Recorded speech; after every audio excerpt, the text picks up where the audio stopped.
aspettando Hasan. Si andrà a guardare un video e poi giù 3 ore a commentarlo sul suo stream per tutto il D o il su che stiamo aspettando Hasan. Chissà quest'oggi che farà, dai che il casino è aperto, si scommette un po', so già però che starò tutto il giorno qui seduto aspettando Hasan. Un tempo era dedito alle news, ora invece parla solo della curva di una Volvo. Dio mio, quanto tempo ho trascorso qui aspettando Hasan.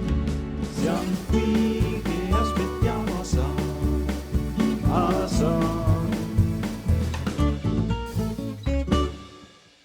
What's going on, everybody? I hope everyone's having a fantastic evening, afternoon, pre-noon, no matter where you are in the world. I'm Hasan Piker, and this is the HasanAbi broadcast coming to you live from sunny California, Los Angeles, folks. We're live and alive, and I hope all the boys, girls, and MBs are having a fantastic time, because today is a beautiful day. Today is a wonderful day. Today is Sunday, ladies and gentlemen, boys, girls, and MBs. It is Sunday Fun Day. That's right. It's Sunday, super special, super secret. Normally we do SNL Reacts, SNL Sunday, but it's Sunday Fun Day, folks. And I am a little late and I apologize, but it's better to be late than never get here at all. It's officially the first day of December. It's December 1st.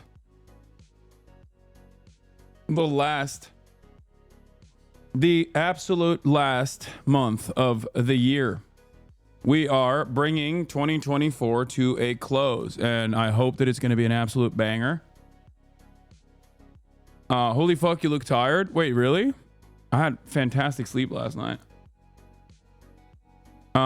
When did the Ta-Nehisi Coates interview get rescheduled to? I haven't rescheduled it yet, but I don't think I'm going to be able to do it this week.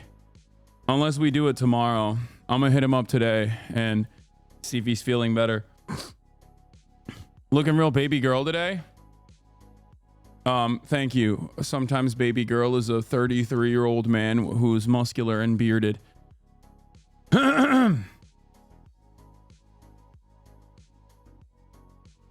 Anyway, folks, yo, when are we bringing Chad Vice back? Hopefully soon, chat. Hopefully soon. Fear not. You just look cozy. I do. I am cozy. This is a cozy fit.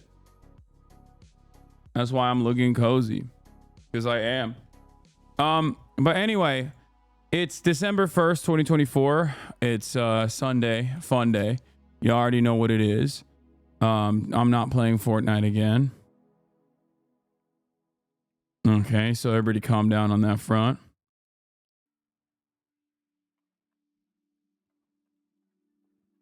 But, you know, what was I doing? This is a part of the broadcast where I tell you about my personal news about what's going on in the world of Hasan, HasanAbi Piker, in between the time period where I press the start streaming button and press the stop streaming button. And honestly, can anybody spare a sub for a broke boy, says Blakey Birdman? Maybe. Please pick this for the meme is crazy. What meme? Are you doing an advent calendar? No, I don't really know what that is. Is that where you get like a chocolate for every day up until Christmas?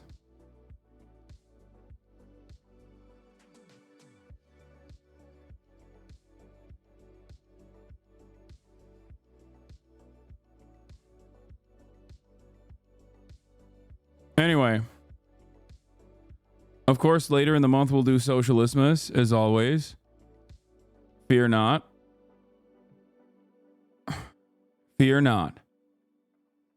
Is that shirt embroidered? Yeah, it is. This is a HasanAbi head. I don't know if they're a former HasanAbi head, maybe not a current one, but they like way back in the day, a HasanAbi head sent the shirt to me.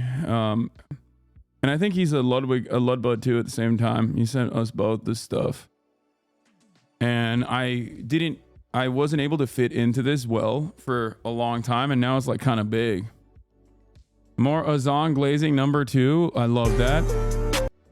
I love that. I love that.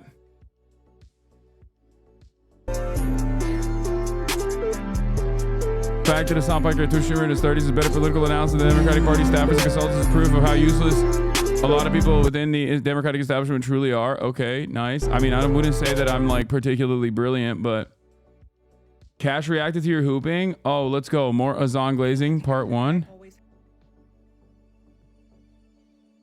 Have to bow my head and say a prayer to this man right here. Not only because he's fine shit, because he is, but also because Hasan is literally single-handedly carrying the left-wing media base for men on the internet. Let's just face it, Trump fully sweeped young men this last election. There was no contest. Gen Z men went right-wing. I all know that a lot of Gen Z, a lot of young people just simply don't vote, but the ones who do are going out of their way to look for media that will inform their decisions. The problem with young men today is that the majority of the content that they are consuming is embedded with right-wing rhetoric. You want self-help, you got Andrew Tate. You want entertainment, you have Strawberry Park, you have Pop the Balloon, you have those little like sad boy men loneliness edits on TikTok. You want politics, you have the Whatever podcast. Literally all men have to turn to for entertainment is right-wing shit. And it's the shit that's like subliminally coded. Like it's the stuff that won't outwardly say Trump 2024. They will like push stereotypes and push rhetoric that almost subliminally say to you, vote Trump. What makes this problem? And it's really funny because all the while, the very same people that are progressive are like trying to put a fucking fine tooth comb on every little thing that I say to find disagreements, to find like marginal disagreements with me, when in fact like, and to say that I'm a bad person, when in fact like right-wing media is so dominant and they do not give a single shred of a fuck. You know? They do not care at all. Like it's pretty wild where like you have so many different people online on the supposedly like progressive side of things that are just like, you know, fuck this Hasan guy. He sucks. He's a piece of shit. I don't like him because I misunderstood something that he said, or I saw a clip out of context. If you're relying on him, you're doomed. Destiny's smarter than him. Hasan only got to where he got because of money and looks. Bro said it's okay to say the N-word, but cool. Debate him. Oh, that's amazing. It's so crazy how educated people fall for a lunatic like Hasan. As a right-winger, Destiny is miles ahead of him. Of course. Oh my God. That's so funny. That is, I mean, look, back in the day, these comments used to be a dime a dozen, right? It used to be very commonplace, but there was never this kind of like active pushback against it. So I'm glad that some of y'all are out there doing the Lord's work. Okay?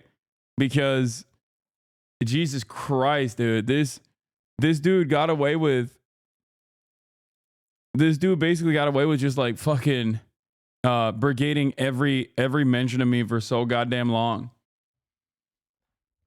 Anyway, they got email alerts for when Hasan gets mentioned. I don't know how the fuck they find it. I guess it's because they're hate watching here. So when I look at it, they just know where to swarm. It's in their best interest to not talk about you know who at the moment.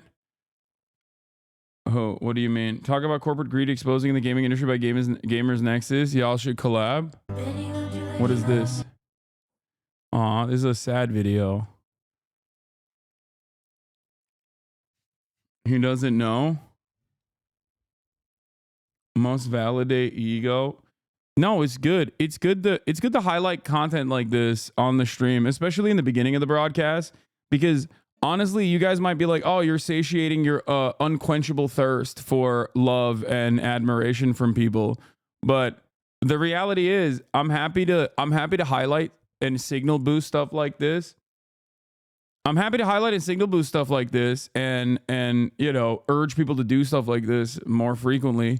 And it has nothing to do with necessarily with my ego. I mean, I'm sure it feels good, but I think overall, you know, there's a lot of negativity outside of this space in a lot of the you know, politically adjacent commentary spaces, like debate spaces, because they've been just like completely fucking brigaded into oblivion. So I'm glad that there's like this kind of stuff out there as well. And it's important to give people the permission structure to, one, to be openly a fan and get other people on board and show others that it's like not weird or gross to be a fan of mine.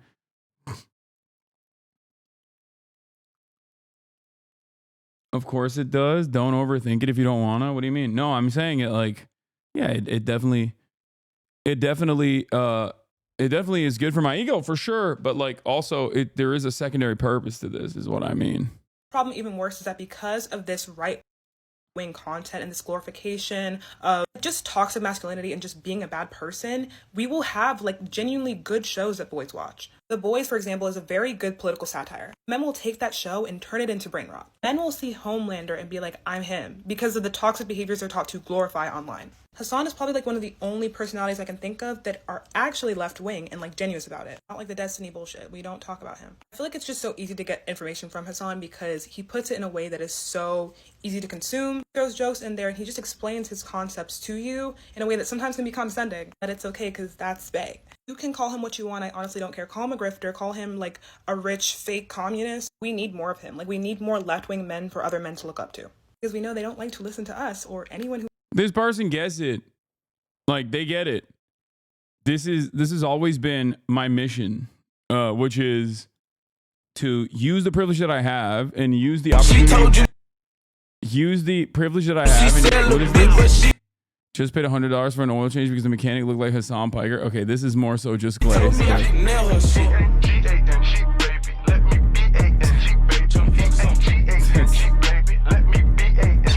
Okay. Yeah, for me, that is. What is this? More vindication? What are we doing? Destiny and Loner Box's disgusting features exposed. They did what with Nick Fuentes? Wait, what? Oh my God. Come on, guys. Oh, I don't even want to think about that shit, bro. I don't want to think about that shit. I don't want to see that. People see that guy get radicalized by VOD propaganda who shot the store owner and be like, damn, that's just like me for real. Yeah. But yeah, I think what a lot of people have very successfully done. I'll be honest. I'm being really sincere when I say this, but I think a lot of people have successfully figured out that it's much easier to like attack a person and try to establish some semblance of like hypocrisy in their operations because most people, you know, hypocrisy bait pretty hard and that's what people respond to. And it's much easier to just attack a person's character rather than like tackle the argument in and of itself. And a lot of people in this community don't understand it. A lot of people personally don't understand that in this community. They don't understand the importance of like propaganda and positive PR. And they just kind of cast it aside and they're like, whatever, who cares? And then they're shocked when there's so much hatred out there, even against them. You said, I really didn't like you. I'm a Brit and you pissed me off when you celebrated the Queen dying. I'm not even a royalist. It just rubbed me the wrong way, but getting past that was a really good decision, not going to lie. I mean, yeah, I hope you understand why I'm going to make fun of the Queen dying, right? Like, that's a queen.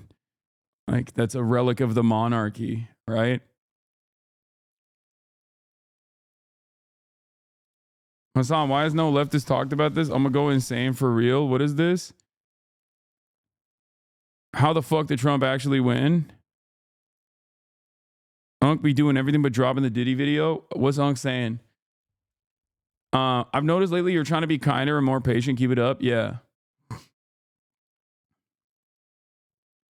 Apparently, Destiny has some sex scandal stuff aired out, and allegedly one of the people he was with is his favorite neo-Nazi.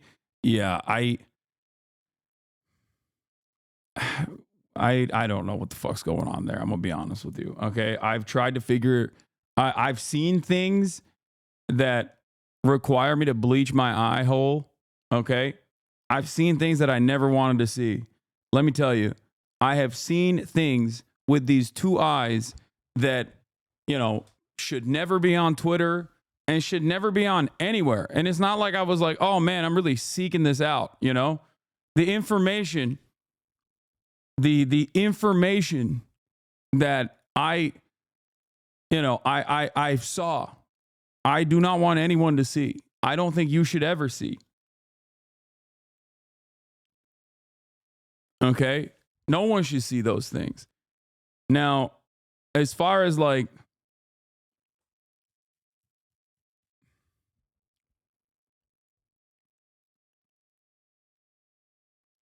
I don't know. I don't even know how to approach this. I don't even know how to talk about this. But Banger replied, I don't like a somebody as a point. Liberal proverb. I don't like a somebody as a point. But was not willing to halt aid to apply pressure, which is what Hasan is saying here. I don't like Hasan, but it's a good point here. I don't like Hasan that much. But if you missed the point of his tweet, if you think this is a gotcha, he is implying there is corruption, not that he has a problem with taxes. I don't like Hasan, but he is right that Twitter has become a racist shithole filled with right-wing conspiracy lunatics. And he has a good point. Saying that isn't censorship. Address the Candace Owens blackface thing. It's always, wait, what? It's always used as an argument for you in misogynoir. Wait, what? What do you mean? I don't even know what you're talking about.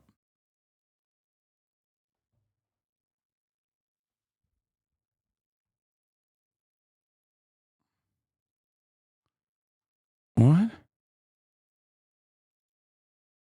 People say I exhibit misogynoir. Is that what they say? I mean, okay.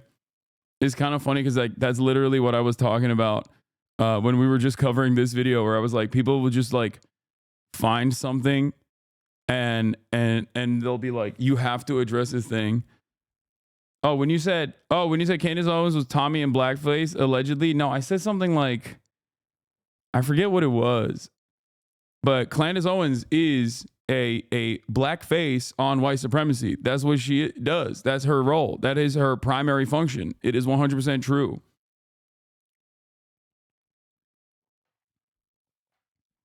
Yeah, it's just objective fact. Candace Owens. Imagine if you gave gaming frogs the same attention you give drama frogs trying to bait. Yeah, if I did that, I would be, a fucking 5K streamer, I think.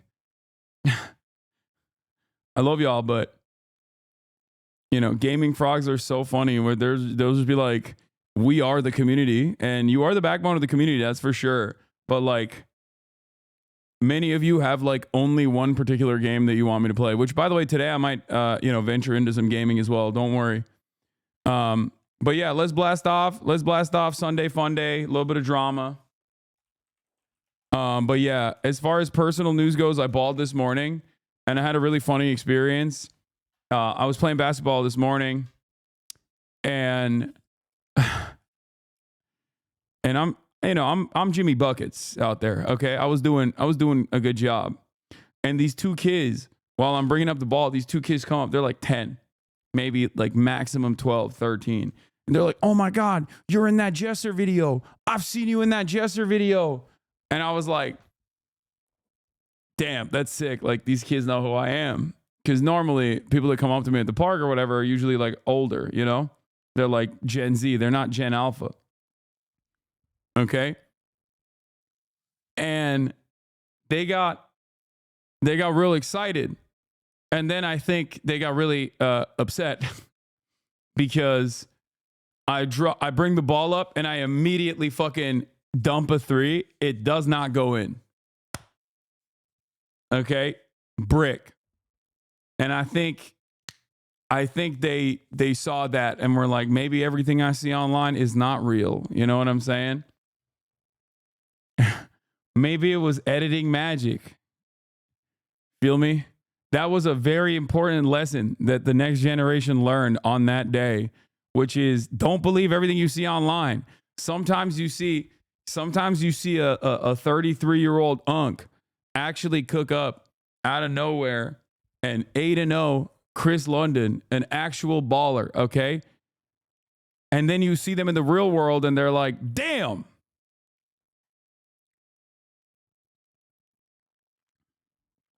Apologize for today's workout video, sir. You give Chad a boner? What are you talking about? I didn't even... What? Yeah, I taught them media literacy by showing them that not everything you see online is real.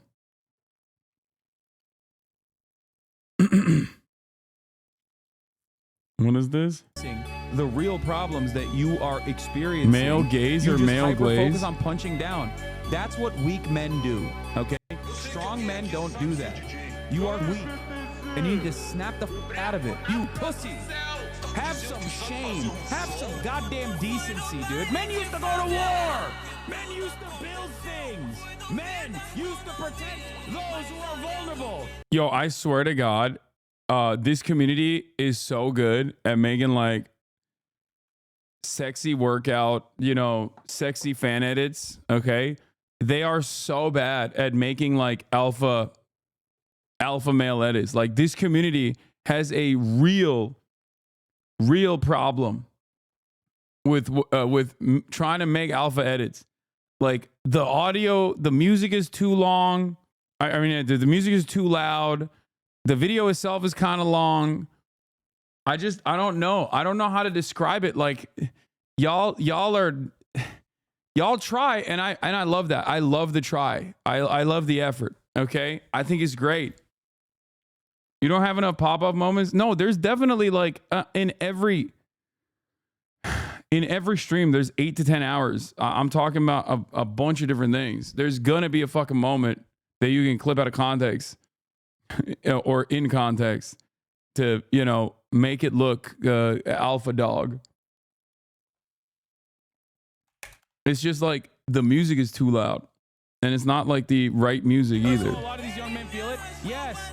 I need to smack the f out of those young men then, okay? And snap them back to reality. I need to smack the Oh, never mind. It got better. Hold on.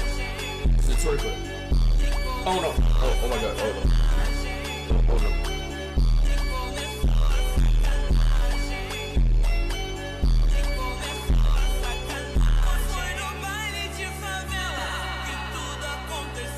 Okay, it's a little bit better than I thought. I mean,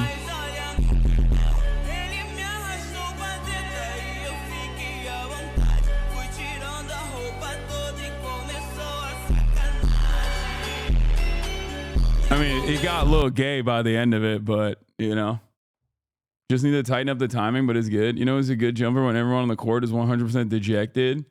Haas is out here fighting demons. What is this? What?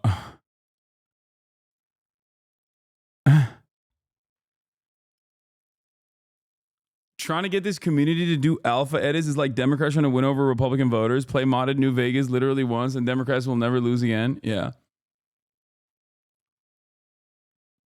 Check out the new Hitler Vera video. It's crazy. I feel like that's gonna bum me out, dude.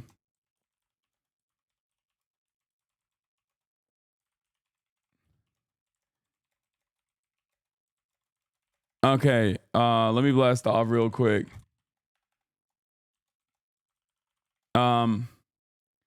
Love that you had a whole story time on Instagram and no one could pay attention because we're getting lost in your big brown eyes. What? Still need to do less. Still waiting on the fun day written about in the parasocial prophecy. Okay, to be fair, I think I did. I did do that. Finally, yes. We did do a lot. We did do a lot of non-political shit yesterday. Hasan has been live for 20 minutes and chatters have been fucking hellish. Slop nonstop. Yeah. Yeah, we got some crime reacts done. It was kind of funny. I'm a politics enjoyer and a fun hater. Yeah, we know, man. We know. Okay, you never stop. We know. But yeah, I'll watch this. I'll watch Unc and see what Unc had to say. Speaking of Unc, what is this? Grandpa, repeat this. This is getting on camera. LeBron could not guard Larry Bird. And if LeBron That is crazy. No, that's sad to see, man. That's sad to see. That is sad to see, dude. How did that how does that happen? How does Unc get to that level? I mean, that's just like pure, unrestricted, unfiltered white supremacy. Like, that is wild to me. He's right, though. Listen, we can't we cannot have racism manifest in this community in a way like that. That's crazy. Listen, I respect old heads, okay, across the board, unconditionally. Giant got 40 points. Larry Bird would have got 80. Larry Bird would have got 80. With LeBron guarding? LeBron just got Larry Bird. That's crazy. Not only is it racist, it's demonstrably wrong. I mean, yeah, but yeah, of course, because it's racist. No.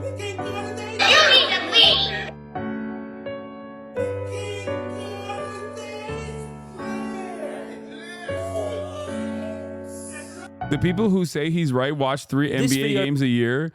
Dude, I don't know how you can watch 3 consecutive NBA games or 3 random NBA games in 1 year and then still arrive at that conclusion. Okay? Like, you need to watch, I would say, like 5 possessions to immediately figure out that, like, the level of skill in the NBA now is entirely different than where it was when Larry Bird was dominating. Okay? You do not have to watch an entire NBA game to immediately figure out that, like, medical science, exercise science just is so improved. What are you talking about, dude? Bro, they would have, dude. Like, Wemby, in and of itself, Giannis, Wemby, look at these guys, okay? Look at these guys and then imagine them existing. Like, people are going to say, like, oh, Kareem Abdul-Jabbar, right? Or any number of, like, famous big men, right? No, I'm not going to say Jokic, because Jokic is, like, actually the type of player, like Wilt Chamberlain, right? But, like, Jokic is exactly the type of player who would have played in the same exact way, I think, in the past. He's the closest to, like, old school NBA in his play style. But what I'm trying to say is the, like, you have dudes who are like 7'14" who take threes and are wet. Like, that's insane, dude. That's crazy. So false, Lamont. No center has ever passed like he does. That's true. Okay, that's fair. That's a fair assessment, and you're right, and I'm sorry about that. But like, it's just not, like, that's just crazy. That's unimaginable, dude.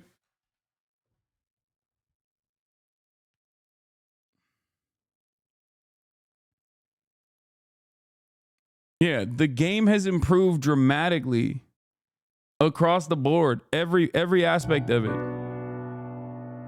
And it will continue to be better. It will continue to get better, which is ironic because, like, people watch it less because everyone's always talking about how, I don't know. I feel like the new NBA drama is that, like, everyone is doing 3 points and it's not.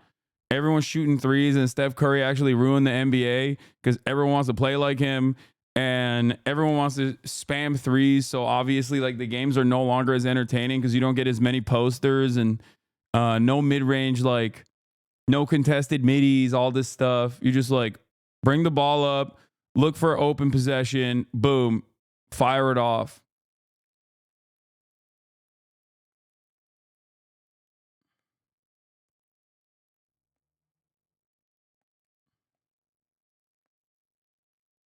Like, you spam threes? Yeah, I know, but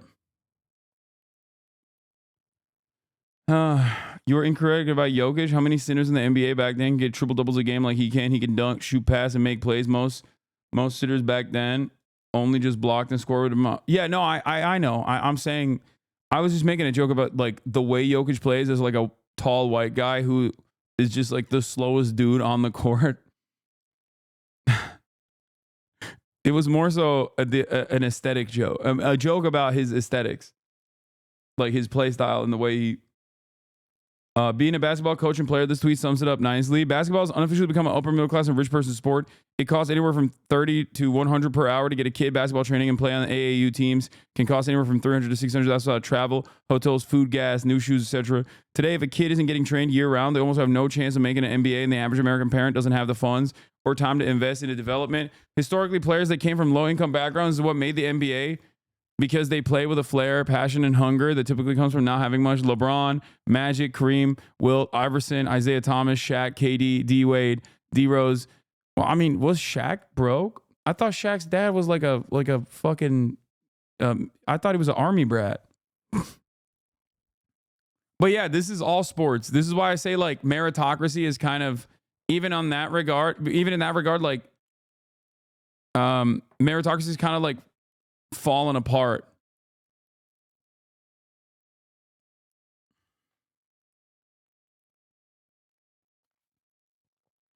A lot of those mentioned players were college players. No, they're talking about the training and the scouting process. This is pre-college. This person is exclusively talking about, and I know a little bit about this as well, because, you know, while I suck ass, like I, just like every other kid, you know, shot buckets in my backyard and shot and imagine myself being Kobe Bryant. You know, I'm assuming that everyone has had hoop dreams like that at a certain point if they ever played basketball. So, overall, like the talent pool is, you know, it was deep, it was wide, it was diverse, because there was, you know, you could scout out kids from all around the country and immediately pick them up and put them into good schools so they can train and become good college players and then inevitably get to the NBA. But nowadays, I feel like the NBA also is like turned into, you know, a league full of former players' children. A lot of the top players right now are the sons of former players themselves. I mean, even Steph Curry. But yeah, today's NBA is filled with mostly players that come from upper middle class, well-to families or foreigners. That's why it seems to be so uncompetitive and passionless, which is why the ratings are way down. Like, as far as I understand, like even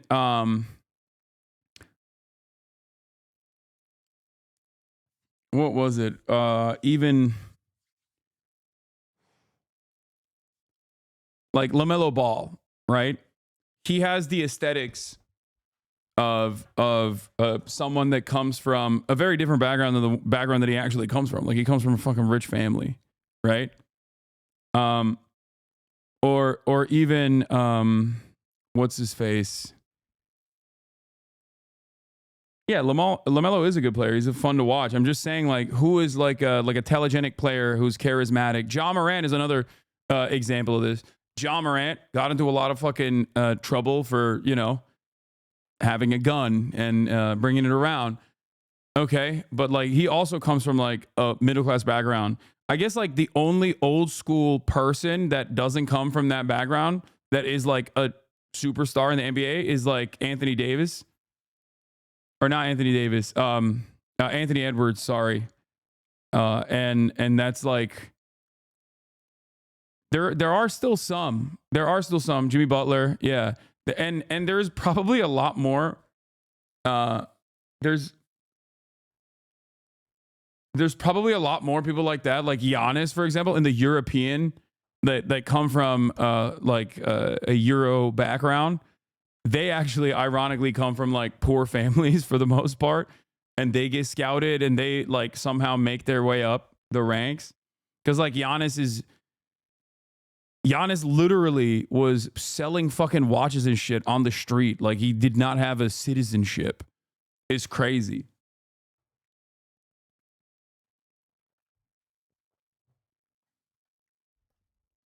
Yeah, it's crazy to think that he was literally stateless, dude. It's crazy. If you're an African migrant, like the shit you have to do to be recognized as a human being worthy of getting citizenship is insane. You have to pull off like the most impressive feats, then they'll be like, okay, we now recognize you as a full-fledged human being. That's crazy. Okay? That's crazy. Anyway, this is to say that Turkey dropped the ball big time by not immediately nationalizing Giannis when there was an opportunity there, okay, at a certain point. In my headcanon, can you imagine? Instead of Giannis, his name is Yunus, which means dolphin in Turkish, okay? Yunus Antep. And he's nationalized as a Turkish citizen, and he gets the development necessary, okay? They call him Yunus Antep. Antep is Gaziantep. That's great. It works, you know? Yeah, Antep. Antepoğlu. Antepoğlu. Greek. Giannis is the GOAT. He is. He's great. I'm just saying, I fucking wish he was Turkish.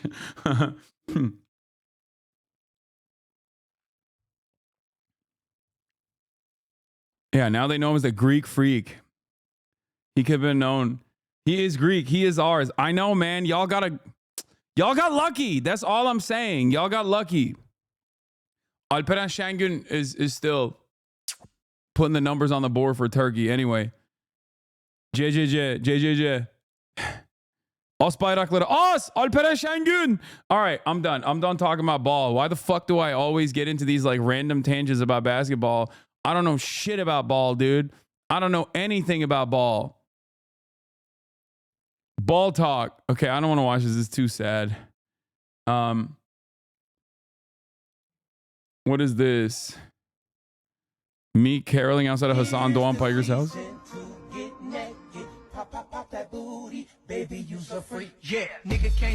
Oh my God.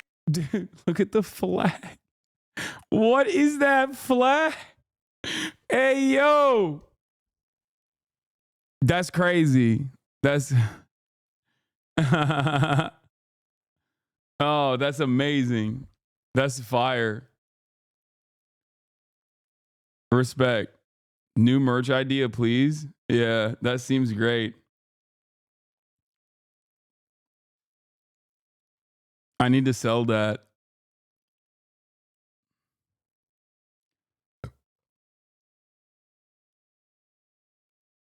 Is it Jover? What? What is this? Hey, Jace, can you send me pics of Notes I Left Behind? Sure, one sec. Whoops, wrong pic. Here you go. Wait, what? That's crazy. How does this have 23? Bro, what is going on? I'm in arcane memes? What the hell? I'm in this is deep lore, dude. This is Jwick arcane memes. It's real, by the way. Jace Victor is real. Jvic is real. You will never convince me that it's not real. It is real. Okay?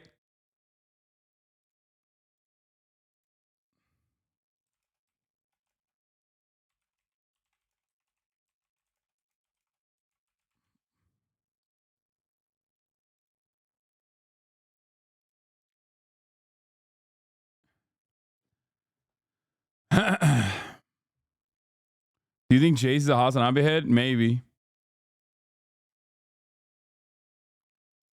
Yeah, Israel. The way that pig has a hold in my brain, I can't believe that has 30,000 fucking... I can't believe on Twitter it got 200K likes and 30,000 bookmarks. Oh yeah, I saw this. Speaking of ball, this is the last thing I'm going to say. Okay. Speaking of ball, what is this? The scariest pick me on TikTok? Maybe we'll look at this. Scottie Pippen posted, how many championships will we have won with Elon Musk? There is 0%. I'm giving it 0% chance that Scottie Pippen runs his account. Okay. There is no way that Scottie Pippen actually runs his account.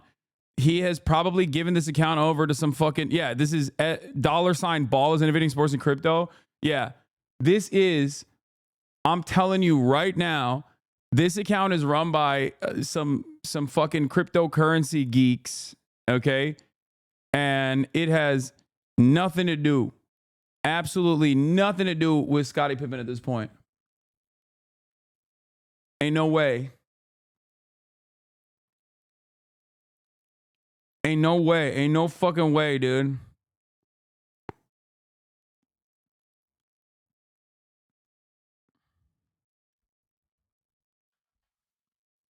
Have you seen the Chubel video? No. You coming to Oxford on the 5th? Is that talk still happening? Yes. Yes, it's still happening. Why wouldn't it happen? Oh, because you think like haters are going to fucking mass spam it to be like, don't talk. This person should not be allowed to talk. Yeah, I don't think Oxford or Cambridge gives a shit about that.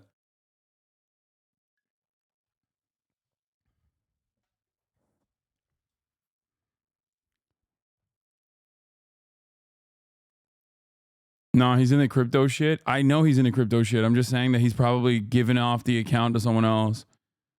Okay, let's get started with this. Let's get started with this FDSignifier Unk vid. It's got 600,000 views in 3 days. How the fuck did Trump actually win? Now, I think I'm going to have some reasonable and mild disagreements with Unk here. All right, as far as I understand. People have been trying to get me to watch this for a minute, so I'm excited to see it. Let's go.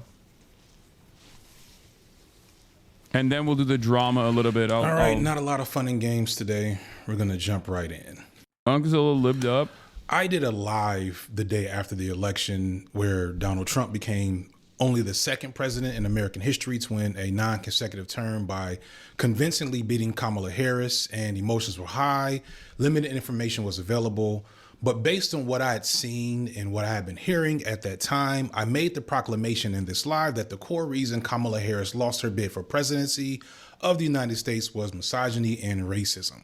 I base this not just on my general beliefs on the pervasiveness of sexism and racism in this country, but on the fact that at the time, the early data indicated that there was a huge decrease in voter turnout for her specifically with rural and suburban white men. Many folks, including more moderate leftists and liberals, agreed with this take, but also disagreed with the take. Others that I would call my peers politically, and some even further left than I, felt like this take was erroneous and in some ways let the Democrats off the hook for their many mistakes, their many mistakes during this election cycle. Or like their liberals, ironically, they didn't like the finger being pointed at white people when there's black men, Latino men, and Palestinians to take the blame. I found both of these responses frustrating as neither really aligned with how I saw the whole situation. But at the time, I didn't have enough data and I hadn't talked to enough people to feel too confident in my own take. But now, some weeks later, as most of the details and info are near final, along with being able to observe and process a lot of other people's opinions in the aftermath, I want to return to this opinion with a little more data. That's what we'll be doing in this video, using a mostly data-driven approach to explain why Kamala Harris lost, or better yet, why Donald Trump won, and what lessons could and should be learned from this election. I want to first make a few things clear. Here in the swing state of Georgia where I live, I voted for Kamala Harris. I didn't do this out of an alignment to the politics that Kamala represented or ran on, especially in the latter part of her campaign. I didn't do this with the mythical hope that she would be pushed left. That just doesn't really happen. I voted for Kamala Harris because of the two devils I was faced with. I preferred her, the devil I knew. To many, that is unsatisfactory. And to those of you who feel this way, it is what it is. To me, the world is already in a hellscape situation, and I personally find no solace in the individual victory that would have been a protest or third-party vote, nor did I think that it would make a difference, and we'll look at why that's completely true later on. I am not of the mind that a Trump presidency and a Kamala Harris presidency would have been indiscernible from each other.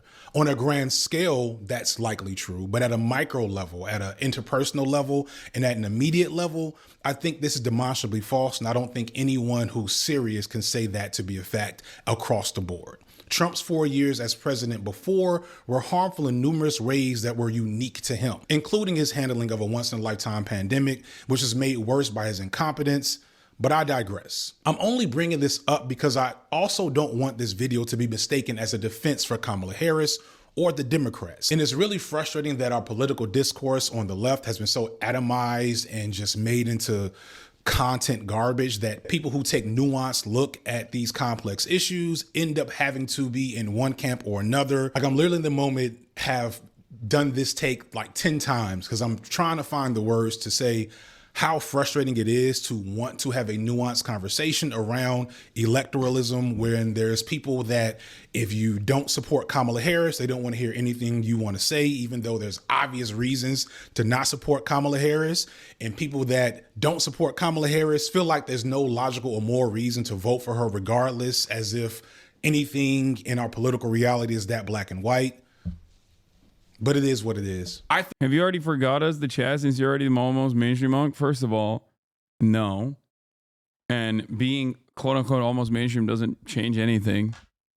This is where I choose to be. I feel like it's important to continue challenging my more liberal and moderate audience to dispose of the belief that Democrats are on our side. At best, they hold us hostage and force us to be complicit in their failings and atrocities by holding the knife to our throat that is the Republican Party. But I also think the grandstanding and finger wagging, often by people who are least affected by the threat that is the Republican Party, is just as ridiculous, especially when that ideology veers into, I'll just call it magical thinking at this point. But for those who still don't understand why the Democrats are bad, I'll link some other videos that break down their failings in the description. With that out of the way, let's get to it. As of writing with 99% of the vote in nationwide, Kamala Harris has 73,879,941 votes, and Trump has 76,528,802 votes. This ranks second and fourth all time in popular votes for president. And this is with 90 million eligible voters deciding to stay home, which, believe it or not, is typical for non-voters. Usually voter turnout is around 60 to 65%. However, one important detail that we'll come back to a few times is that in 2020, Joe Biden set the record for popular votes with 81 million votes. Yeah, and the reason for that obviously was because of, and this is something that like a lot of people argue for when talking about expanding access, but when you expand voting access, when you make it easier to vote, yeah, more people end up voting. That's it. It's that simple. Important fact to point out here is that Kamala Harris got around 7 million votes less than Joe Biden did back in 2020 nationwide. Now, you might immediately look at that and say this is because Kamala ran a bad campaign and because she campaigned on the wrong things that her base and regular people did not care about. Or you may immediately look and say that Kamala is a victim of sexism and racism because the same people that voted for Biden, whose campaign was exactly like hers, did not vote for her. And I think when you're looking Do you think Biden would have won without COVID? No. I've said that before. No, of course not. No fucking shot. And this doesn't even mean that like Donald Trump was super popular. He was not either. But the lack of examination of the way that most Americans feel about the establishment, what they think the establishment is quite literally the reason why I think the Democrats are always slated to lose. That's it. Like unless they, in my opinion, unless they change trajectory and stop being so fearful of upsetting like corporate mega donors and openly communicate their desire in an earnest way to improve people's material realities, they're just not. They're going to keep getting fucking comstered. Yeah, and it wasn't even just COVID. It was also Trump getting COVID like a week before the election, like, and reminding everybody how fucking dangerous COVID was. At it at a national level, it's hard to be definitive because we're talking about all. Why can't we pressure the AFL-CIO to start a labor third party? What are you talking about? The AFL-CIO is like basically an arm of the Democratic Party. 50 states, many with complex dynamics of how voting plays out. There's reasons to think that Kamala failed to inspire nationwide with a campaign that started late, where American people didn't get to choose her, and her campaign was not overly detailed on policy. And the stuff that was emphasized showed her to be a centrist and a moderate, which much of the base might not have been into. I would argue that much of her rhetoric at the Democratic National Convention in August was more suited for a moderate Republican than a Democrat. She talked about securing borders, having a strong military. She avoided addressing identity politics. She campaigned with Liz Cheney. One of her biggest things she would talk about was how she was supported by the Republican establishment, and most alarmingly, she refused to engage with any talk of ending the United States' role in the ongoing genocide in Palestine. In the aftermath of her loss, many pundits and insiders have came out to make accusations that her campaign wasn't very good and the groundwork strategy was flawed. Some point out that the way she got the nomination was probably. I don't even think the groundwork strategy was flawed. I compare this to like, I increase the speed. I compare this I compare Kamala. I can't even talk. I compare Kamala Harris's situation, her electoral strategy, her campaigning to a person that has a massive arsenal. Okay. You can have an army. You can have all the best weapons. But if your bullets are all duds, you're not gonna succeed. That's it. Kamala Harris had a fundraising advantage. Kamala Harris had better ground game. But the message coming from the top that everyone that was door knocking was delivering was shitty and ineffective. That's it. That's it.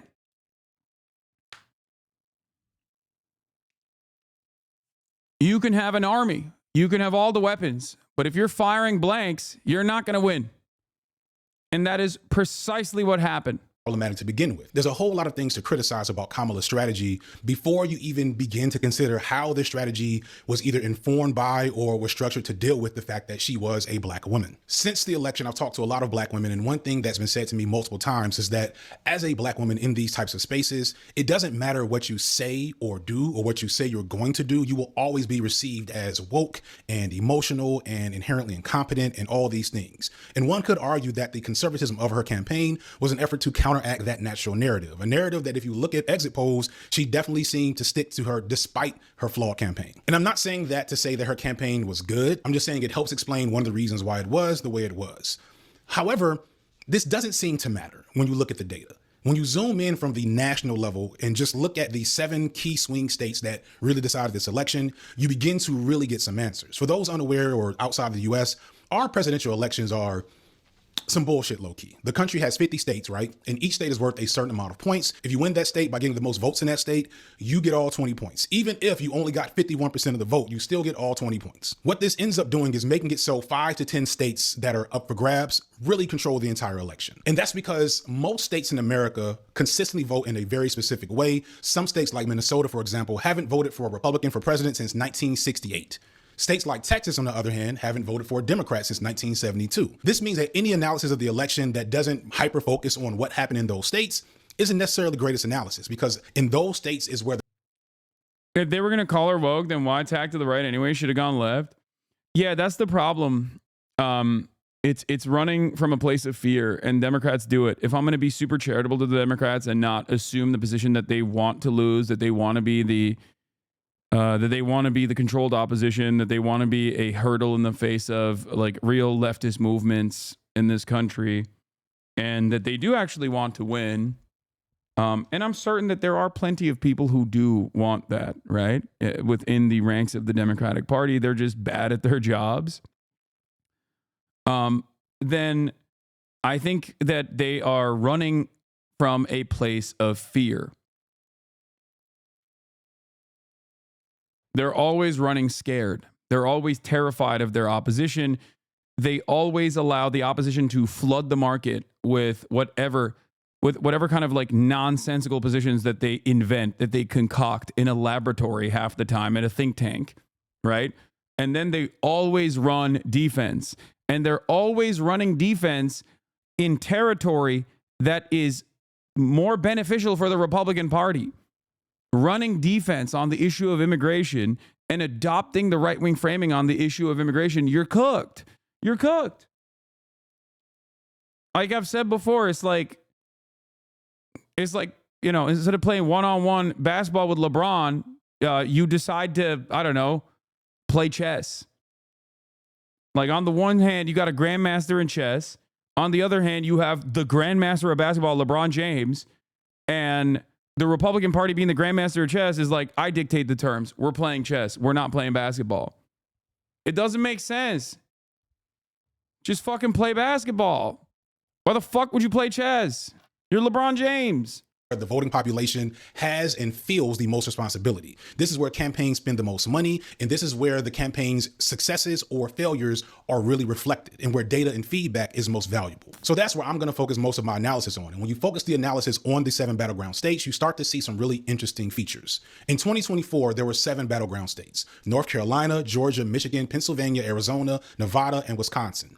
Kamala Harris lost all of them. However, the narrative that I presented a second ago about her flawed campaign, that voters stayed home because she ran too far to the right and didn't support Palestine, that she didn't run on any policies, etc., that doesn't really hold up here, because in 4 of the 7 swing states, Wisconsin, Georgia, North Carolina, and Nevada, Kamala Harris actually outdid Joe Biden in 2020. That's from small numbers. It's not like she outdid him by a whole lot. But considering that Joe Biden had 7 million more votes nationwide, the fact that Kamala Harris kept up with him in these 4 battleground states indicates that she wasn't doing nearly as bad as people are trying to say she was. And in the 3 states where she didn't outdo him, Michigan. Okay. As far as especially Georgia, like, if we're going to talk about Georgia, Joseph Robinette Brandon, 2.4 million votes, Kamala Harris, 2.5 million votes. The reality of the matter is this is because of changing demographics in the state of Georgia. Okay. A lot of this can be, a lot of this will be like actual demographic patterns shifting in the state of Georgia, population growth in general. Okay. As far as North Carolina goes, these are areas that they like very openly and very actively targeted. The problem is none of these areas were the areas where they were supposed to, none of these areas were the areas that were supposed to fucking put up numbers. The real numbers were supposed to come from the blue wall. They're hyper focused on North Carolina, especially, where she did outperform Joe Biden and still lost. You're scrambling FD guy your number? No.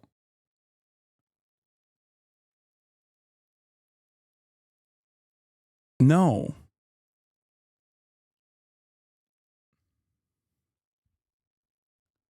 Hyper focusing on these other states, when your battleground states that are going to get you the victory, being the blue wall, was a mistake. Wisconsin being one of the examples. And even then, when they hyper-focused on the blue wall states, okay, they did a horrible job at it. Look at this. Like, what do you mean? Like, trying to fucking tap undecideds, independents, and moderate Republicans is just like failing spectacularly to do so. Of course you were going to lose. I don't understand what FD's argument here is. Like, is he just saying that Trump is simply too popular to beat? Is he saying that? I don't fully understand what his argument is here. Like, that she wasn't doing nearly as bad as people are trying to say she was. And in the 3 states where she didn't outdo him, Michigan, Pennsylvania, and Arizona, she got within around 70,000 votes or less. So he didn't blow her out there either. Now, you may still feel that Kamala's campaign was bad because you don't like her politics or tactics on a specific personal level. And I would agree with all of those opinions. However, that doesn't mean her campaign was ineffective. The numbers say that it was. The difference is in Trump and some of the specific voter bases that he was able to pull in those same states, as well as specific voters that did not show up for Harris that showed up for Biden. While all the criticisms that you probably have of Harris and her campaign are true, I still think the results are more consistent with this country's deep-rooted misogyny and racism. I know people don't like that. Yeah, the reason why I don't like this argument is because the solution to this argument literally is never run a black woman ever again. And I disagree with that on principle. Never run a woman of color ever again is not a good solution to this. And I do agree that, like, racism and misogyny always is going to factor into it. This is something that I talked to Estet about as well, if you recall, and something that FD also brought forward originally, which is the idea that, no matter what Kamala Harris said or did, she was going to be considered woke. She's a black woman from Oakland, okay? A black woman from California. Of course, she was too woke for a lot of people because they were not even considering anything. When you stand for nothing, seemingly, okay, people will make their minds up about what you stand for. And this is a major problem with the Democrats. They get bullied relentlessly and mercilessly. They get written out. That's the reason why, while Americans are on board with progressive policies, as long as it's a faceless, lifeless ballot initiative not attached to the Democratic Party, people vote for it overwhelmingly. But the moment that you put a Democrat on in charge of, defending said policy, people go, ugh, I don't want that. It's gross. The Democrats have a Riz problem. I think where FD loses some ground in his analysis that it wasn't an unknown. The numbers projected this months ago. We knew she was keeping up with Trump, but that wasn't enough. We knew this. Her deciding to continue this campaign is a campaign decision. Exactly. This is something that I pointed to time and time again throughout the campaign.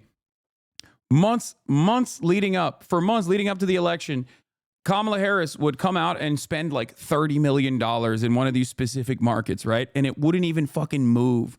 It wouldn't even move her polling in the direction that was necessary for her to secure a victory. And I kept saying, like, what are we doing? I mean, it's clear that the message is not working if you're pumping, if you're flooding the TV markets in Pennsylvania and the suburbs and whatnot. Like, it's obvious that the message is not working. You got to change the message. Central Committee says she lost the election in the industrial cities in the Rust Belt because young people and black people had low enthusiasm. We saw it coming weeks before, at least you and I did. Look at his old post. Is he saying that black people and young people hate black women? Make it make sense? No, I think he's talking about, I mean, I do think that there is definitely still a shit ton of people who were not on board with her for her being a black woman, like people that otherwise might have voted for her that stayed home because she's a black woman, for sure. I mean, it's automatically correct.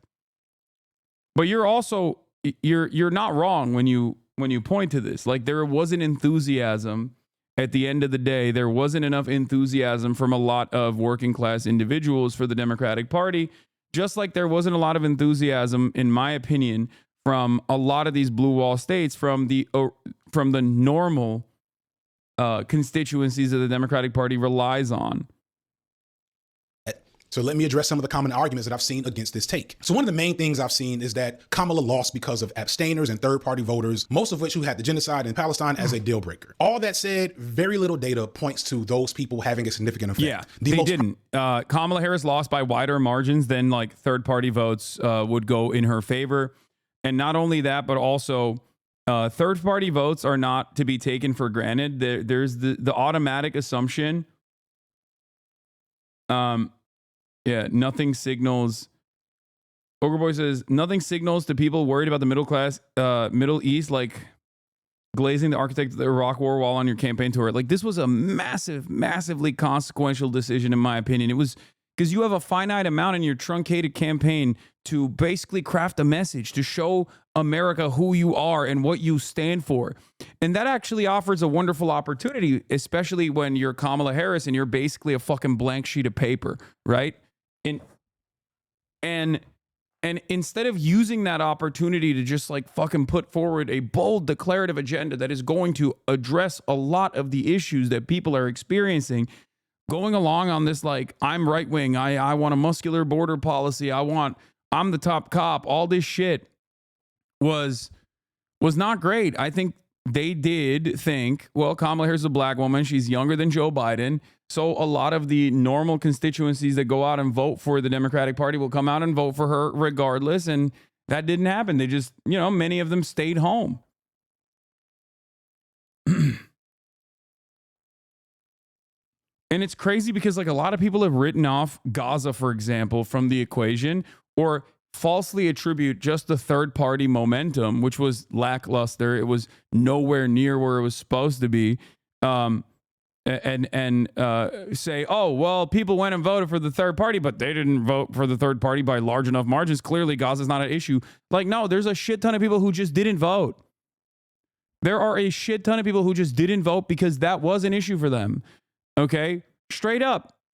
And if the election is won in the Electoral College, there were plenty of people that if you had a different attitude on Gaza, if you had a different way to communicate and truly show that you were going to change trajectory on Gaza in comparison to Joe Biden, who was horrifyingly unpopular on this issue, yeah, those people could have been brought into the fold. Those people could have come out and voted for you. You cast them aside, and that's part of the reason why you lost. It's not the most consequential reason. There's no singular, like, silver bullet here, right? The elections are complicated. There is no one thing like, oh, if you do this and then you win. I don't agree with that. Sometimes I think even in my commentary, people hear parts of my analysis and they agree with it. So they think like, no, this is the singular policy. But whenever I talk about Gaza specifically, I'm referencing the polls that I saw leading up to the election for months, and how many people openly came out and said like, yo, this is important to me. And it wasn't this like sectarian fight either. It wasn't this sectarian only Arabs or only Muslims care about Gaza shit either. There was a lot of people across the board that I think would have been more enthused to go out and vote for Kamala Harris, at least according to the polls that showed that she would get at least like a 2-point boost in 7 of the swing states, the 7 of the battleground states. Yeah, there were. This is a HasanAbi head who made this. Here are the 34 polls that show a ceasefire and weapons embargo help Kamala win. Michigan is the blue wall state that swung the most against Harris in this election. It's very clear it had an effect. This is quite frankly an attempt by left liberal progressives that told you to just vote for Harris for harm reduction, trying to pretend that it wasn't a bad strategy to win. If Harris had separated herself from Biden on Gaza and other issues, she would have been more likely to win. I agree. I think she always had a tough road ahead. She had a truncated campaign. She was attached to the hip to a historically unpopular incumbent. You are not going to fucking win an election like that. It's very difficult. It's an uphill battle no matter what. She's running for president in a country that is historically misogynistic and racist, running against a guy who is also misogynistic and racist himself. So all of these are issues, but just like when I tell a short man or an incel that they need to swing they need to recognize the issues that they have in the dating marketplace and work against those weaknesses, the structural hurdles that are placed upon them. I'm telling the Kamala Harris campaign this entire time, these are the realities that you are aware of. Work against them. Okay? Just be taller or you're an incel? No. The dichotomy is short king or a manlet. You never want to be a manlet. You always want to be a short king. There are plenty of short kings out there. The difference is confidence. The difference is the way you carry yourself. I love my short kings. You know this. As a tall lit, I am an advocate for the taller side, okay? People like me have had it far too good for far too long. All right? I'm a class traitor for the talls. Against the talls. The Taliban? I'm a height traitor. Yep, I am.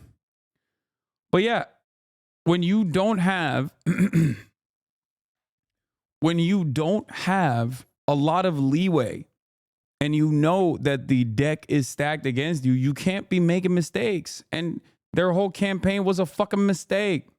Prominent third-party candidate left to Kamala who did not support the genocide was Jill Stein. And in no swing state did Stein get even a full 1% of the vote. In Wisconsin and Georgia, she didn't even come in third. I know some truly principled leftists actually voted for Donald Trump in protests, which, okay. But I seriously doubt that was enough to really make the difference here to put the loss on Stein and protest voters. You could argue that more principled anti-genocide voters just stayed home, but that would clash with the aforementioned fact that turnout was up in swing states. Stein did her best in Michigan, where there is a large Muslim population, where there was also a well-organized effort against the Harris campaign because of her response to the genocide. But even in Michigan, if you add all of Stein's votes to Kamala's, she would still lose. This is important to point out for a few reasons, but for the moment, I really wanted to sink in with liberals and moderates who have went full mask off online with their vitriol towards the people of Palestine and the anti-genocide movement. In the days and weeks after the election, many on social media pointed at Palestinians and their supporters as the cause of Harris's loss, and it was gross and abhorrent to witness. People posted videos of them going to Starbucks, which, by the way, Starbucks was never actually involved in any boycott related to Palestine. That's just a significant marker of how uninformed a lot of us are online, myself included. But regardless of whether or not Starbucks was a part of the anti-Palestine movement, the fact that people were going there explicitly to spite Palestinians, That shit is whack. That shit is fucked up. All you should be ashamed of yourselves. People argued, well, these folks are just angry and they should be allowed to vent their anger and express their emotions without being judged. And sure, maybe, but in that regard, where is that same empathy for Palestinians who are actively being bombed right now? Of all the things that came out of the election, this was the most disappointing to me because I genuinely expected better. And in some situations, I don't know why I did. But I'll come back to this. Another thing that people point out is that certain progressive ballot measures won in states that Kamala lost. For example, in Arizona and Nevada, they established a state right to abortion. This even won in the deep red state of Missouri. And in these particular situations, progressive ballot measures won big time, sometimes getting more votes than Trump and Harris in a particular state. So this would be a good argument against the misogyny and racism issue if you don't actually understand the difference between progressive politics and progressive policies. Many people will point out that progressive policies like universal healthcare, gun control, abortion, all tend to be popular issues that most of the nation agrees upon. The problem there is how these issues are seen if they're connected to or in any way can be seen as supporting of. Yeah, this is my, you know, this is a certified HasanAbi take as well. Okay. I always say this. Progressive policy is popular, but unfortunately, people who, you know, carry themselves as progressive politicians are not as popular as the policies themselves. Black people who are seen as undeserving. Whenever an issue is connected to black people in this country, white people will vote against that issue essentially out of spite. Right now, they're trying to repeal the Affordable Care Act, which is known to white people, a specific type of white people, as Obamacare. These are people that will literally lose their health care if Obamacare is repealed, but because it has the name Obama on it, they do not care, or they don't care enough to actually know what will happen to them. And we've seen this historically in America. The easiest example comes from the history of programs such as the New Deal or the GI Bill. Both of these programs provided massive subsidies, social welfare, and handouts to predominantly white people across the country, enabling the largest growth of the middle class in modern history, but only for white people, as both of these programs were greatly impossible to access for African Americans. And when people started even hinting at the idea that African Americans should start to benefit from these programs, public opinion on these programs changed. People started looking at them as welfare and handouts to the undeserving. And all of these programs saw drastic cuts in subsequent years. White Americans were fine with cutting off their own well-being if it meant that black Americans were cut off too. There's an old saying that a white man will shit in his own pants just to make a black man smell it. Moving on. Split ticket wins for Democrats in Senate and governorship seats don't prove anything regarding Kamala Harris's candidacy and campaign. One of the more frustrating arguments I've encountered is people saying that you can't call it racism or sexism because Ilhan Omar won her election in Michigan, or these two other black women won in Maryland and Delaware. Further, Nevada, Arizona, Michigan, Wisconsin, and North Carolina had Senate or gubernatorial victories for Democrats, but those states did not go for Kamala Harris. How can you call it racism and sexism when other black women and other Democrats were supported in situations where Kamala was not? Again, this sounds like a sound argument until you go back to look at the data of what actually happened. The first one is easy. Ilhan Omar is a House representative from Minnesota's 5th District, a deep blue district in a state that, again, everybody calm down, okay? Yeah, it's Ilhan, but it's fine. Hasn't voted for a Republican for president since 1968, meaning that Kamala still won it in 2024. You can't compare Ilhan to Kamala because once Ilhan Omar won her primary, her re-election was basically a formality. There was already a world of support for her against any Republican opponent. She won with less than 300,000 votes. There's no comparing these two races on scale alone, let alone the fact that that was an easy mode win for both of them. The same can be said for the black women that ran as Democrats in Delaware and Maryland. In any situation where you're in a deep blue state, just like I explained with the Electoral College a second ago, you pretty much know who's always going to be in power in that state based off that population. Of black people elected as senators in the United States, historically, the only Democrat to win in a non-deep blue state is Raphael Warnock here in Georgia. And that's partially because he's here in Georgia. Things are changing here. The rest are either black Republicans or winning in states like Illinois, New Jersey, California, etc. And again, neither of these black women, Lisa Blunt Rochester in Maryland or Angela Alsor Brooks in Delaware, won their seats in non-deep blue states. Not to take anything away from those sisters, it's just not the same level of difficulty or scrutiny that Harris faced as president. So what about Tommy Baldwin in Wisconsin or Jackie Rosa in Nevada, two swing states that were victories for Democrats? Surely this indicates something uniquely bad about Kamala and her campaign strategy. But again, not from the data, from the way I see it. In both of those states, Kamala Harris got more votes than the senatorial candidates. She even got more votes in Michigan than Erica Slotson, who won a Senate seat there, where she had the most resistance from the left and from Muslim protesters. She did get literally a few hundred votes less than Tommy Baldwin in Wisconsin, and it does look like she won't get more votes than Ruben Gallo in Arizona, who seems like he's going to win that seat. And she also didn't beat the incumbent Democratic governor of North Carolina, but there's some very significant reasons why that was always going to be a blowout. Yeah, no, that was... I don't think you can make analysis off of like gubernatorial races, even if they're on the same ballot. You know, I've described this many times over. It's like, not only was Mark Robinson fucking insane, But I would go so far as say the Mark Robinson election is similar to the Gallego one. You know what I mean? Where it's like these people were placed against like really uniquely bad and uniquely weak candidates that were riddled with scandal, and they didn't have the same level of like riz or national prominence that Donald Trump had. Like their opposition didn't. And I think despite that, you still can't look at a gubernatorial race regardless. Plenty of examples of right-wing states, deep right states with blue governors, and plenty of deep blue states with right-wing governors. Like look at Vermont, look at Kentucky. Right? Vermont is a right-wing governor, despite being a deep blue state, and Kentucky has a liberal governor, despite being a deep red state. So people, I think, have a very different approach to their governor. They see it as like they don't care about like party loyalty as much. It's not uncommon to have that happen. Beat the incumbent Democratic governor of North Carolina, but there's some very significant reasons why that was always going to be a blowout win for the Dems there. But overall, in these other high-stakes elections, it doesn't point to a unique rejection of Kamala by her voter base for any reason that would align with some of the criticism I mentioned earlier. In fact, almost all of those candidates ran with the same type of policies that Kamala did. Overall, she did great in the swing states, and had she just won the states where she did outdo Joe Biden, she would be the president right now. But she didn't, because Donald Trump significantly outdid his own performance from 4 years ago. And once we get into those numbers, it forces us to face some really hard realities. So let's return to those Senate races in Wisconsin, Michigan, Nevada, and Arizona, and especially Pennsylvania, because they also tell us some other things once you look at the numbers. The voter results in these races, to me, point to the most important detail about what really happened in this election. Again, Kamala lost all of these states, but outside of Pennsylvania and Arizona, she outdid Biden's performance. Further, Wisconsin, Michigan, Nevada, and Arizona were Senate wins for Democrats. This means that not only did Trump win these states, not only did he outdo Biden's numbers in most of them in 2020, but he also outdid his own Republican running mates in these same states, because Trump would win the state, but Democrats would win the Senate. And the gaps here are pretty significant margins. As of writing, in Wisconsin, Trump got 1,697,769 votes and won the state. The Republican senatorial candidate got 1,641,181 votes, a significant but not so wide margin akin to how Kamala did in similar situations. In Michigan, Trump got 2,814,316 votes. The Republican candidate got 2,691,621 votes, a pretty significant gap. In Arizona, Trump got 1,764,862 votes. The Republican candidate got 1,591,318. Yeah. Sean the Black says, so if Trump captured non-voters while Kamala didn't, it's not a campaign issue.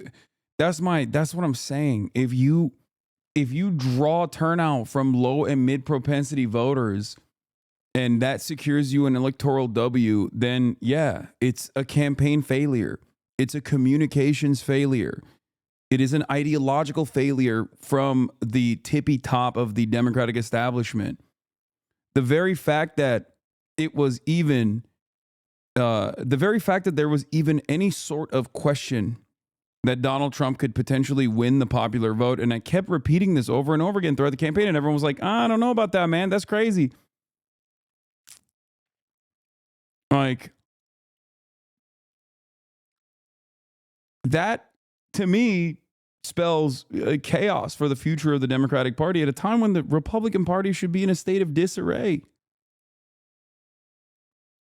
18 votes, again, another significant gap. In Nevada, Trump got 751,205 votes. The Republican candidate there got 677,046 votes, a significant gap considering the size of the state. And in Pennsylvania, the one place where a Republican actually won their race on a split ticket, Trump got 3,538,989 votes, and the Republican senatorial candidate got 3,395,274 votes. Again, a large gap in a state where the Republican actually won. This pattern is replete nationwide with Trump in solid red states. There were millions of people nationwide that went into a voting booth on election day with no interest in voting for any other candidate on their ballot other than Donald Trump. They checked one box and then turned their ballot in. Now, this isn't something that never happens. Federal elections always have higher turnout, but it's significant to see the scale at which the nation, or more explicitly, people in these swing states, showed up for the old racist, adulterous, treasonous, rapist felon, as opposed to the black woman district attorney who branded herself as a cop. So who are these people? You already fucking know. Like, why? Well, I shouldn't have to make this fucking video. I shouldn't have to make this fucking video. The data I've seen indicates that there are white men in the suburbs and rural areas. I even had Nicholas Nameless help me out by doing a spreadsheet of all the counties in these swing states just to make sure this was true. NBC's exit polls also show that among white voters in key states, Kamala lost marginally suburban voters and significantly rural voters. These are almost categorically white voters, which correlates to her vote numbers amongst whites. In those key battleground states, she only got 37% of white men and 45% of white women. When you look at the proportion of the vote she got in those areas compared to Biden, they shrink in almost every situation, which meant that Trump got to run up the score, which meant that even though she got close in many of those states, she could. Yeah. So this is where we both agree with one another, but I guess maybe disagree with the solution here. Cause like we agree that yes, white men, not exactly the best politics, right? Especially if their educational attainment is is at a high school level, right? The reality of the matter is that's the board. That's the game. You can't change the rules of the game midway through. You just get that. That's it. A Democrat, a liberal, and not saying FD is one, but a liberal looks at that and goes, we got to be more racist. I look at that and go, we got to offer them shit. Okay? One side is at least recognizing the anger and frustration that they have and constantly pulling on it and saying, you're mad because black people have a seat at the table. You're mad because trans people exist. You're mad because the Democrats only care about these people. Okay? And the Democrats look to that and turn around and say, yeah, they're kind of right, actually. Oopsie, we got caught. We do care a lot about trans people, but no, we don't anymore. I promise. Okay? I promise we don't care about these people any longer. And it's like, that doesn't change anything.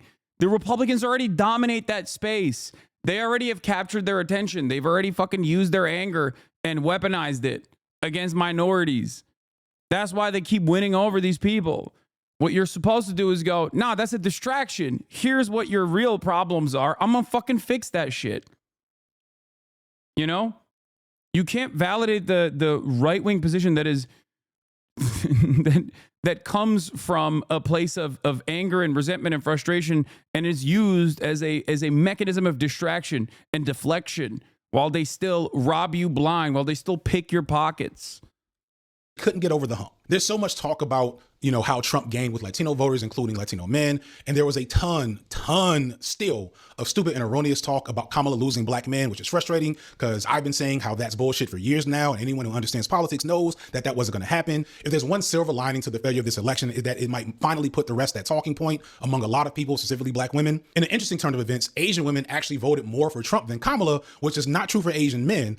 I'll let you come up with your own conclusions there, or maybe don't bother. Don't bother to even bother the Asian women or the Latino men or the black men. Do not waste your time. Because at the end of the day, white people make up 75% of America's electorate. And no Democratic candidate has won the white vote since Lyndon B. Johnson in 1968. The Democratic presidents that have won since then have won with a strong showing amongst whites and an even stronger showing amongst minorities. That is how they win the election. It's never the will of the white people of this country to allow a Democrat to be president, not in the last almost 60 years. I don't understand how what I'm saying here is controversial.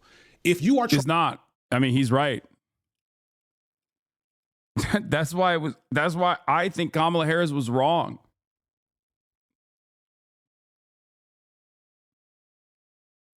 I think the reason why I think Kamala Harris was wrong was because she weirdly enough thought like she could, capture the attention of the white vote for some fucking odd reason.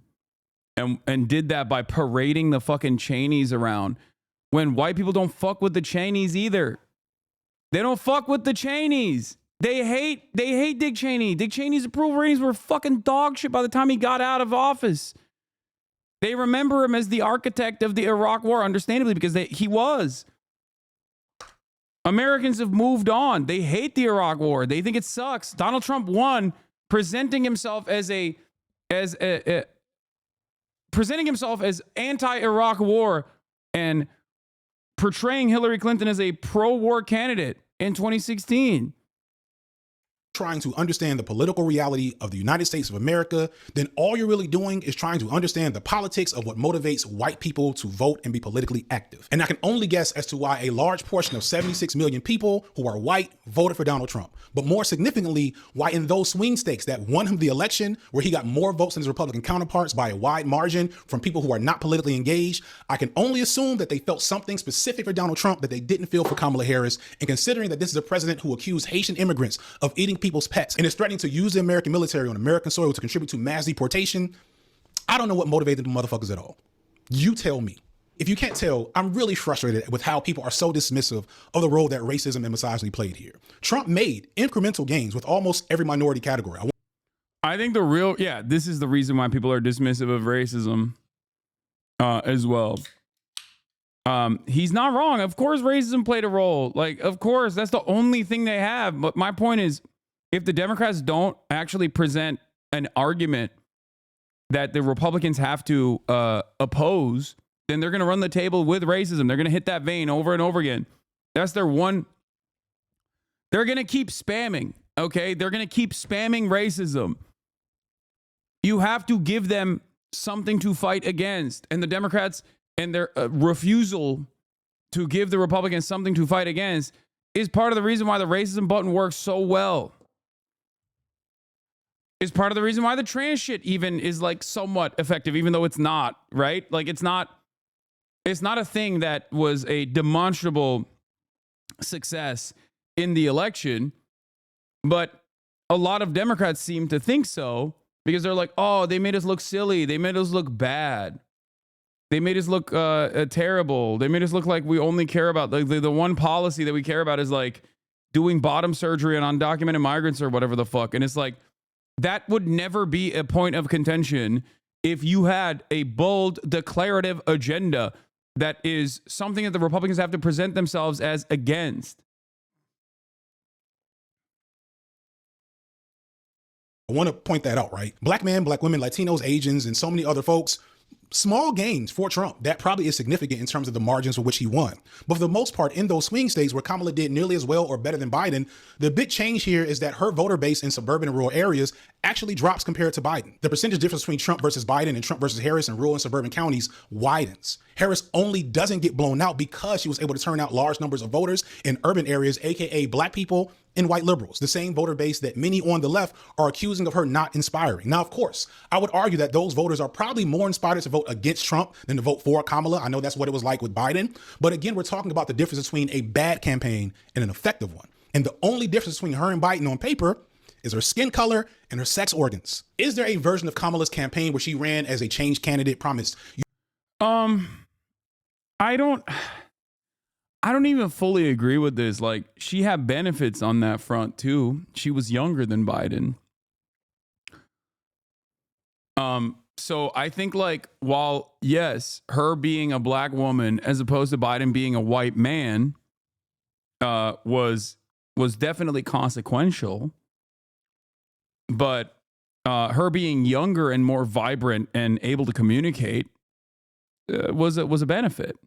Also, Biden would have lost harder than Kamala Harris. Age doesn't matter as much. No, with Biden, it did. It became the only thing that mattered, I think. Universal health care and to save the environment and give stimulus packages to workers that wins her the election? Maybe. I doubt it, but maybe. But when you look at the exit poll data, 92% of voters that voted for Trump said Kamala was too extreme as a leftist. They called her a communist even as she ran a center-right campaign. It's because, once again, if you have no North Star that you can point to in terms of easily identifiable policies, okay, bold, universal policies, then you can be made a mockery. You can turn into a clown by your opposition. This is a major problem with the Democratic Party's attitude whenever they run scared. That's it. That's it. Oh, Kamala Harris is a communist. She's too fucking radical or whatever. Okay. Missouri voted to increase minimum wage by to $15 an hour, and emergency leave, or paid emergency, paid family leave. Missouri also voted to enshrine abortion protections in their state constitution. And then they went and voted for Donald Trump. How the fuck does that work? How does that work?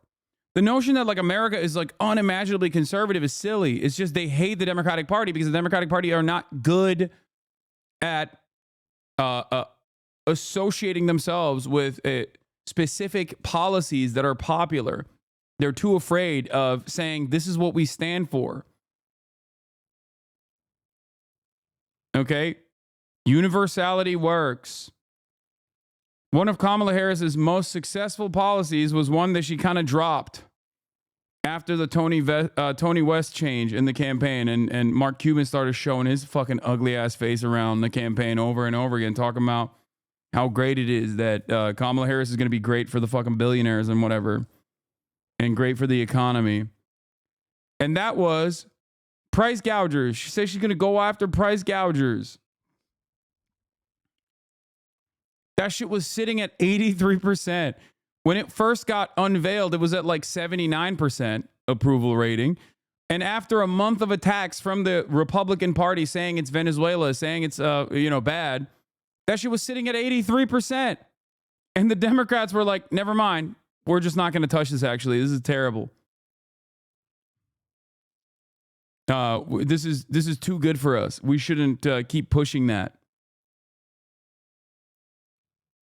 How do you make this? How do you look at this and go, yeah, this wasn't the mistake of the Democratic Party? You know?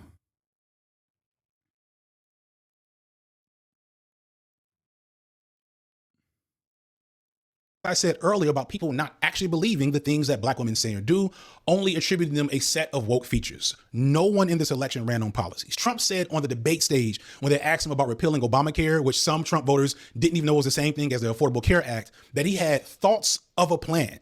He doesn't, of course. No Republicans have a plan to replace Obamacare, but they know that talking about replacing Obamacare gets those people in their base to vote.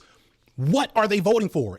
There's truth to this for sure. Republicans don't know what the fuck they're voting for. They literally, when the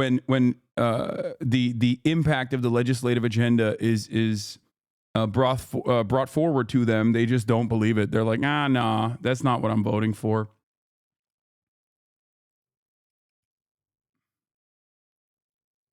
Yeah.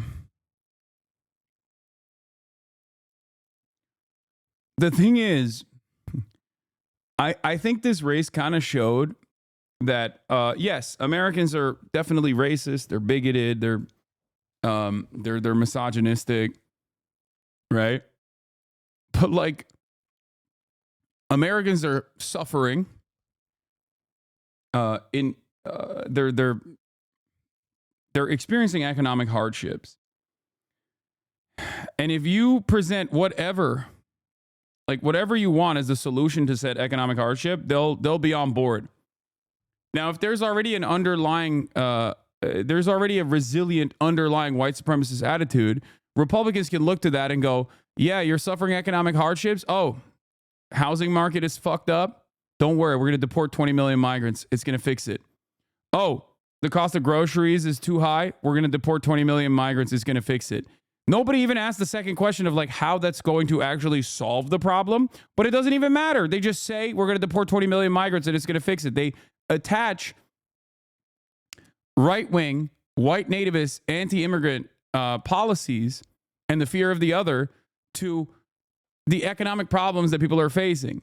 If the Democrats turn around and have no answer for that, if they don't run around and say, hey, listen, this deportation shit is actually ass. Like, what the fuck are you talking about? These are your neighbors. We're going to humanize them and actively campaign year round, okay, against this very obvious thing that the Republicans are going to spam over and over again. It's not like they didn't communicate that they were anti-migrant and Democrats got caught with their pants down. They knew that this is the one thing that they're going to constantly hit on because they never stopped hitting on it. If the Democrats had actually said, like, no, we see you, we hear you, prices are fucked up, we're going to fix it, We're going to fix it by going after price gougers. We're going to use the federal regulatory bodies to go after fucking price gougers, to go after corporations and the billionaires and the wealthy that have fucked you over time and time again. I think that that message would resonate with voters. Okay? It has resonated with voters. That's part of the reason why a lot of these cynical assholes in the Republican Party are now shifting in the direction of slight populism. Okay? They do that fake kind of left-wing populism, but in reality, they don't give a shit. But Kamala Harris was like, no, this is the opportunity economy. We're going to give startups $50,000 in tax cuts. It's like, I felt like I was losing my mind. It's not policies. In some blind surveys on policies, when people got the issues based solely on what the person was going to do, these studies found that people prefer Harris's policies over Trump's almost categorically. Again, you can't tell me that Trump voters were inspired by his policies compared to Kamala's. There's no evidence that points to that. Harris did not run on some serious woke agenda. She didn't talk about race or gender hardly at all. She ducked the conversation around trans people, talked about strong borders, didn't mention the police violence or racism basically at all. She approved fracking, yet liberal pundits are trying to say she was too left and too woke anyway. So God forbid, she may have actually ran a populist campaign on change like Bernie did and talk about those things that are important to her base, because she probably would have gotten even worse. But if she were Bernie, if she were a heterosexual white man, I'm confident she'd have won with exactly the same campaign strategy of not really saying much, because again, that's what Biden did in 2020. No, I don't agree, because Biden would have fucking lost by wider margins to Donald Trump. That's why he had to drop out. So this is where I actually disagree with FDSignifier vehemently, because there's a reason why Biden had to drop out, right? This election cycle. We're not even talking about 2020, because in 2020 he won. I mean, it's a bubble ring. Okay, I'm sorry, no disrespect to my goat, LaGod James, but like it was the COVID bubble. Okay, it was a Mickey Mouse ring for Joe Biden, like. Straight up.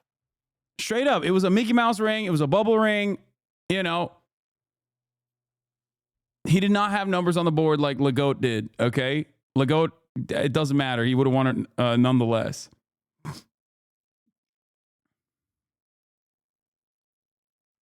Yeah. The internal polling was looking like Biden was going to lose New York. Okay. It's not even a thing. Like, it's not even. Oh, I mean, this doesn't make any sense.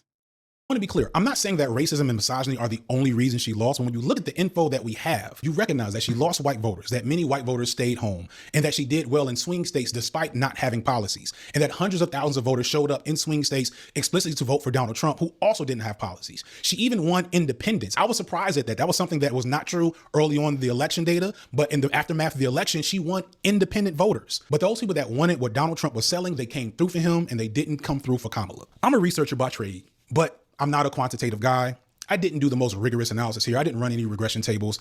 I welcome those of you who have that skill set to come and look at what I've looked at and come to your own conclusion. I hope that I'm wrong, to be honest. I wish we lived in a world where American voters cared so much about Palestine that they stayed home. I wish we had a voting population in this country that cared so much about policy details that they weren't inspired to vote for a candidate who provided none. But nothing in the data points to this. And I think we on the left need to get that through our skulls. Considering everything I've shown you here, I'm genuinely asking you in the comments, please, for my own sake, for everyone's sake, find a better explanation than racism and misogyny that actually makes sense.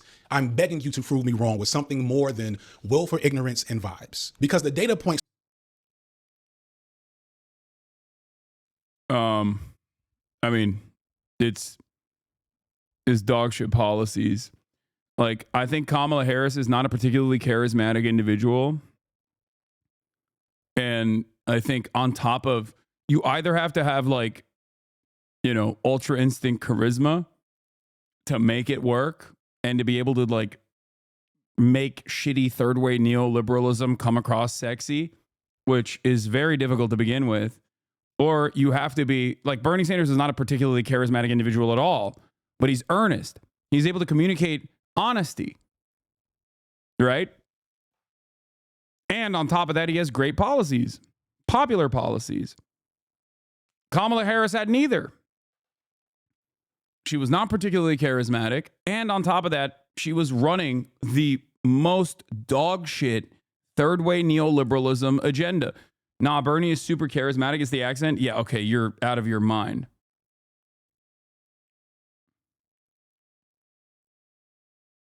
You also can't compare Trump not having real policies to Harris having half-ass policies. Progressives don't come out of half-ass policies or no policies. No. Donald Trump did come out with bullshit policies. But the problem is he at least pointed to the issues over and over again. He hammered it over and over again. The issues that people were experiencing. He was able to deflect the attention, divert the attention, but he was able to basically channel the anger that people were feeling, channel the frustrations that people were feeling. And then he would just go, you're angry. You're right to be angry. You know why you should be angry? Immigrants.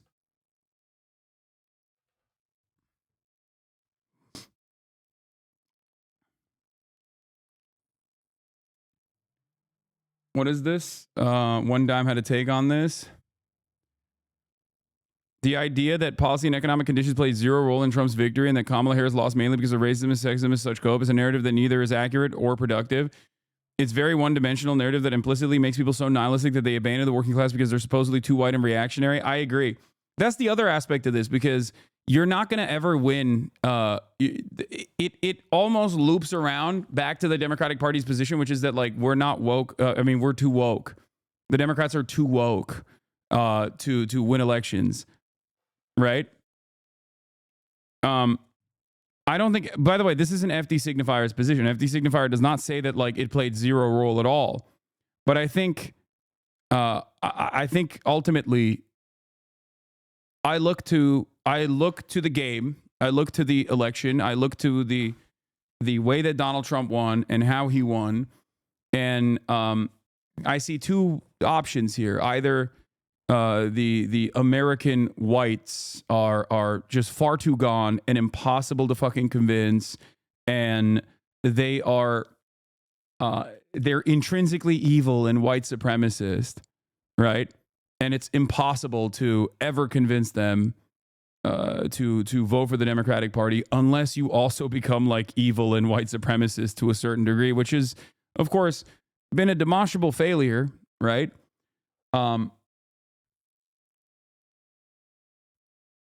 Or you have to try something different. Try something that the Democrats haven't really done, which is go out and push for bold, universal policies that help, universal policies that help everybody, including the white working class. Recognize the anxieties that they feel and try to desperately claw them back from the grips of white supremacist thinking. Thanks to Trump uniquely motivating a specific type of voter that shows up only for him, only for his unique brand of racist, sexist, authoritarian posturing. He gets rural America voting in a way they traditionally do not. Trump could have... Yeah, I mean, AMLO and Claudio Sheinbaum is right there. Mexican society is not more progressive across the board than America, right? They're not. Mexico has real problems with femicide. This is a real issue, and yet they voted for a Jewish woman in a 98% Catholic nation by wider margins that they'd voted for the old white guy that came before her. And there's a reason for that. There is a reason for that. And that is because AMLO expanded social safety nets, expanded the welfare state, and also very openly communicated that he was doing that over and over again. He was not afraid of calling out his enemies, right? And it's not like he was it's not like he was a what do you call it? Particularly woke, or it's not like he was it's not like he was like a fucking card-carrying socialist either, right? He's not. But it didn't matter. You improve people's material conditions and they will never forget it. actually beating Obama in '08. There's people like memeing like Obama's gonna come back in 2028 or whatever because Trump's gonna try to run for a third term.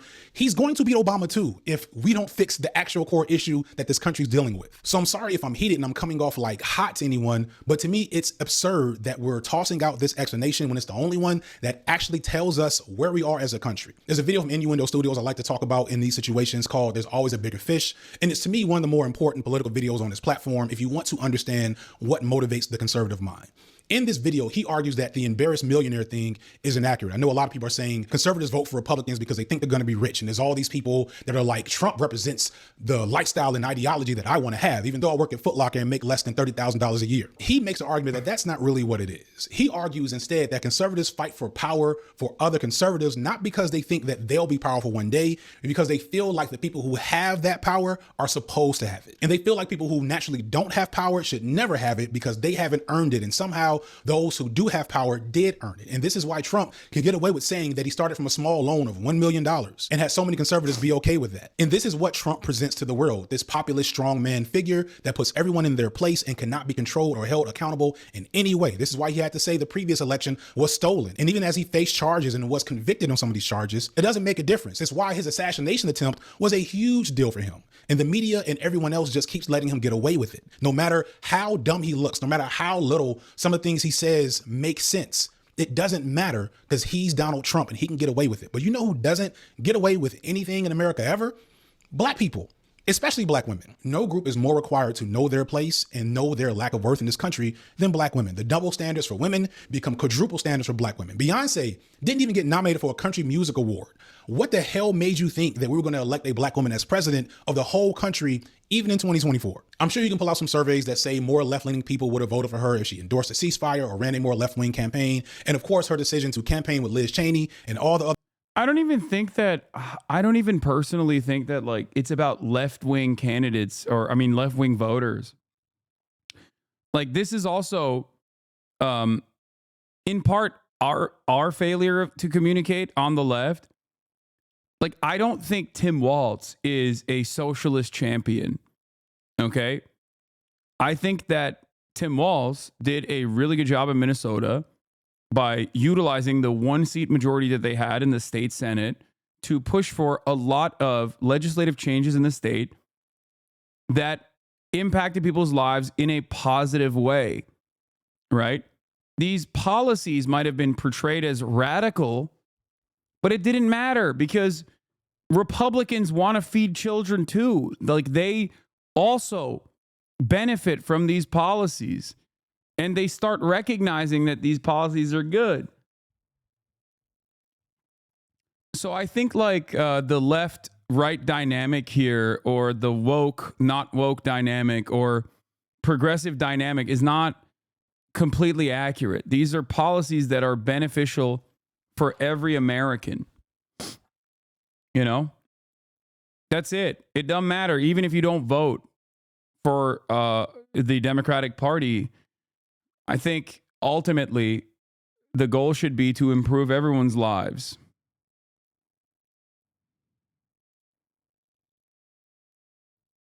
If he's conceding that she never could have won, why isn't he way more pissed that she was a candidate to begin with? I think there's like somewhat of a stink associated with progressivism. That's the other side of this. Like a lot of people consider it to be a lot of people consider it to be like a electoral anvil on people's necks because most people don't understand it. They think it's like tied to liberalism. And people fucking hate liberalism, even if they are themselves liberal. Like Republicans, they love liberalism. They do it all the goddamn time. It's monoculture. They just do it with a reactionary slant. A more reactionary slant than the Democratic Party's voters.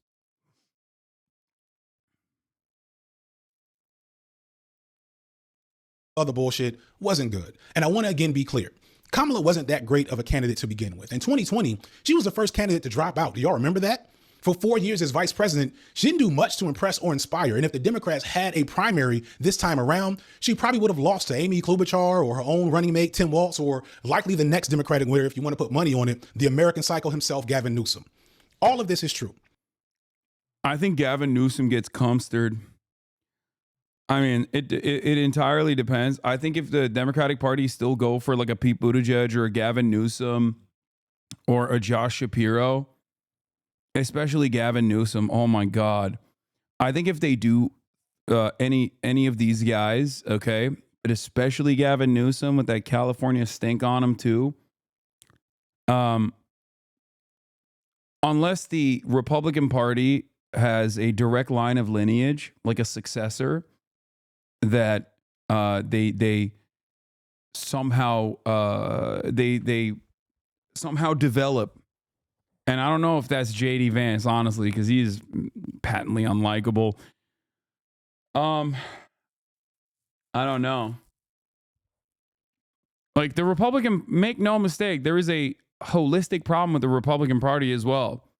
They're relying on Donald Trump's telegenic riz far too much. They tried to put an establishment figure that represented Trumpian politics and failed spectacularly. Ron DeSantis, right? They are kind of in their Obama era right now. In the same way that the Democratic Party was in its Obama wave from 2008 onward, and were never really able to recreate that same charisma. And that's part of the reason why they keep losing. I think the Republican Party is going to experience a similar problem unless they find like a way out of this.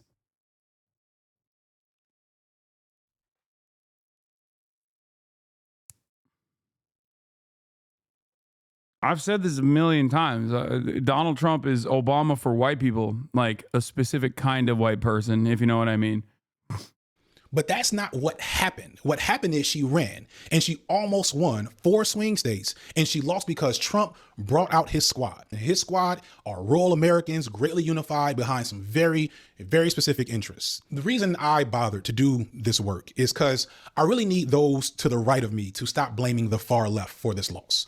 The numbers show we didn't do much. You're showing your own true colors with the way you're responding to this loss. You're proving everything we say about you to be true by pointing the finger at Palestinians, Latinos, and black men instead of some of your own cousins and husbands who have the real. What is going on in this screen here, bro? Academics crashes out on Kendrick Lamar on stream. What is this chaotic ass first picture here? Kamala Harris, Kendrick Lamar, Donald Trump, me in a dress. Destiny, what the fuck is this? What the fuck's this man looking at?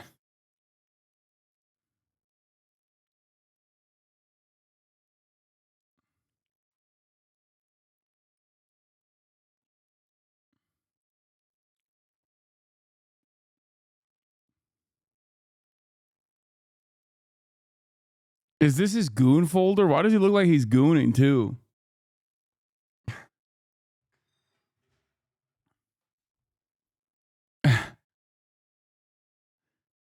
He's like, oops, my goon folder leaked.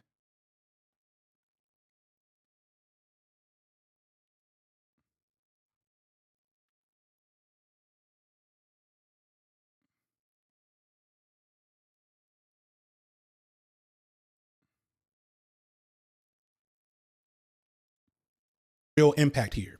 We barely had any impact at all. I also need those to my left to get a reality check because we barely had any impact at all. We are much further from our goals than many online like to believe. I'd argue that much of our behavior online, from the infighting to the purity testing to the constant engagement with rage bait, is a core reason why we're not nearly as far along as we think we are. We're chasing the feeling of winning something, anything, and getting it with mean tweets and comments while nothing is actually getting done outside of our screens. This isn't everyone to my left.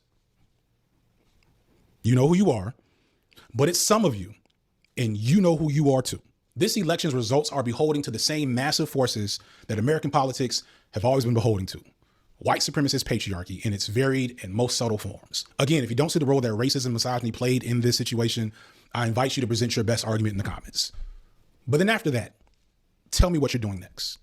One of the reasons I voted for Kamala is because I wanted to avoid making a video like this, because I knew as soon as she started losing that I was probably going to have to make something like this. Because while Kamala represents a horrible status quo that I've been talking about from jump, again, be clear where I stand. To me, there's value in not resetting the meta of what resistance looks like to the institutions that both Trump and Harris really work for. I might be wrong about this. This is not a hill I'll die on. In fact, if you look at like the person that Trump just appointed as his board czar, that same guy that people are crying about worked for Barack Obama. Like, people that say that you can't compare the two, you're lying to yourselves. But anyway, in the aftermath of this election, the whole game has been reset. We're putting effort into settling down foaming at the mouth liberals who are going full mask off with Zionism, imperialism. We're also dealing with charged up conservatives preparing for the Christo-fascist regime that Trump is trying to put in place. Resources that may have went to further resistance for Palestine are going to be used to fight under the Muslim ban here in the United States. Bad immigrant policy that we already had is going to be leveled up to militarized mass deportation.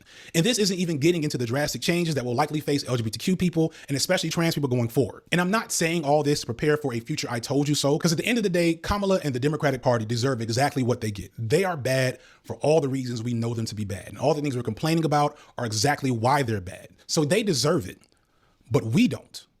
So what are you going to do about it?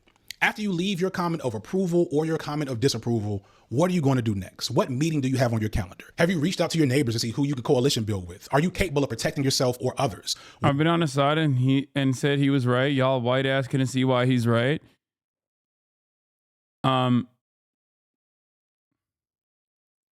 Isn't this just blaming everyone except liberals? I mean, he's blaming the Democratic Party, I think. Like, the only issue I had with it was that go back, he soft calls you out. I think the only issue I had with his analysis was when he was talking about like Joe Biden would have won almost, like, or Joe Biden would have performed better than Kamala Harris, but like that wasn't correct. I think Joe Biden had to drop out because he was spectacularly bad because how old he was.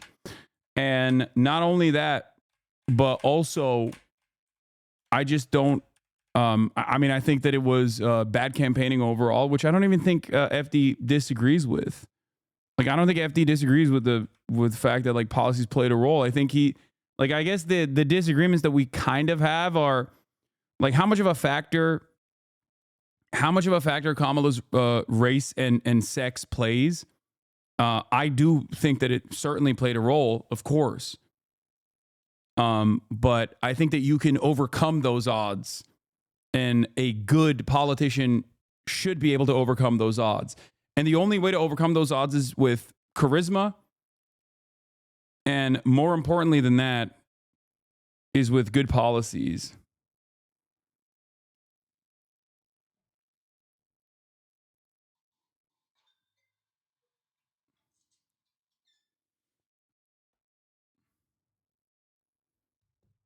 Because Kamala Harris was aware that racism played a formative role in the mindset of Americans, right? That's why she never did that Hillary Clinton style, like, I'm a woman and you have to vote for me shit. You know what I mean? She knew. And maybe even focused a little bit too much on the whites in the suburbs because of that, where she was like, oh, well, it's because I'm a black woman, they're never going to like me, so I have to do my very best to like get them to like me so that we can win.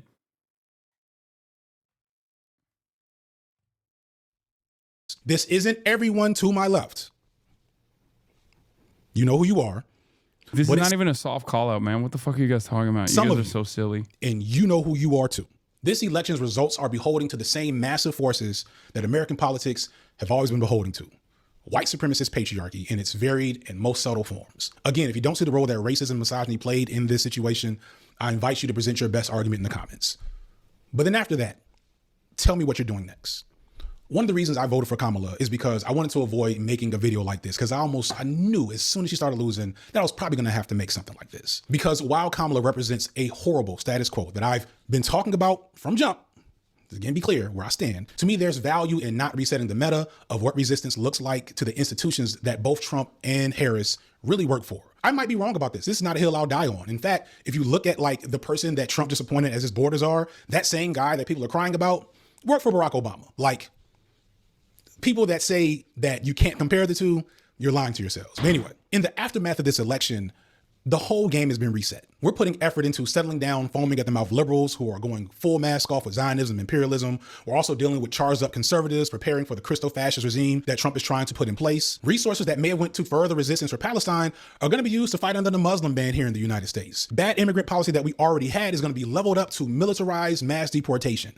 And this isn't even getting into the drastic changes that will likely face LGBTQ people and especially trans people going forward. And I'm not saying all this to prepare for a future I told you so, because at the end of the day, Kamala and the Democratic Party deserve exactly what they get. They are bad for all the reasons we know them to be bad. And all the things we're complaining about are exactly why they're bad. So they deserve it, but we don't.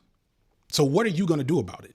After you leave your comment of approval or your comment of disapproval, what are you going to do next? What meeting do you have on your calendar? Have you reached out to your neighbors to see who you can coalition build with? Are you capable of protecting yourself or others? What are you doing besides watching my videos? I don't know what should be done next. I'm just a creative. I'm not a leader or an organizer. I'm barely affiliated myself. But I will tell you, regardless of what you think of this video's thesis and me, now that the election is over, neither of those things are all that important. Whatever work you are doing or planning to do while supporting or resisting a Kamala Harris presidency, you should be doing the same exact thing under Trump. You need to wrangle whatever loose threads you have developed from this, get over whatever it is that you're needing to get over, and get back to work in whatever way you can. So in support of that, the pinned comment of this video will be used as a place to list organizing opportunities and networks of support. Please be responsible, as this is a Google platform that is public. None of this is secure, but if you have a safe way to share an org that you want to support and pull people into, please list them there, contact info for them, location, etc. in that pinned comment. Please put nothing else in that comment because I don't want it to get bogged down with debate. Feel free to broaden that discussion elsewhere in the comments, or if you're still not with me in my explanation,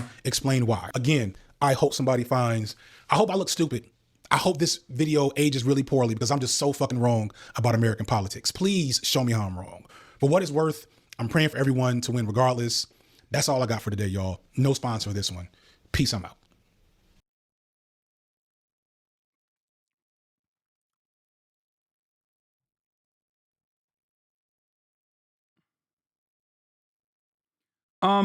I agree with FDSignifier that racism plays a major role in this stuff in elections.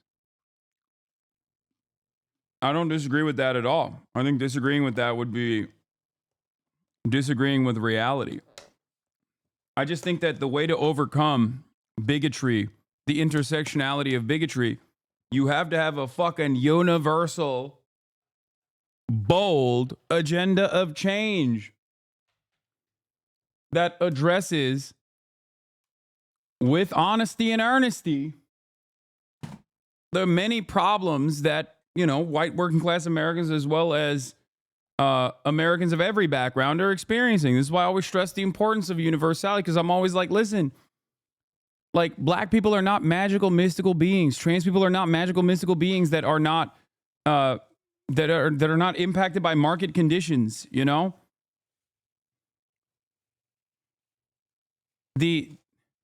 In some ways, I think the Democratic Party has so successfully created this narrative that, like, they weaponize against Bernie Sanders, for example, with like cynical identity politics, where they were like, oh, Bernie is bad on black issues because he doesn't talk about criminal justice enough. It's like, first of all, he does.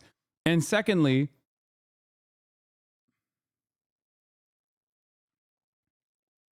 not only does Bernie talk about that, but he also talks about other issues that are other issues that are genuinely impactful for everyone. Like when Bernie's talking about universal health care, if black people are disproportionately fucked over by the current healthcare system, given the economic conditions that black people are facing in this country, then universal health care helps black people too. It disproportionately helps black people, as a matter of fact. That's it. As long as you're not fucking running around and being like, yeah, no, we're gonna do universal healthcare except for black people, in the way that like FDR carved out, specific subsects of the American working class in the New Deal era, in the OG New Deal, As long as you don't do that, then it's great. And Democrats have cynically countered against that position, have cynically painted themselves as like, no, you can only be woke and an advocate for social justice if you're like if you're channeling hyper specific campaign promises.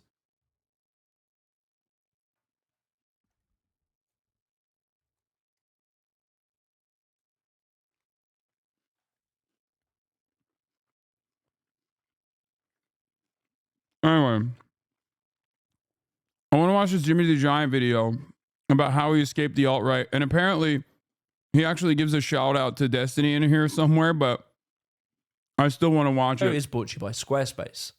Yes, my brothers, my brodies, my WODs. I'm going to do another one of these little talk to cams. You might have noticed, through some of my videos, I officially joined the woke brigade. It's unfortunate, I didn't really want to, but I'm going to talk how we got here. My political arc has been pretty insane. At one point, I was in a Nico Malama video supporting Trump. That's me. I'll admit it. Blurry boy. Trauma Reporters UK. I'm here. Look at my hat. I love Donald Trump. So today we're going to talk about how I managed to escape the alt-right pipeline. Up yours, woke moralists. How big is Luton? It's 200,000 population. And how many lost? 45. There will never be peace on this earth so long as we have this book. It's a violent and cursed book. Attacks on mosques. Other minority communities singled out. Wanton violence alongside racist rhetoric. Seems JimmyTheGiant was a real Brexit geezer. What the fuck happened? What the fuck happened, Jimmy? You were on the right side of history, mate. Lad! You were a proper bloke. A proper Brexit geezer. The woke got you, eh? When I was a young gangster, a YG, I was a little bruh, right? A little bruh. I'm about 13 years old. And this motherfucker looked like John Tron. We're invited into school. It was mandatory, we weren't invited. And we had to do a speech. So, my mate goes up and he does the history of Chelsea Football Club. A girl goes up and she does about horse riding. I go up with my little thumb drive, plug it in, 9/11. So I basically proceed to radicalise a classroom of young, impressionable 13-year-olds as to why the American government did 9/11. Who do you believe was behind 9/11? Criminal elements of the military-industrial complex, the same ones that staged Gulf of Tonkin, the same ones that staged the mass shootings of Operation Gladio. Right. Ooh, I was in this kind of early conspiracy theory bubble. But what I want to say is it was interesting, right? Because at that time, being a conspiracy theorist wasn't left and right. It was just anti-establishment. And so whilst I was listening to Alex Jones, I'd also be listening to the Young Turks and listening about Occupy Wall Street. So when I was young, I was just a sort of contrarian hipster. I'm not like a communist, but I'm definitely not a capitalist, and I'm definitely left-wing, and I definitely voted to remain in the EU referendum. And so time goes by, I grow up, and I remember I got, I had a few jobs working like fucking Sainsbury's or B&Q, and that was further fueling my sort of anti-capitalist feelings. But I remember I got one job, and I met this geezer, and he was a proper right-winger. Capitalism is good because capitalism is freedom. Socialism is bad because socialism is tyranny. It was like a right-winger in the flesh. I'd never seen one before. I was like, what the fuck hell is this? Capitalism good? Welfare state bad? NHS bad? But you see, although I deeply disagreed with all of his views at the beginning, you gotta remember 13-year-old contrarian Jimmy. He's still in there somewhere. And what he's hearing is contrarian views, you say. Anti-establishment, non-mainstream. Little old hipster Jimmy lapped up this sort of right-wing rhetoric because I realised it was different to everyone else, and that would make me interesting if I believed all these things, right? And when I say right-wing, it's not, we don't like foreigners. It's stuff like this. The people who get on welfare lose their human independence and feeling of dignity. They become subject to the dictates and whims of their welfare. It's really funny because the presentation of this stuff is considered anti-establishment, but it is the most establishment you can get. That's what's hilarious about it. When you have a guy like Milton Friedman being portrayed as an anti-establishment figure, I'm not, shitting on current Jimmy, right? But I'm saying that, like, there are a lot of people who probably have had this exact same experience where they think liberalism is woke video games or whatever the fuck, right? And it's anti-establishment to be conservative because everything is liberal and woke video games. When this guy is the most established right-winger you can get, like as established as you can get. His worldview is the neoliberal uniparty. Like, people, this is it. He is I mean, yeah, he was a Reagan advisor personally. His writings, his academic literature played a formative role in undermining the global South. It does not get more establishment than that. Just like it doesn't get more like your dad's point of view than Ben Shapiro.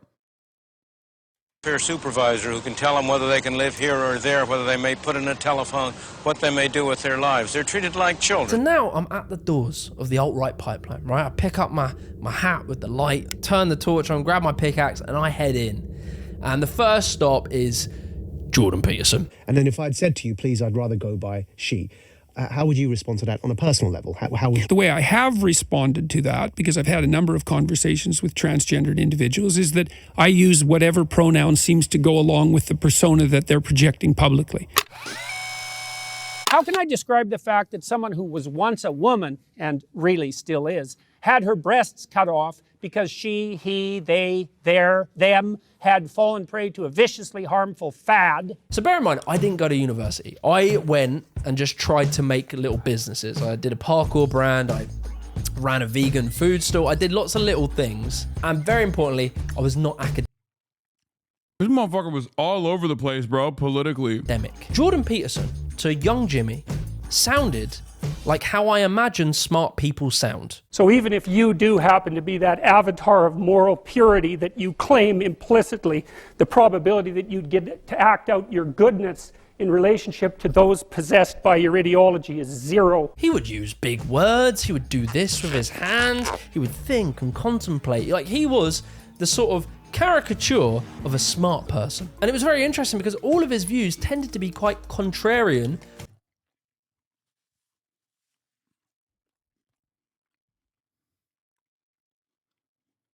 I think there's something really interesting about this. Especially if Destiny played a formative role in him escaping the alt-right pipeline. What this man doesn't recognize is that he went from one, contrarian figurehead to the other who also falsely presents themselves as like an intellectual giant.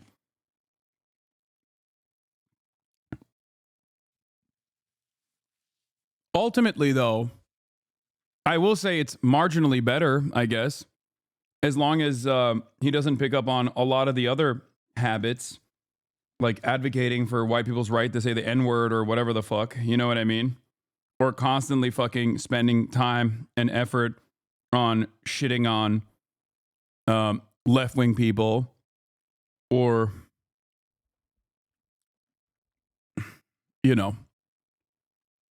getting a little too close and personal with neo-Nazis and white nationalists.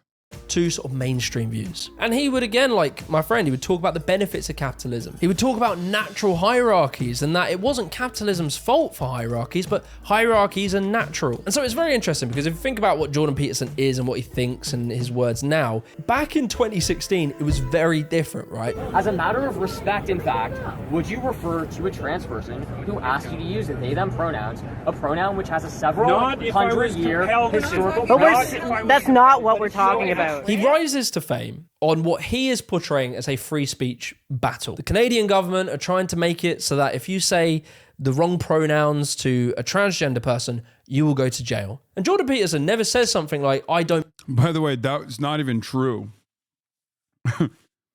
I think we always forget to factor in how much of right-wing sentiment is just a lie.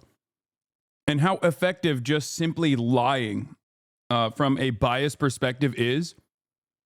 I know he doesn't have these opinions, by the way. Now, I'm saying that, like, I'm talking to old Jimmy, right? Old Jimmy the Giant, Jimmy the Little, before he became Jimmy the Giant.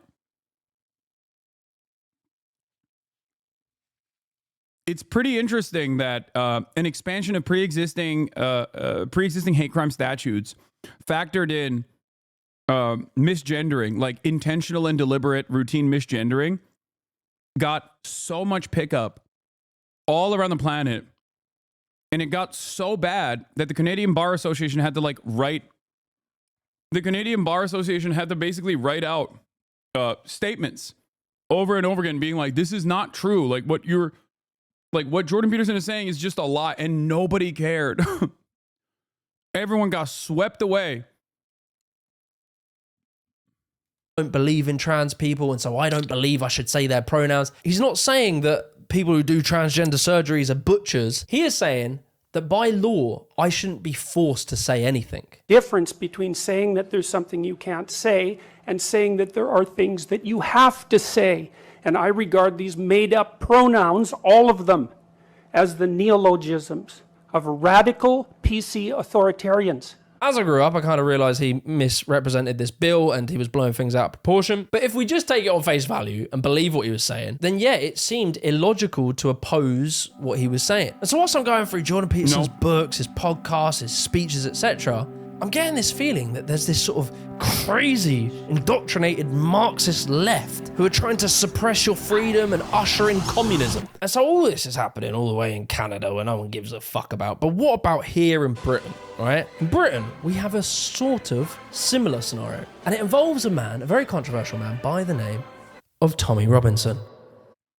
Before we go any further, I want to give a massive shout out to today's sponsor, Squarespace. Squarespace is undoubtedly the best, I'm not kidding, the best platform when it comes to making websites. Beautiful websites, ones that are perfectly tailored to you. With their new design intelligence, which combines the newest AI technology, plus their years of understanding and crafting beautiful website templates, you can now literally type in prompts to the AI and it will create a bespoke website to you and your brand. As well as that, their payment system. So if you're selling goods online and people, maybe you have customers all around the world, Squarespace takes so many different types of payments, it's now easier than ever. From Klarna to ACH Direct Debit, Apple Pay, and you can even do buy now, pay later with Afterpay and Clear. Wait, what is this?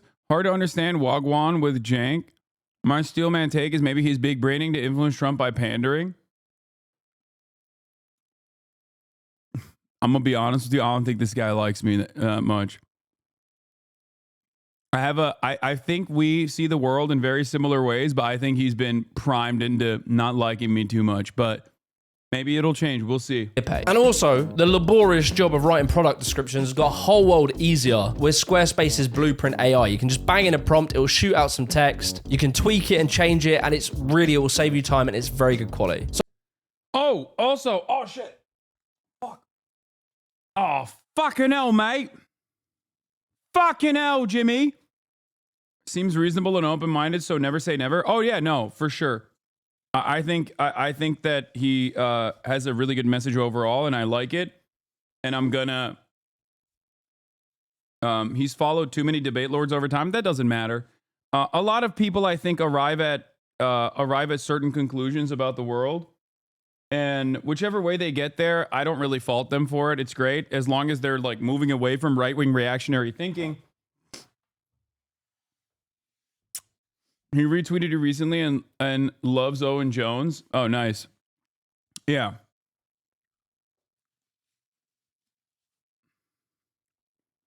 One thing I will say, he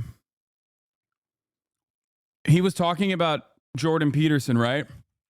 And how Jordan Peterson's like rhetoric about I arrived at you through destiny, then Vosh, then you. That's a crazy journey, my man. Holy shit.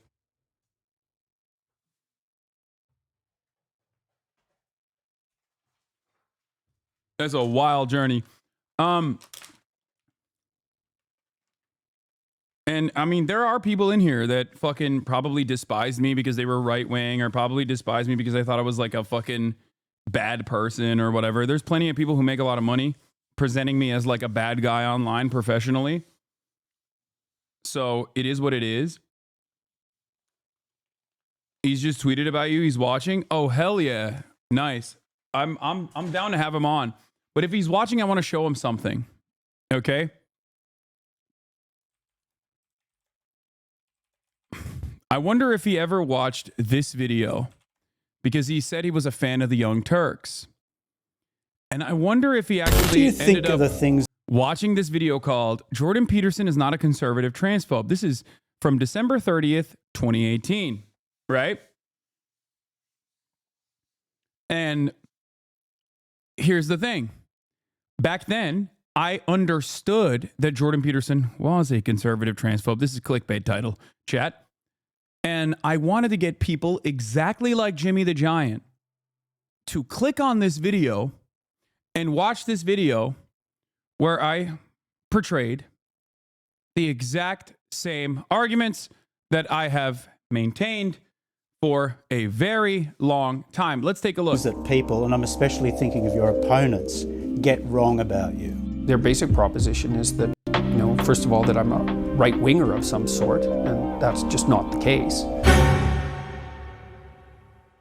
Hi guys, just want to remind you all that Jordan Peterson is not a socially conservative lifestyle guru, and he certainly isn't white Deepak Chopra taking advantage of men who feel alienated in our increasingly divided hell world. And you know what? In this short video essay, I will prove that to you. There are plenty of other things I'd love to talk about Peterson, but it would never fit in the format of just one video. So if you have any additional questions or tell me how much I suck, you can direct them to me directly at twitch.tv/HasanAbi, where I'm live every day, or on my Instagram at HasanDPiker, or my Twitter at HasanTheHun. Damn, bro, I had 100,000 fucking followers on Twitter and 200,000 on Instagram back then. That's crazy. 5 years ago. All right, let's continue. Let's listen to some of the things Jordan Peterson said in this Breitbart exclusive from a conference where he was the guest speaker alongside many of these other non-ideologue individuals like Sebastian Gorka and Dennis Prager and Tucker Carlson. For the record, I was already shitting on Jordan Peterson being transphobic a long time ago, even far before this, because some of the clips that I pull out, some of the clips that I bring in here, right? This is, December 30th, 2018, okay? December 30th, 2018. It's 6 fucking years ago. But even before then, I kept trying to get people to understand that Jordan Peterson was just like faking the self-help nonsense to push for a lot of dangerous right-wing reactionary ideas, and he was doing so with genuine success. And a lot of people fucking hated me for it back then. Let's watch. Here he is with Charlie Kirk, Donald Trump Jr., Kimberly Guilfoyle, and even Jack Pizzagate Posobiec. Not a conservative, by the way. Just not a conservative. I think it's partly also a consequence of the fact that we haven't adapted to the birth control pill yet. It was a major technological revolution, the birth control pill, and it's only been 50 years. And we haven't figured out what it means for women to have control over the reproductive function, or what the consequences what the consequences of that should be socially. Now, Jordan has a lot of wacky ideas about women in the workplace, but that's for another video. In this video, I want to talk about his perspective on trans rights, because that's a big point of contention for a lot of people, including feminist liberal TERFs, or for those of you who are not extremely online, trans exclusionary radical feminists, basically people who say like this. I'm not saying that people should not be allowed to go through that procedure. What I'm saying is it doesn't make them a woman. But Hasan, you said he was conservative, and this person's a liberal, and they're in agreement. Yeah, that's also for another video. Okay, back to Peterson. Jordan Peterson initially made a name for himself by misrepresenting Bill C-16 in Canada, which expanded previous legislation on hate speech to include gender identity, in accordance with international human rights. And of course, the backlash was tremendous. People started praising Dr. Peterson as a brave truth teller, finally standing up against those trans bastards who dared to ask for equal rights. And of course, then there were a lot of radical ideologues who claimed that I, Dr. Jordan Peterson, was transphobic. They were all somehow taking me out of context. Look, I'm not against trans people existing. I'm just against being compelled to call someone by a pronoun other than what I think they should be called. Why are you against the use of alternate pronouns? I'm against the use of legislation to determine what words that myself and other people are required to utter. Except the Canadian Bar Association expressly mentions that this is simply a mischaracterization of the law, which is probably why 0 people have gone to jail over misgender crimes in Canada. But what do I know? I think I've made my position on that clear already. Well, perhaps not to our audience at home who are just being introduced to this. Would you use alternate pronouns? And why not? Because I don't believe that other people have the right to determine what language I use, especially when it's backed by punitive legislation. And when the words that are being required are the constructions, they're artificial constructions of people I regard as radical ideologues whose viewpoint I do not share. I mean, Peterson's being totally reasonable here, right? Like if a person told me their name was John, I might refuse to call them that because I think their name is actually Bart. Sorry, Bart, you can't compel me to call you anything else. This assignment is totally not arbitrary. Just like gender is totally not a social construct. All men have to express themselves in this traditionally masculine, Western sense, and I've never cared to research how other cultures view gender. Sorry, not going to do it. Someone with less bone density than myself, for example, who can't grow body hair, facial hair, who is 5'4", maybe has a higher pitch, is now going to be considered a woman since gender is absolutely binary. Take that, Jen Shapiro. She is pretty hot though. But speaking of gender identity and how it absolutely is not functional if we would... I've been running that Ben Shapiro bit for so long, it's crazy. I think I partially am the reason why he fucking grew that beard, bro. Like I kept saying he can't grow a beard, and I think that motherfucker started putting Rogaine on his face to try and grow a beard. Or maybe because they like invented Jen Shapiro in a fucking vacuum. In a vat, Brett Cooper. So then Ben was like, I have to look different than you know, the female version of myself. If we were to live by Jordan Peterson's rules, let's play a little experiment. What pronouns would you use for this person? What pronouns would you use for this person? Well, how about this person? Or even this beautiful MAGA broad? Or this person whose YouTube channel you should absolutely watch because she's amazing even though she doesn't reply to my DMs on Twitter. Like, imagine meeting up with Valentina Sampaio at a restaurant. How would you point her out? Dr. Peterson claims he called them by the pronoun assigned to them at birth, which is literally insane. For those of you who didn't get the point that I was making, every single person I just showed you are very famous trans people. But yeah, this is totally about free speech and not because Jordan Peterson is a transphobe or whatever. Do you think a trans woman is a woman? No. Oh, so that's why he was refusing to do that. I mean, this is a principled academic philosopher king. We're probably taking him out of context. I'm sure he has reasons. Give us your reasons, Dr. Peterson. Why not?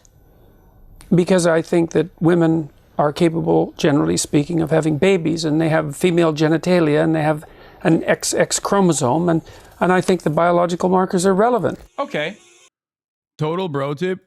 You should only follow pronouns if you pass. Yeah, for the record,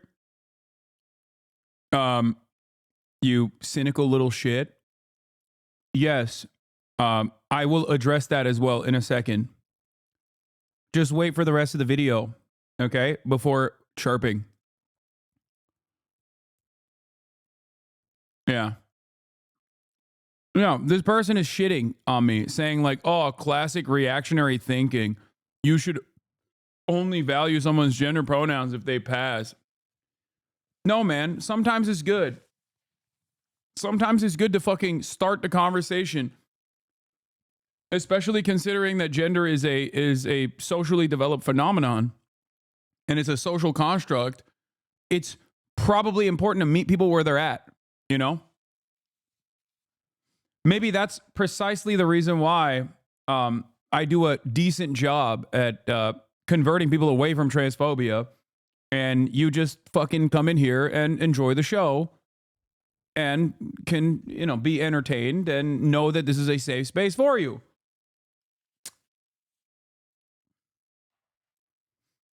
First off, Buck Angel has XX chromosomes and female genitalia, so I'd be hard-pressed for Dr. Peterson to point out to him in a crowd and try to get others to identify him as a woman since all of those standards apply to old Buck.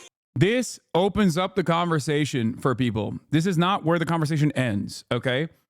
I'm not like a trans medicalist or whatever the fuck. But this is a very good way to start the conversation for a lot of people. Passability is not the end all be all of being trans, okay? But shut the fuck up. I know better than you. I'm a cisgender heterosexual man who literally used to be transphobic. That's it. If your goal is to convert transphobic people to not be transphobic, then yeah, I'm the fucking king of knowing that, okay? Not only have I gone through this journey individually, but also simultaneously have been able to bring a lot of people on board with that lived experience. Get mad all you want. It's the truth.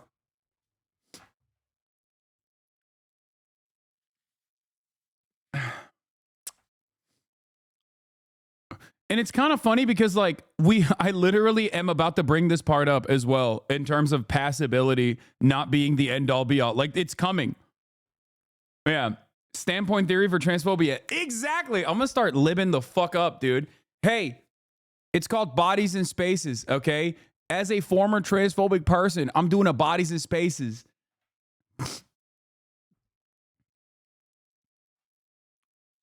You helped me evolve my understanding concerning transphobia as well. I know. This is why I always, bro, this is why I always fucking tell people like, listen, if I'm talking about black issues, okay, and you're a black person, you're a black chatter, it's not for you. You're black. You already know. You already know this shit, okay? You live it. If I'm talking about trans issues, you're trans, you know this already. Okay? I'm talking to transphobes. I'm talking to fucking black, not black chatters, but white chatters who are anti-black racists. You know? So don't fucking come at me and be like, I don't really like the way you didn't utilize academic language. Anyway. Also, are we no longer considering girls who haven't had their first periods women? What about women who have gone through menopause? Sorry, Ruth Bader Ginsburg, you're no longer a woman. I will be referring to you as a male now. Do you see my point? Socially speaking, the reality is that we make assumptions about gender from visual cues and not off of chromosomes. Yet the leading champion of the scientific argument constantly conflates biological gender with the contextual assignment of gender we apply socially every day. But even on the biological front, Peterson's principled analysis falls short since there are plenty of people who would be considered intersex, specifically 1.7% of the world's population. In context, by the way, if you want to say that, well, that's a tiny minority of people who gives a well, you're a douchebag. Also, that number is higher than the number of Jewish people on this planet. Okay, have you made it up to this point? Now, here are some personal opinions that I have that will most likely piss off some people who considered me an ally up to this point. So if you're deep into gender theory, this might upset you, and if you're a trans person, you might think I'm excusing transphobia, so there it is, I'm issuing a trigger warning. Are we alone yet? Okay, I get why this concept is terrifyingly alien to so many people, okay? This is partially due to centuries of oppression, lack of medical advances, the Nazis setting back trans research by centuries with their book burnings, and in this day and age, a lack of representation in media. I get it. It's already difficult enough to defend your worldview on things that you barely understand, like complex political theories, but changing your mind on something as concrete as gender that you've been conditioned into thinking about in a binary way requires tremendous amounts of introspection. So here is my olive branch to those who haven't had to think about this until now. Trans women are women, and trans men are men. So while I understand that your only introduction to trans folk has probably been hysterical college freshmen on YouTube compilations screaming at your intellectual daddy, there's more to it than that. There are plenty of brilliant trans men and women who are more informed on this subject than myself, and I highly suggest you take a look at their work, especially ones that immediately come to mind right now are ContraPoints, and I already mentioned her in the video. And my esteemed moderator is Twitch at twitch.tv. Going to TYT. UID Network is now available on. So, bring back the breakdown for the TikTok era. Yeah. My point is, my arguments haven't really changed. You're so much more articulate when you aren't in front of the scrutiny machine. Oh, you mean chatters? You mean chat? A sea of conflicting opinions, all primed against me, constantly doing the same thing that they hate when my enemies, my ideological enemies, do it.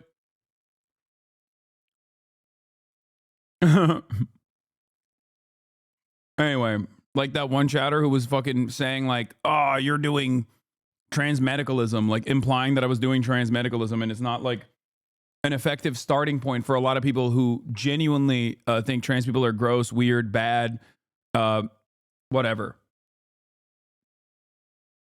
So be sure to head over to squarespace.com/JimmyTheGiant, and to get 10% off your first purchase of a website or a domain, use the code JimmyTheGiant. Anyway, back to the video. This the Quran around in your hand book is in the reason, disgraceful manner. This book is outrageous. This book is the reason we're in such a mess. Tommy Robinson, the fucking idiot lad.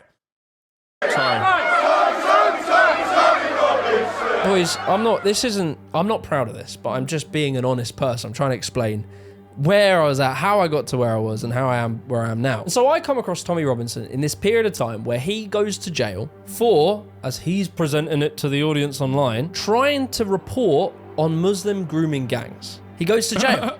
And I see this as a suppression of journalism, a suppression of free speech by a tyrannical government. With justice, do regret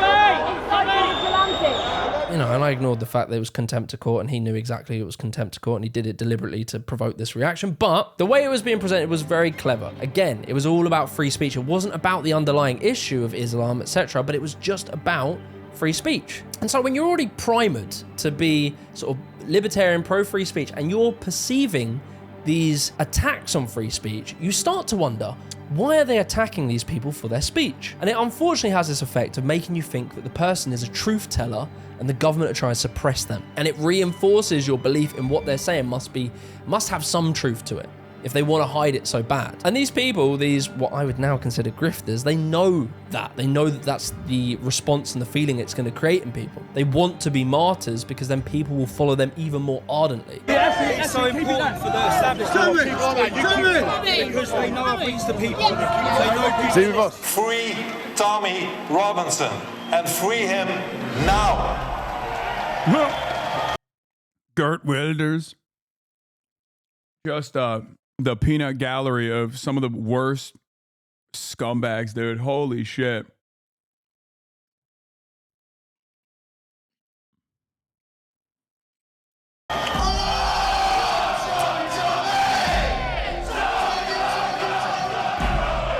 And so, yeah, I go to like a rally, like a free speech rally when Tommy Robinson's about to go to jail, and I come across Nico, and I see Nico, and I've seen him online, and I saw how he was trying to present everyone that went to a Tommy Robinson rally as a racist. And I knew from my perspective, and knowing who I was, I knew I wasn't a racist. And so I go up to Nico and I tell the people around him that he's trolling you and he's trying to like make you look stupid online. And then Nico does... Jimmy tweeted me, he said, cheers for watching. I'm gonna have him on the stream if he wants to after we're done watching this video. Misrepresent me in the video, and he says that I went up to the police and told them to get rid of Nico. The police then came over and surprise, he started crying to them as well. When in reality, I was actually saying to the police that Nico has his free speech, because, you know, I'm fucking obsessed with free speech in this period of time. I don't know why. I think it's the single most important thing on earth. But either way, like, as much as I disagree with myself for being at that rally and supporting Tommy Robinson in that time, I still stand by the fact that I don't think these people understood why people were presenting them as racist, right? And I just want to touch on that. Tell me a Trump policy right now. I support... Fake, waffle. You're waffling, man. Yeah, answer the question. I support his trade policy. How dare you fake this? How dare you? This... You know, now, from, you know, the view I have now, I understand there are sort of two types of racism. There's like overt racism, which is like, you know, I fucking hate migrants when you send them back, they're the worst. And then you have this kind of more like subconscious racism, or like in effect racism. And what I mean by that is, like, I knew I wasn't racist because I grew up... Oh my God. This is literally, he's talking about the permission structure. Permissible bigotry versus that masquerades as common sense versus out and about racism that even racist people go, over. Now, the interesting part about this is something I talk about quite frequently, as you guys know.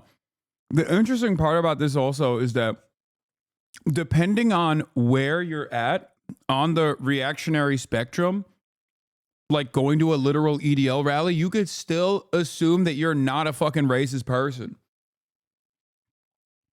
And I think ultimately that's because no matter how much we yell at people and say society is racist or whatever, even racists understand that racism is bad.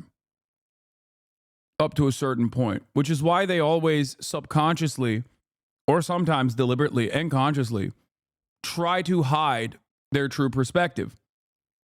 Some people might not even recognize that this is their true perspective. And I believe Jimmy when he says he didn't understand why people were saying he was racist. Like, I just care about free speech. That was the entry point for him.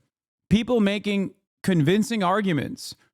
People telling him like, oh no, this is common sense and this is free speech. And I think that there are a lot of people out there who are rudderless, who are fragile, who are vulnerable, and people like Jordan Peterson open up the floodgates and move them in the direction of the likes of Tommy Robinson. It's a perfect ideological journey. I mean, it's obvious. He went from watching Jordan Peterson videos and thinking that Jordan Peterson is not like right wing at all. He's just like some woke Canadian professor who is using neutral language, using objective language, and is just simply saying it like it is, to a guy like Tommy fucking Robinson and Douglas Murray. I hate this piece of shit. Very multiculturally. And I liked people of different races. I had lots of friendships with them and I got along with them very well. So I never in my heart felt anything bad towards people of different races. But what can happen from there is when you think you're like immune to racism, you sometimes are more susceptible to it in a way, but just a different type of racism. These grifters know they can't just say that, I don't know, black people are inferior genetically, although some of them have started doing that again. They've found sneakier ways of wrapping it, often by hiding behind culture. These pundits will lie and say stuff like 84% of grooming gangs are Asian Pakistani, which has been endlessly disproven. It is white people who make up the majority of grooming gangs. But all this misinformation can lead you to believe that their culture is inferior to ours, and therefore we can't mix. And with the Tommy Robinson thing, it's kind of the same when it comes to Islam, right? You didn't hate people for being like... This guy's awesome. I love this video. Holy shit. Amazing. Having brown skin. You were simply critiquing their ideology, their beliefs. You wouldn't do that with Sir William Would you Gladstone do that with said the that. Bible? Show some respect. Show some respect. Show some respect. Have you read this for people? Have you read this? Piers Morgan, the fucking woke Quran defender, by the way. God, fucking Piers, man. What a fucking clown! What a fucking bellend! This is bellend on bellend violence, mate. There are over a billion people. So, you know, I'm listening to the greatest hits, right? I'm listening to Ben Shapiro debate some 12-year-old feminist. I'm listening to Jordan Peterson, Matt Walsh, I'm Joe Rogan till I fucking die. And I find myself accepting that I must be right-wing now. And, you know, little hipster Jimmy, that's cool because now I'm different to everyone. I'm the contrarian, right? I have all the different opinions. Oh no, the sky isn't blue. Actually, no, it's a shade of maroon. And like when you're listening to all this stuff, you get this sort of impression of the left. Like what you're perceiving the left to be like, basically the worst of the left. You know you're a millennial when you question whether or not it's ethical to bring children into this world. Because of climate change. We don't really know whether or not the world's going to be habitable in 30 years. And so you just get pushed further and further right from more of a reactionary position rather than some actual ideological and maybe academic understanding of economies and politics. It just sort of is a feeling. And it's so funny, like when Ben Shapiro and these sort of people get famous off of facts don't care about your feelings. But to be honest, like conservatives these days, it just seems to be mainly emotion. It's how they feel about topics. That's, dude, perfect. No notes. And that's always been the case, by the way. Just so people understand. Conservative argumentation has never been around facts. Ben Shapiro actually marketed himself as like the facts-based champion. But I have hours upon hours of video dedicated specifically to how not facts-based Ben Shapiro's arguments are. Like, they've only been able to successfully market themselves as quote-unquote facts-based. But in fact, most of it is just, and this is unfortunately a common trait for all debate lords in general,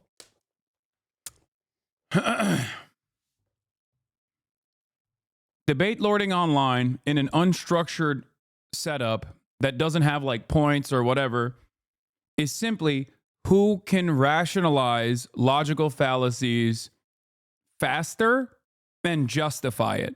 That's all debates devolve into.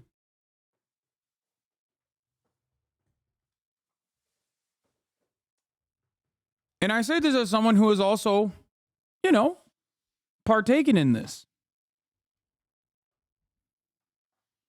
I have done it myself, and I still continue to do it myself because I understand like hypocrisy baiting and logical fallacies are actually a very quick way to win points in this conversation, to win people over to your side.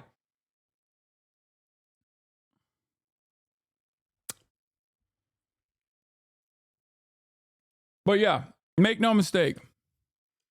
Republicans have never, ever fucking had facts on their side. They just haven't.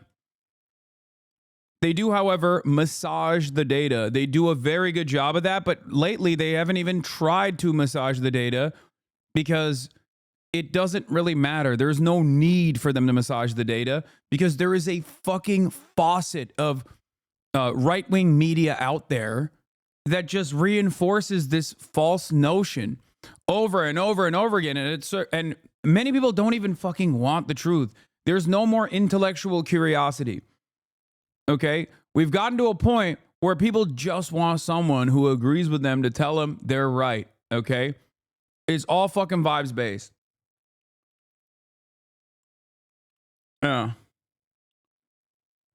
Like, yeah, they went from 1350 shit to simply saying blacks eat cats. Thank you. That's a fantastic example. 1350 still is not actually data. It's a false interpretation of data. We've talked about it quite a bit.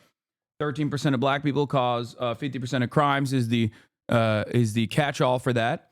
It's FBI crime statistics, but specifically it's FBI arrest statistics that they're falsely claiming is, leading to convictions, when the only thing that the 1350 data actually shows is that, especially when paired up with additional data that you understand that the American criminal justice system actually over-prosecutes and over-arrests black people for the same proclivity to do crime as white people, that the 1350 statistic only shows that reality, which is that black people are prosecuted harder, black people get longer sentences, and more importantly, they are over-policed. So if you don't fully comprehend the data in and of itself, you could just say catch-all, 1350. That's actually still cherry-picked, right? Having said that, however, now they've moved on from that. They don't even do the cherry-pick data shit no more. They just simply go, Haitians are eating cats. Black people eat cats and dogs. We have to deport them. Something to remember. They hate when you bring up academic papers and actual facts, and they don't trust any of that. In Springfield, they're eating the dogs, the people that came in. They're eating the cats. They're eating the pets of the people that live there. And ABC News did reach out to the city manager there. He told us there have been no credible reports of specific claims of pets being harmed, injured, or abused by individuals within the immigrant community. Well, I've seen people on television. Either way, I find myself as a right-winger. I have not descended into overtly racist beliefs or overtly transphobic beliefs, misogynistic beliefs. I haven't gone that far, but I probably do house some sort of unconscious discriminatory beliefs in maybe trans people. Bro, first of all, you're British. That's just given. It's just a part of the territory. Secondly, I think the very fact that you acknowledge that is an incredibly healthy step. Okay? Like awareness, self-awareness of the sort is so fucking good, dude. Holy shit. It's fantastic. And people will say, he's a right-winger. No, he used to be a former right-winger. And he's saying he still has some subconscious biases. Right? And it's great. It's fantastic to recognize that and work against them. You know what I mean? And learn and go on your journey of understanding the truth about the world. People, perhaps even women to a degree, again, often wrapping their push for equality and better rights as some kind of Marxist revolution. But I believe in the typical sort of right-wing viewpoint that the state should be smaller, that people are responsible for themselves, and probably that like poor people are just lazy and they need to fix their own shit, and that billionaires and corporations are really good and like, you know, sort of, unless he's saying that was his former position. They're the ones that, I don't know, Russell Brand says is bad, and then all of a sudden they're bad because they're tied to, I don't know, George Soros.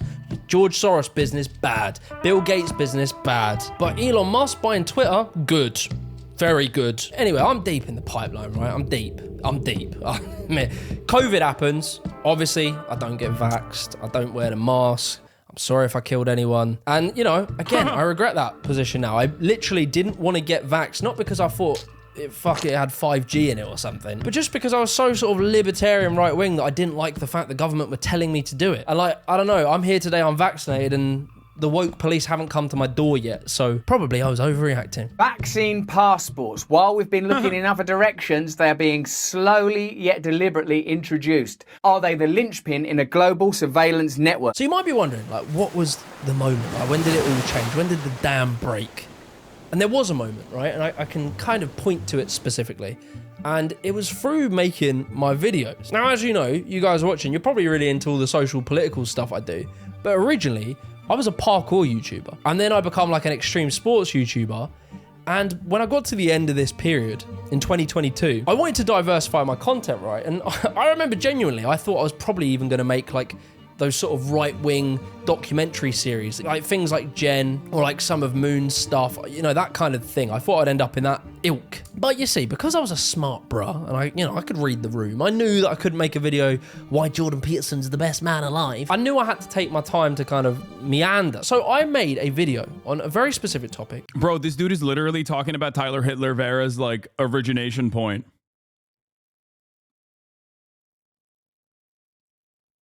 It's kind of crazy. Like, he could have gone down the fucking Tyler Hitler Vera pipeline, you know?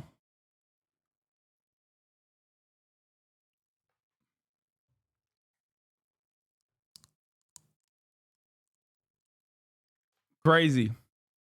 About chavs. Clothing brands that you didn't like were called chav. Rough neighborhoods were considered chav infested. But what exactly is a chav? And most importantly, where did they all go? And so I made this video. It's really interesting if you rewatch it, because my biases and all of my thinking going into this video is that chavs are bad because they were dickheads and they chose to be bad. But whilst making the video and wanting to address the question, like, where did chavs go? Why did they disappear? I stumbled across a geezer called Owen Jones.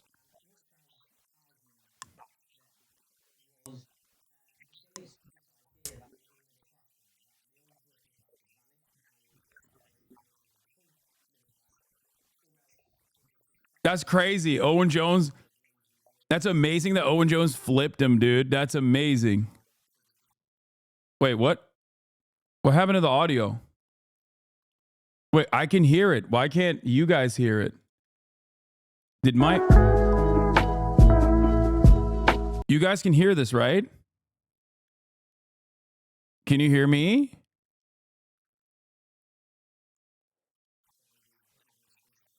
What the fuck? Chat, this is weird as fuck. Bro.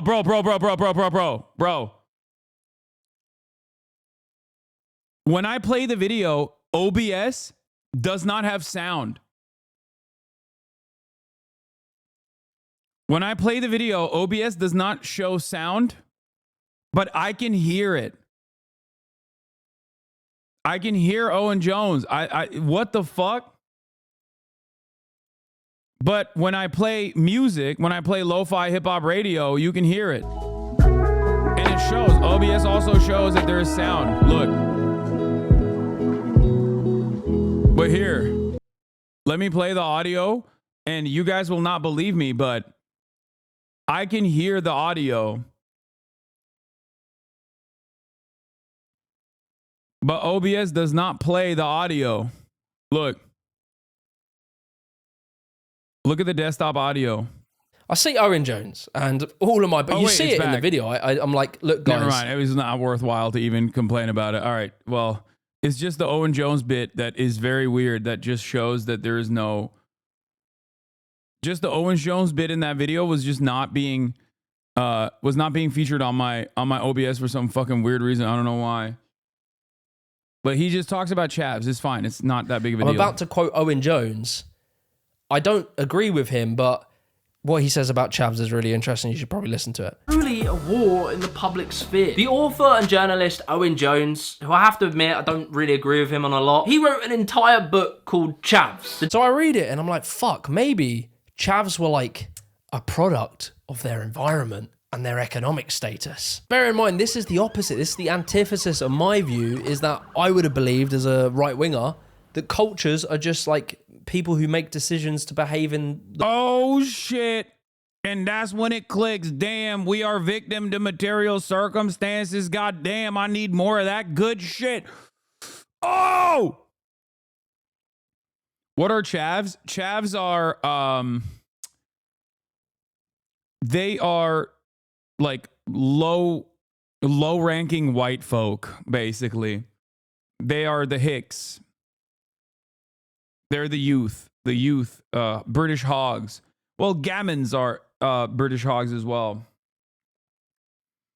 Council housing and violence, that's what chavs comes from. Yeah, they live in council housing, which is public housing in the UK. And they're poor. They're just poor white guys. The way they want it. So these are bad people who are choosing to be bad. So after this video, I go down different rabbit holes. I'm making different subcultures. I do skin. Brogain material, Brogain class consciousness. After he listened to one libtard defend his identity. I love that. Heads, and I do football hooligans, which are both in a very interesting period of time, which is the Thatcher era. And the more I research into Thatcher... Oh, to be fair, this also does make sense, because, like, I think a lot of... It's really interesting when you see it, like, a lot of the Reform Party people just, like, despise Thatcher and despise neoliberalism and don't even fucking understand that, like, it is continued through the Tories that they voted for over and over again. And then they got frustrated by it, and they're, like, now looking for a right-wing reactionary movement outside of the Labour-Tory dynamic.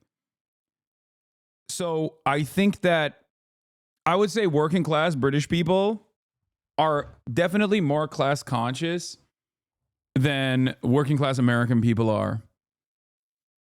It's weird. But then also at the same time, like, there is, it's less mystified. Class is less mystified. But also, Tories have successfully been able to shit on the working class. Whereas in America, historically speaking, since the Thatcher era, like, they have lordships, right? In the UK, like, they have people who are lords. They have something that transcends beyond Marxian class dynamics, where they literally have a monarchy, and they have remnants of said monarchy in the form of lordship, right? Like, you literally have lords, and they're Tories. There are plenty of Tories, and even fucking Labour Party members as well, but, like, certainly a big chunk of Tories that are straight up a part of this old feudal dynamic. And on top of that, there is, like, open, overt disdain for the working class in the UK by, dare I say, neoliberal media outlets. And it's really interesting because the dynamic is very different in America, where there's no class consciousness. But that is precisely the reason why American right-wing politicians, especially from the Ronald Reagan era. Ronald Reagan is the Margaret Thatcher of America, by the way. Neoliberals. One is a Tory, the other one's a Republican. Ronald Reagan, on the other hand, while implementing the same exact policies as Thatcher, adjusted to American material conditions, was actually hamming up this working class bona fide, this working class background that he didn't quite necessarily have, even though he was, I guess technically, if you want to call it that, a labor leader. He was, the president of I think he was president of SAG, right? Is this before they SAG-AFTRA joined together? Anyway, whatever, it doesn't matter. He was a red baiting piece of shit and actually outed communists within SAG, but Screen Actors Guild, for those of you who don't know. But he basically portrayed himself as like this, as an actor, portrayed himself as a fake working class hero. Whereas In the UK, these guys were like, they're elite. They did not hide that they were elite. They said that they were elite, and the working poor suck shit. So the working poor that now actually identify as like Reform Party members, weirdly enough, still hate Margaret Thatcher, not realizing that Reform is a modified version of Margaret Thatcher. So they looped back around with reactionary politics and white identitarian principles, for example, the anti-immigrant shit. They looped back around into believing that like Reform demonstrates a change from these austerity politics of the neoliberal Tory past. It's very interesting. I literally wish you were being broadcasted the entirety of Britain right now. It's insane how the working class here think they have more in common with the Tories than immigrants or refugees. Yeah. Except when I correctly predicted what would happen in the UK in the immediate aftermath of the Labour wipeout, right? Which was more so a fuck you to the 14 years of austerity or 16 years of austerity the Tories have demonstrated. And the incumbent disadvantage had gotten far, the global incumbency disadvantage that we saw in many of the Western world got to a point where it was impossible to reckon with. Many of the liberal Labour Party defenders in my comments were telling me, Hasan, you're out of your element. You just don't simply understand British politics. Turns out I was right. Will those people actually recognize that I was right? I don't know. We'll see.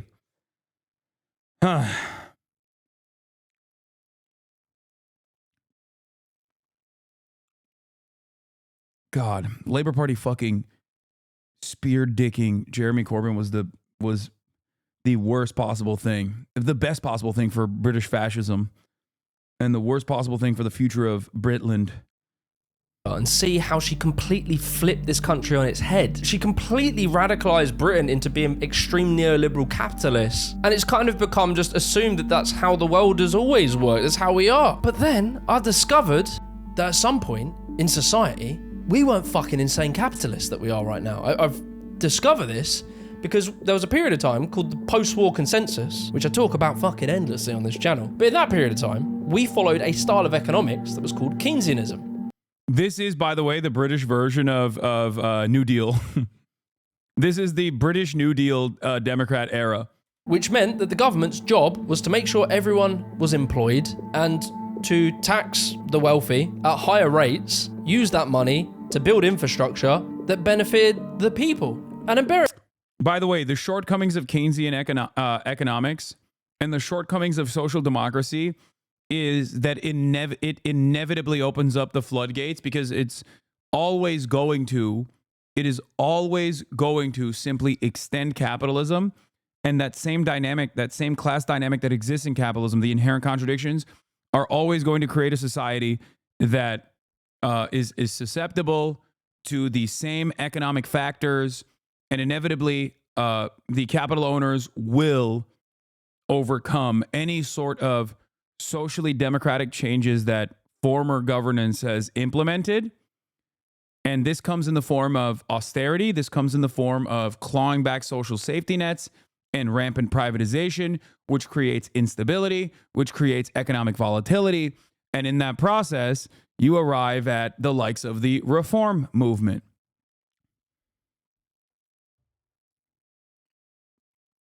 Bear in mind, I'm listening to Donald Trump saying, make America great again, and everyone's harping on about how the world was better back in like the 60s and 50s. And then I find out the reason why it was better was because we had mass public investment. This investment led to the greatest economic boom in history, raised many of the working class into the middle class, which created a whole host of new industries, new products, basically, it was good shit. What we did then was good. And you got to bear in mind that I am being told the only answer to life's problems is dog eat dog, free market capitalism. Get the government out of everything. The government can do nothing right. Only the geniuses of commerce can do anything. It's funny because it's like these guys always go with the real capitalism hasn't worked. How do you learn any of this shit? No, I don't know. I was just born with this information beamed into my dome. No, man, you just read. Do anything. Like our water supply that has no piss and poo in it. Or like our really quick and definitely on time and affordable train system. Or like our really affordable housing that people definitely aren't speculating on and shrinking the middle class. Private water companies are dumping huge amounts of raw sewage in Britain's rivers and off its coastlines. They're doing so to save money, to ensure returns for shareholders, and by extension, to guarantee massive salaries for bosses at the top. And so, yeah, time's going past, man, and I'm learning this shit, and I'm like, fuck, and I'm starting to realise, like, I don't know if I believe all the things that I believe about right-wing politics, but I hadn't accepted it, right? I was becoming more and more distrustful. Things like this, right? 1 month, I went on holiday. What did you read to learn about the permission structure with racism? Okay, that was just observation. I don't think, or I'm sure things that I've read on it, things that I've read about like white supremacy here and there have played a role in this, but I think the permission structure, like the permissible boundaries of racist sentiment is just something that I've observed over the past 10 years of fucking, of existing in American politics. To Thailand. I walk in a coffee shop and I see the most beautiful woman on earth who is now my wife, and she is Ukrainian. I go to Ukraine. Literally, during the war, I've been to Ukraine many times and I've experienced air raids. I've heard bombs go off. Yeah, more attacks. Putin must be having a slow day. All the while, I look on my phone at all the right-wingers talking about Ukraine, and they believe that Zelensky is like, I don't know, a blue-haired feminist or something. I will stress this again. One of the greatest enemies of our nation. This is my favorite clip, dude. Ukraine is the greatest enemy of mankind. Oh, this clip, man. This clip lives in my mind. It's like right up there with the Vosh clip of Tacoma wept. It's so good. A big MMO content creator, Josh Strife, says you and the extreme left are responsible for political instability. He was a teacher in the UK before, and it's crazy how he doesn't understand the actual conservatives and fascists. Wait, what? Who the fuck is Josh Strife? 26. The Josh Strife Hayes situation is crazy. This motherfucker said he made a video where he's referring to himself.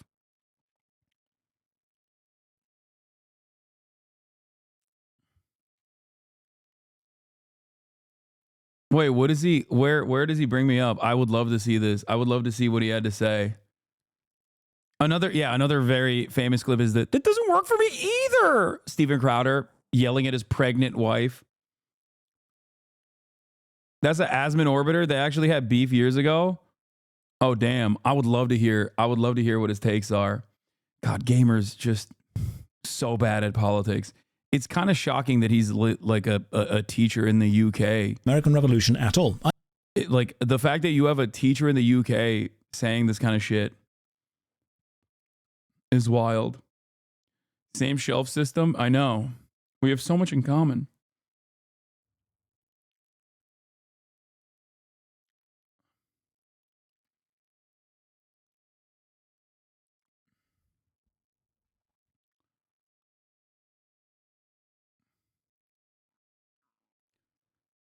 He's on the other side of room. Yeah, he's in my room. He's actually beaming this from my room.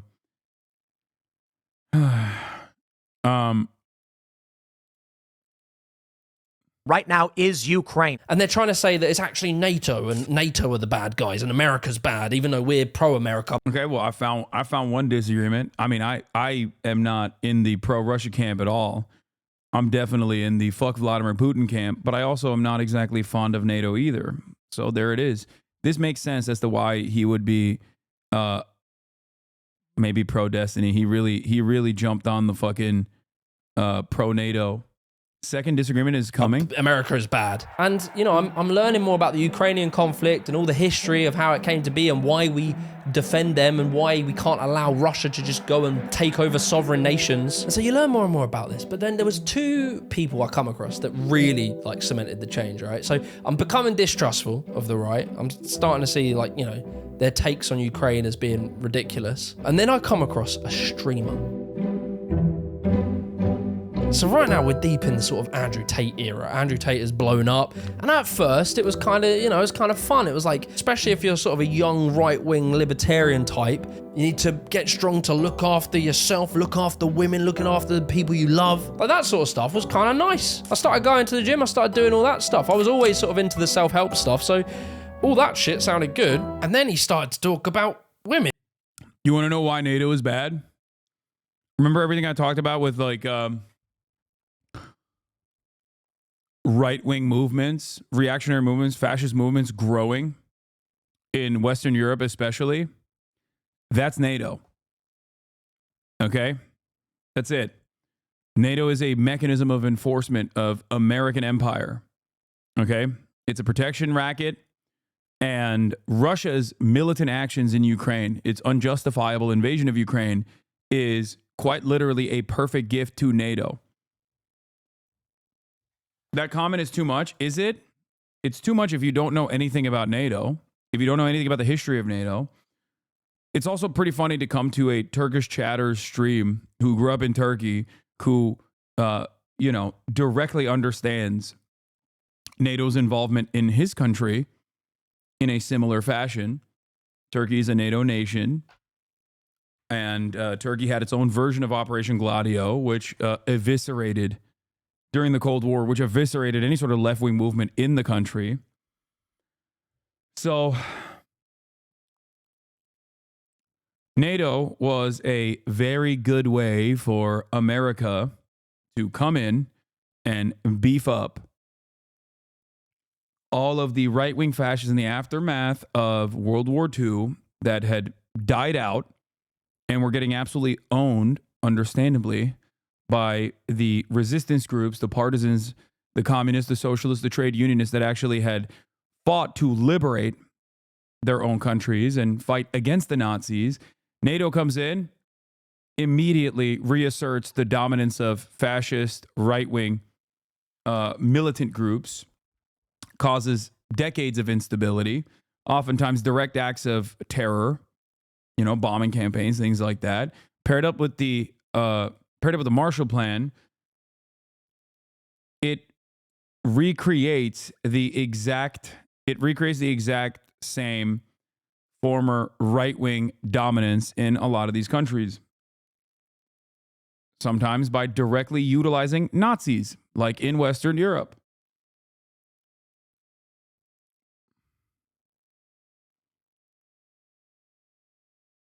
What's crazy is being anti-NATO was a mainstream left position in the West like a few decades ago. Modern SOCDEM NAFO freaks are like a recent invention. Yeah, I think part of it is because of Vladimir Putin's irredentist actions in Ukraine. I think that is a major role in this. A lot of people were like, what the fuck? This is completely unacceptable. And I think a lot of people, especially when they have like nascent Western chauvinist perspectives, see a bad guy that's a foreign adversary do bad shit, and they go, oh, we can feel good for once about something that we're doing at the global stage. Because as I've reiterated over and over again, Ukraine has a right to emancipation. They have every right to purge Russian invaders from their boundaries. It's a perfectly moral and justifiable act. The problem, however, is that America has no real interest in Ukrainian emancipation or to stop the pain or stop the bloodshed, and every interest in offloading their old weapons and basically picking apart formerly state-owned industries in Ukraine for pennies on the dollar with a massive loan scheme that they've created. Anyway. To some degree, as a man, you have to instill drama in the relationship, because if you don't, she's going to get bored. No. Lol, what left-wing movement was in Turkey that NATO crushed? You had destruction of the last caliphate because of hyper-nationalism law. Who would you consider the left-wing that NATO got rid within Turkey? Any sort of fucking Kurdish socialist movement, any sort of working-class movement was completely gutted by ultra-nationalist Nazi fucking Turkish freaks that are now in the governing coalition. What the fuck do you mean the caliphate?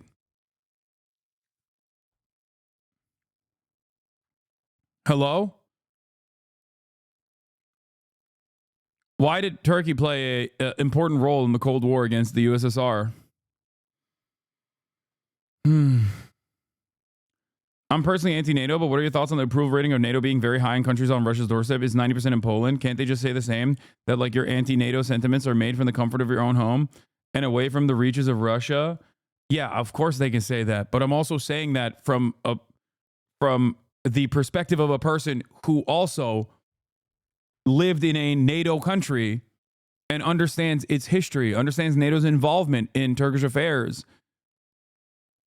So it would be akin to talking to, I guess, like a Polish socialist or a Polish communist, I don't know, who might have a different perspective on NATO.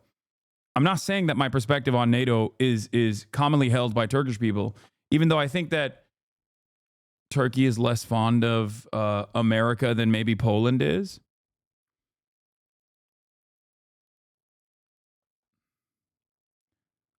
But there was a time in history where a lot of leftist European leaders were not exactly fond of NATO. Anti-NATO sentiment is really rare in Turkey, even for anti-US sentiments. Yeah, people will be anti-US, but then they'll be pro-NATO.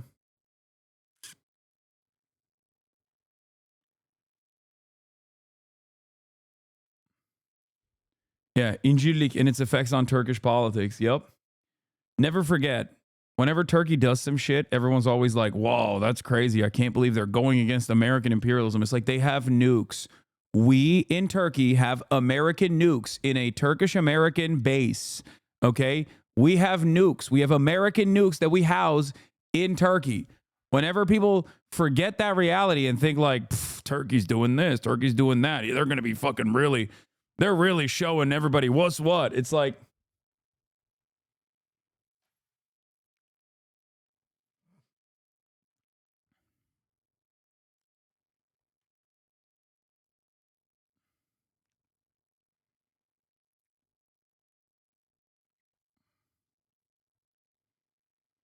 yok ya, Proneto pek yok. Türkiye'de sorsan şaşırtıcı bir yüzdenin NATO'nun olduğuna haberi yoktur. Çok ciddiyim. Anti-NATO daha az tabii ama.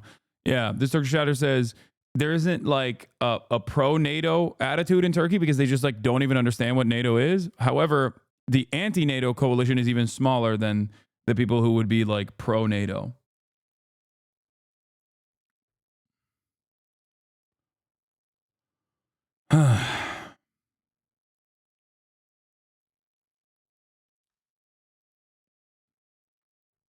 That's very true, man. And she's either going to leave or she will instill the drama, which gives her control. Then you're seeing all these Fresh and Fit podcasts and Sneeko and all this crazy shit. And you're seeing like people making their entire livings. The fall of the Ottoman Caliphate was worse for the world than 1989 sabotage of the USSR. This is the take I just came up with right now, listening for the last 3 minutes. Okay, first of all, you cooked. Okay, you cooked. And no notes. No notes on that. Okay, no notes. 1453, best year of my life. 1453. I'm kidding. Please don't take this seriously. People are going to clip this and be like, he's a fucking neo-Ottomanist. Yeah, sick man of Europe never had the vax. The vaccine for the sick man of Europe was the fucking winged hussars. God, the gates of Austria. My biggest nightmare. It could have been so good. Oh, what could have happened? Oh. Just not modernizing the military. So many mistakes.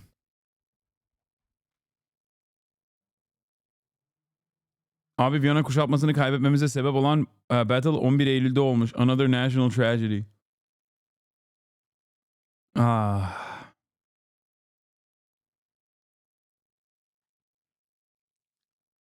So fucking close. Muslim extremist wants to install a caliphate in America. Yeah, it's so funny because like the Ottoman understanding of Islam and its like maintenance of the caliphate is ironically directly at odds with like Wahhabi movements and the Salafists that you see that America both arms and radicalizes on a regular fucking frequency and was known for its tolerance in comparison to its European counterparts at the same time. European empire and their centuries of colonialization was marked with far worse violence and complete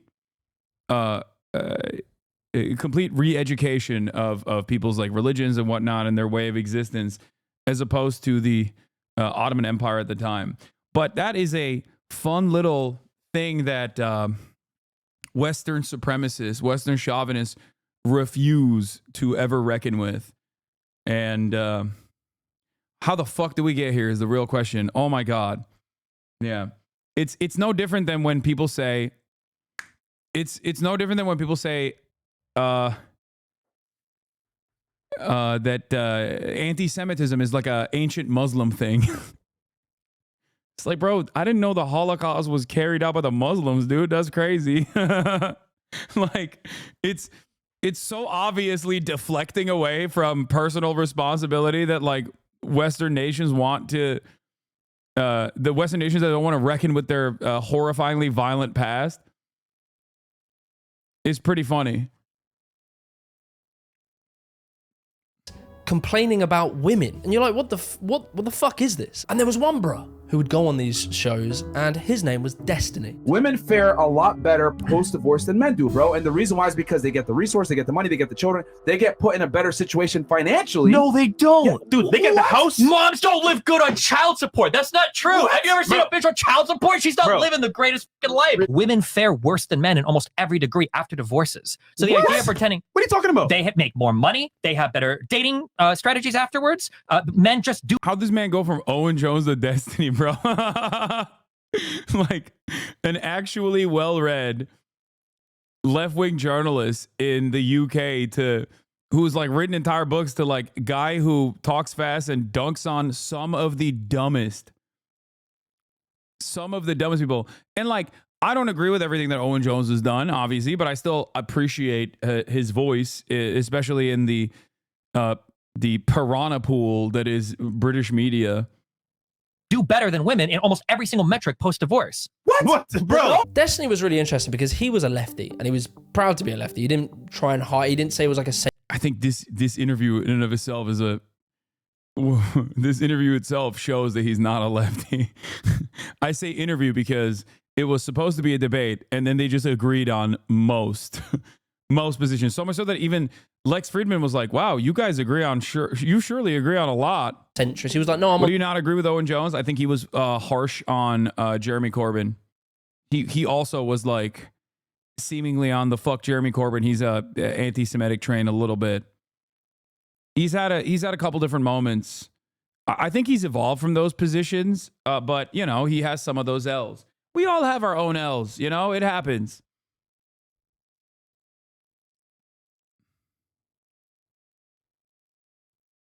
On the left, but he didn't play into like the left-wing woke crazy stereotype. He was just a normal dude who presented left-wing ideas but was really good at debating. Now remember, debating the left up until this point was Ben Shapiro debating a 4-year-old. But now you're seeing someone who's actually quite well versed in the beliefs of the right wing, debating them. Yeah, he's well versed on the belief of right wing, all right.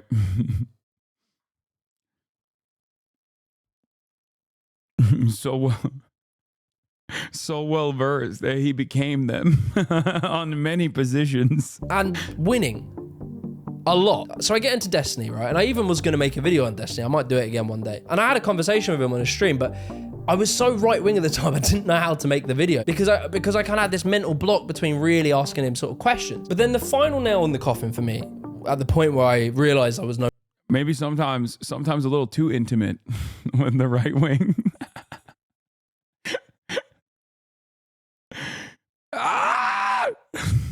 No longer right wing was when I came across Gary's economics. You need to have structures in place in your economy that prevent the rich from taking all of the wealth. If you don't have that, history teaches us the rich get all of the wealth. And once the rich have all of the wealth, ordinary people end up with very poor living conditions. You know, if you go to countries that are very unequal, India, South Africa, almost anywhere in Latin America, very unequal societies lead to very poor living standards. Gary is like a working class geezer and he became super wealthy as a trader. And his whole thesis was that income inequality is gonna get worse. And he betted on that. He made money predicting that, and it came to fruition. Income inequality has got much worse. And what's interesting, right, is he talked about income inequality and why it was bad and why it's bad for house prices and cost of living, etc. But the thing is, and I don't know if he doesn't really talk about this too much, but it clicked, it unlocked this vault in the back of my brain. It was this old memory of a clip that Jordan Peterson had put out. And it was him talking about the correlation between income inequality and crime. You know, you always hear this idea that poverty causes crime. That's a classic left-wing idea, but it's wrong. What causes... Is it? God, the confidence of like right-wingers and just being wrong never ceases to amaze me. Being a right-winger, being a reactionary of any sort is basically just being so endlessly confident in being wrong.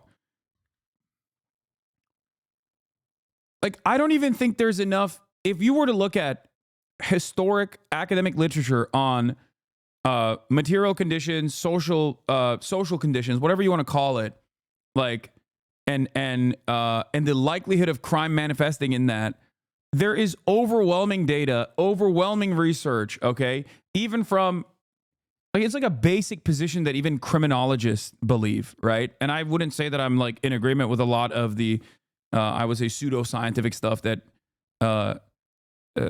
that you hear and you learn from in criminal justice education. And even then, it's like, it's almost like it's just one of the most consistently held positions. If only you knew that making less than 30K a year somehow makes you intrinsically a criminal. How can you not see this? Yeah, it's like, it's so funny. It's so funny to just like look at all of that data. Like, it's like ancient Greece, they had these opinions, okay? And then you just go, it's all wrong. That's all you need to do. Just say, it's wrong. Actually, people do crime because they're spiritually bad. Causes crime, especially aggressive crime, is relative poverty. Poverty is when you don't have enough to eat. Relative poverty is when the guy next door has a much better car than you. The right wing... Oh, wait, he's right. Never mind. I took it back. I'm taking it back. I was wrong. He is not wrong. Jordan Peterson there is right. Relative poverty absolutely is why crime occurs. Yes. This is an ancient Peterson take. Yeah, no, it's true. It's true. He's talking about wealth inequality. I clip-chimped myself. I was wrong.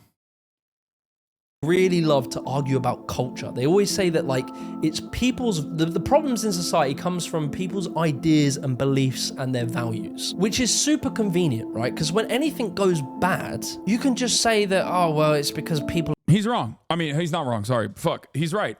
I'm so used to saying Jordan Peterson is wrong. He's absolutely right. All poverty is technically relative, so it's like kind of weird to get lost in the minutia of being like, well, you know, relative poverty. It's like, yeah, the people now, poor people now, as opposed to like really, really poor people now, as opposed to really poor people 60 years ago, are somewhat better off, right? A really poor person during the Great Depression 100 years ago is dying. A really poor person now, still living on the streets, but still has like a smartphone. That is relative poverty. That is the reality of relative poverty.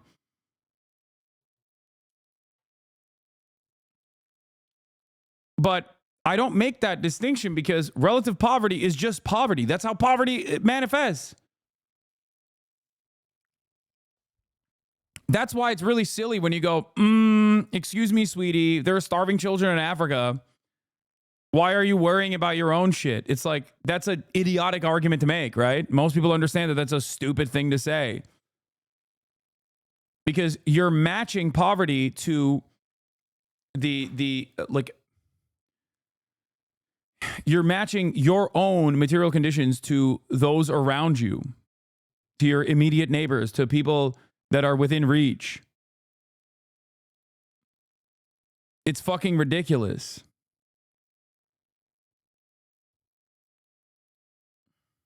lazy or they're radical Marxist or this.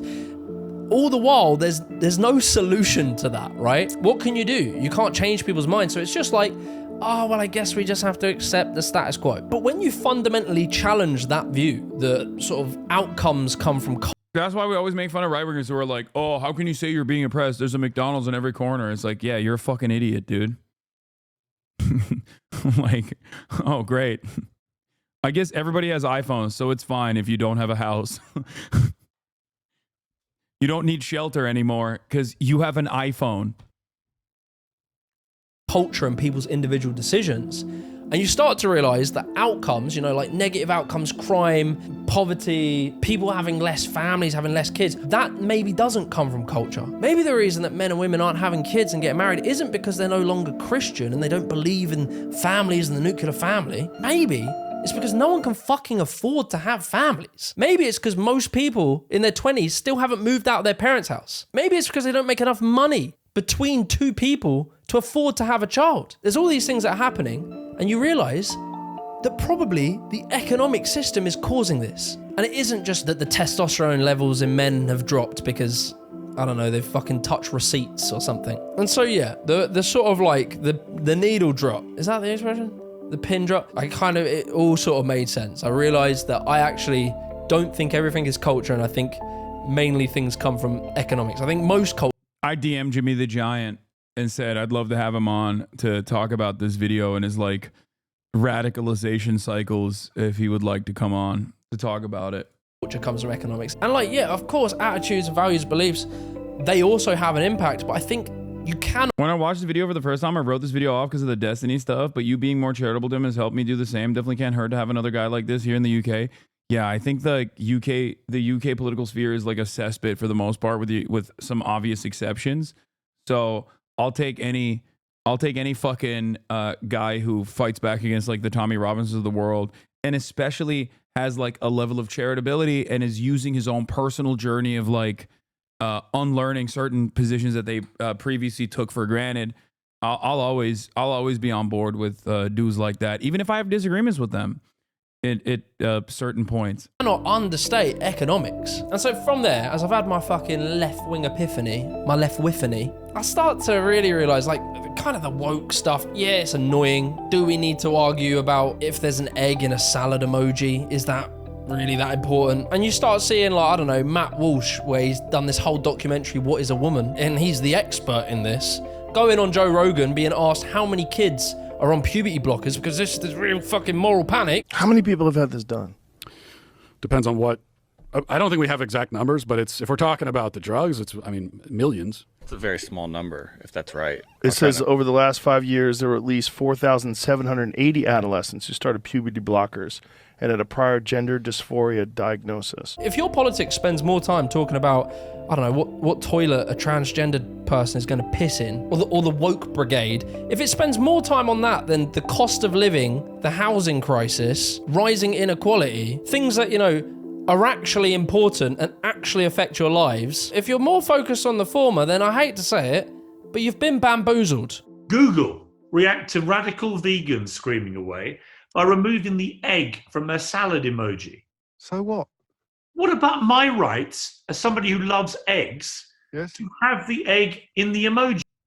I mean, I'm sorry, you're like a deeply unserious person. The moment that you fucking say that, the moment that you allow those words to like escape your mouth, I don't give a fuck if there's like plenty of people in your hug box that are going around being like, no, this is actually a proper geezer.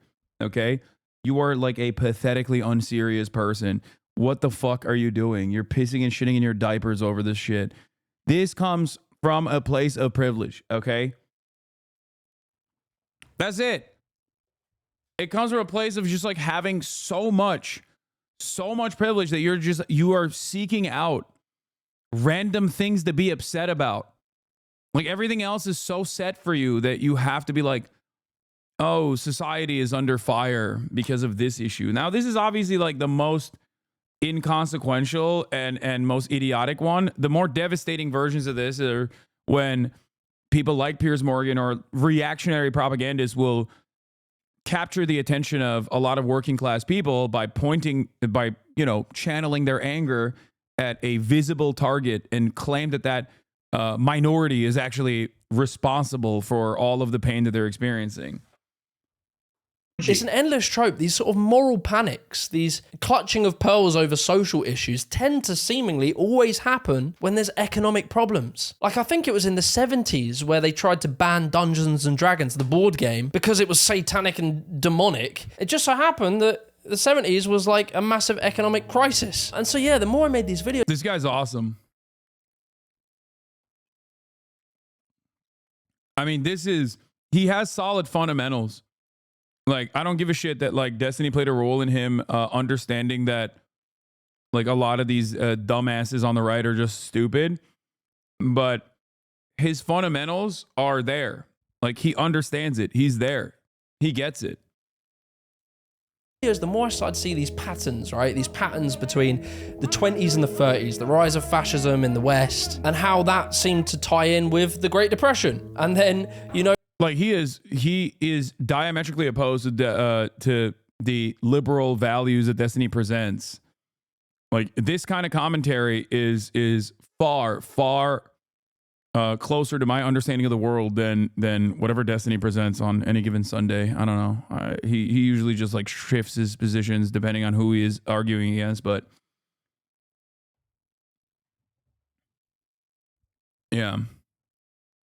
Notice that in the 70s and the 80s, you see the rise of the National Front, the racists and all this sort of stuff. That just happened to be the same time as stagflation. I don't like D, but isn't ultimately good that he can pull reactionaries over, like D in some sense, meeting them where they're at?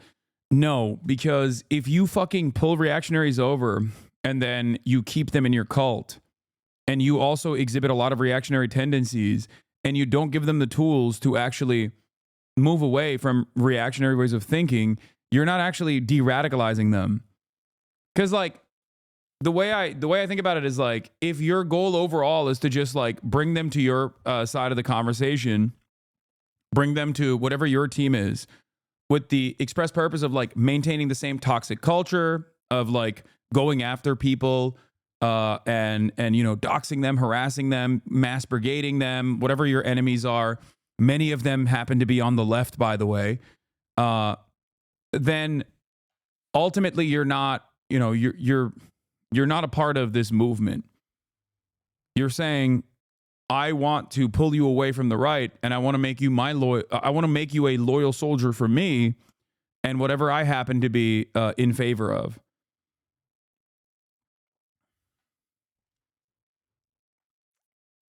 At that point, it's like, you know, there's a reason why so many of these, like, former Kiwi farms or current Kiwi farms, 4chan guys, exhibit the exact same tendencies once they become a part of Destiny's community, and they do the exact same shit.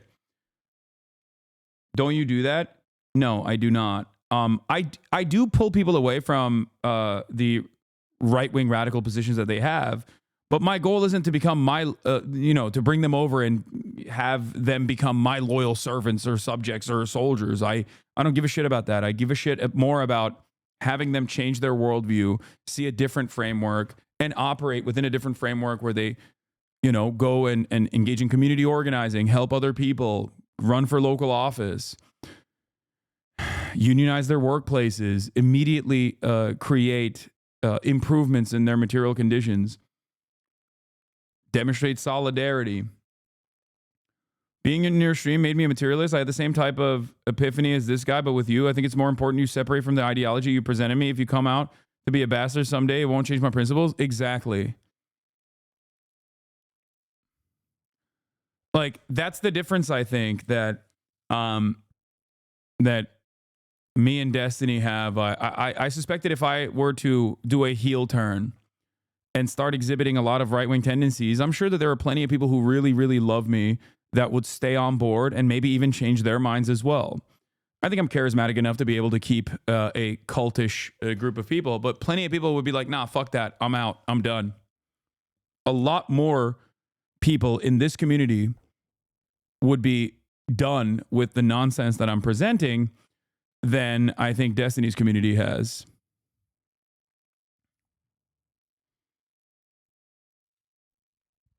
That's it. Case in point, H3H3. Yeah. I mean, that is a decent point.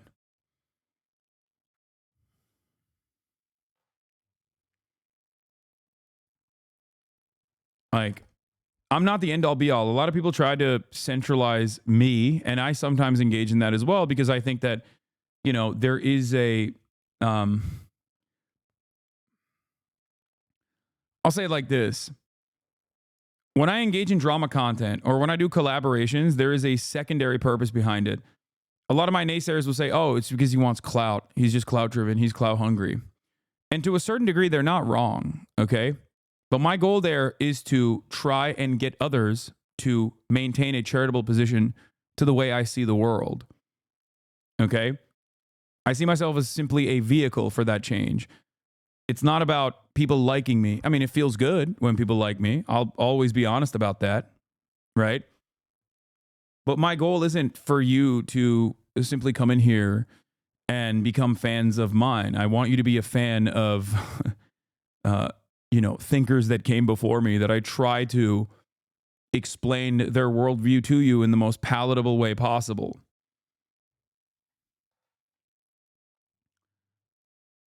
I'm already upset about certain positions you have, but recognize you as a net good and hope I can change your mind better on certain things that you aren't the best on. I'd rather our whole Congress be you than the bare minimum is how I see it. That's awesome. I mean, that's a healthy attitude to have.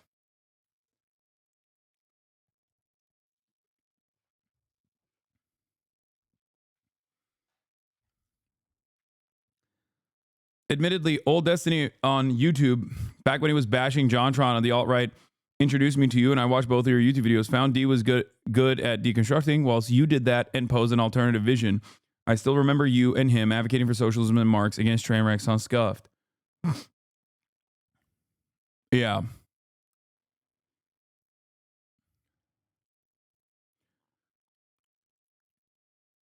Like, for me, the drama content I use as a vehicle to get people, to catch people's attentions, but there's an ultimate goal there. Many people will say it's disingenuous, but I'm very open about it. There is a much more important goal there. And that isn't for you to become a loyal servant of mine, to go and like attack, dox, harass random content creators at my behest, which is what usually Destiny does. My goal there is for you to see the world in the way that I see it, or at least open your eyes to a different perspective that you were not privy to prior, and then take the steps in your own life to be the change that you want to see in the world.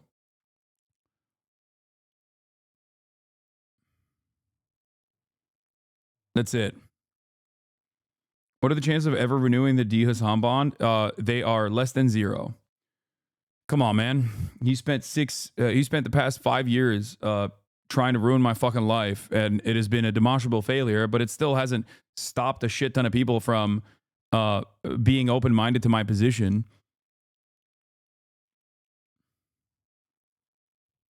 Like, it's just not... If he had not spent the last 5 years aligning himself with neo-Nazis, white nationalists, and the like to engage his very cultish community to actively cyberstalk me, and they're literally hate watching right now, clip shit out of context, and brigade it, put it all over LSF, all over subreddits, all over Twitter. If he hadn't done that, maybe. If he wasn't so adamant about his right to be able to say the N-word as a white guy, maybe. Bro, he literally says the world would be a better place if you died. I know. Not only has he said that, but he's also highlighted people from his community that have like actively come up to me in the real world. So it's not that crazy to say, yeah, a person like that, I think it's very hard to maintain charitability.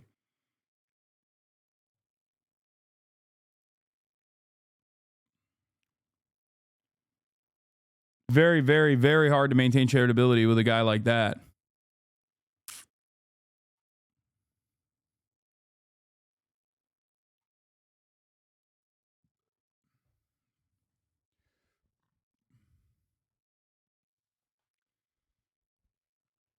As a faithful fan, my peers hate me for liking you, but they never have arguments against you that aren't sourced in that community in an academic environment specifically. Yeah. But they're pretty easy to dismiss.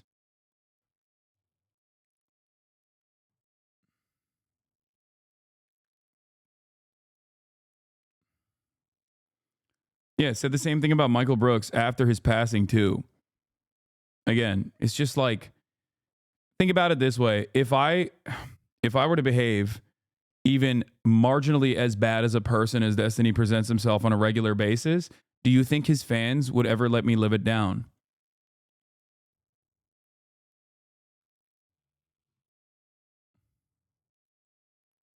Come on.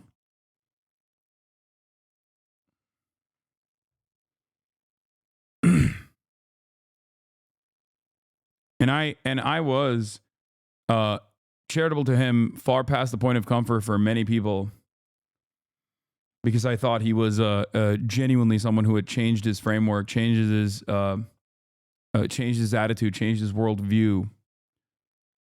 And I was wrong.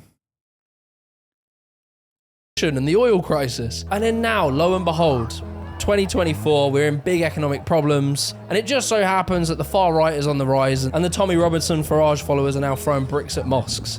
It's a repeatable story, and like when I've made these videos, you start seeing these patterns and you start seeing how it plays out, and it always comes back to economics. And like, look, I have no hatred towards people who are on the right. I actually feel a lot of sympathy to most right-wingers, because being where they were, I understand that they've kind of just been manipulated, typically. They've trusted people who present information that try and rile them up, that make a lot of money from doing so, and they distract them from real issues. And the thing is, they're feeling the real issues. The real issues are affecting them, and they're trying to work out why. What is it? And the right will always try and find scapegoats to point at. It always does it. And like, as I've learned more, as I've read the book from George Monbois, The Hidden Ideology of Neoliberalism, Yanis, I can never say his name, Vokoris or whatever, his book, Techno-Feudalism. Okay, come on, dude. This guy fucking loves Yanis Varoufakis. Like, Neoliberalism. Yanis, I can never say his name, Vokoris or whatever, his book, Techno-Feudalism. I kind of realized, like, the argument should be about economics. The more I learn about the left and right economic theories, this guy's great, dude. This guy's fucking dope. The more evidence that I can see that left-wing economics tends to result in better growth and prosperity for all people. Our system currently is great for the 1%. It's great for the ultra-wealthy because it monopolizes money into few hands. When you don't have rules to regulate certain businesses, when you tax people less. Oh yeah, I saw this. I hate that we've reached the point now where you and Hasan can't be in the fucking room. Yeah, but remember, that's his fault, retarded. right? That's his fault. That's his fault. Well, it's is his it? fault. Is it? It is. Okay. Okay. So you are open to talk to him anytime, right? I've said 1,000,000 times, like, oh, it's my fault.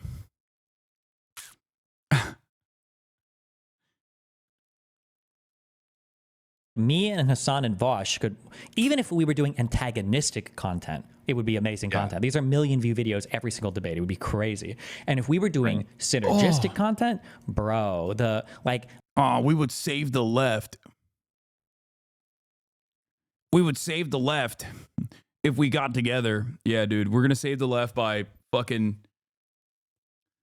If debate lord content were to save the left, all the Jubilee videos, like people who did his Jubilee video would have fucking saved Kamala Harris, okay?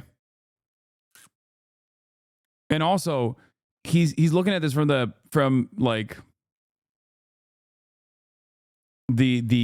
clout perspective. Me and Hasan and Vosh having like a competition between like how many people we could get to like post pictures of voting at booths or whatever. Like the amount of synergy there would be unbelievable. We're the 3 largest, I think, like of all like the live streamers. I'm pretty sure we're the 3 largest live streamers for politics on the internet. That like not just like podcasting, but I think it's me, Vosh, and Hasan. All of us are on the left, but like he's not on the left. I don't know why he still maintains this position.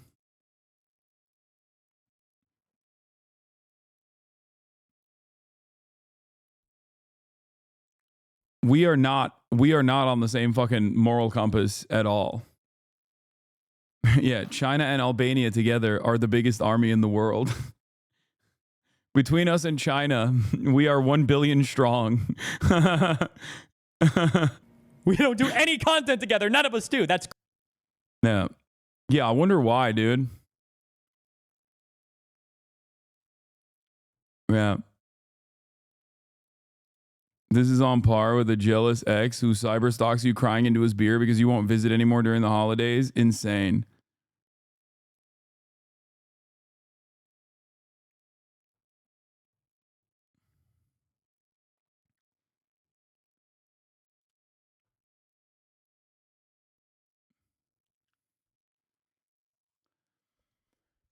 Does he explain why it's your fault? I'm sure he has spent countless hours explaining how it is entirely my fault and how it's because I simply am too scared of his like intellectual prowess or something, and I'm jealous of it or something like that. I don't fucking know. Yeah, is he admitting that he would be open to platforming a known anti-Semitic terrorist, kind of morally bankrupt? Except he has platformed actual known anti-Semitic terrorists in the past. Nicholas Fuentes comes to mind. So, oh shit, yo, oh.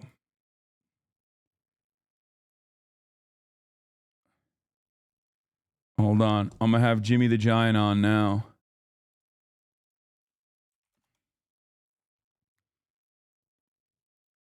Yes, so much content online, especially in the debate sphere, is just like moralizing envy. Okay? So much of it is just simply moralizing envy. That's it. And everybody does this, okay? Everybody does this. Where people will look to, where people will basically look to like, I don't know, a type of content consumption and say, oh, this is bad. Like, it can't just be that, like, I don't like the vibes of this person and move on. They have to also say, like, this person is evil. Okay?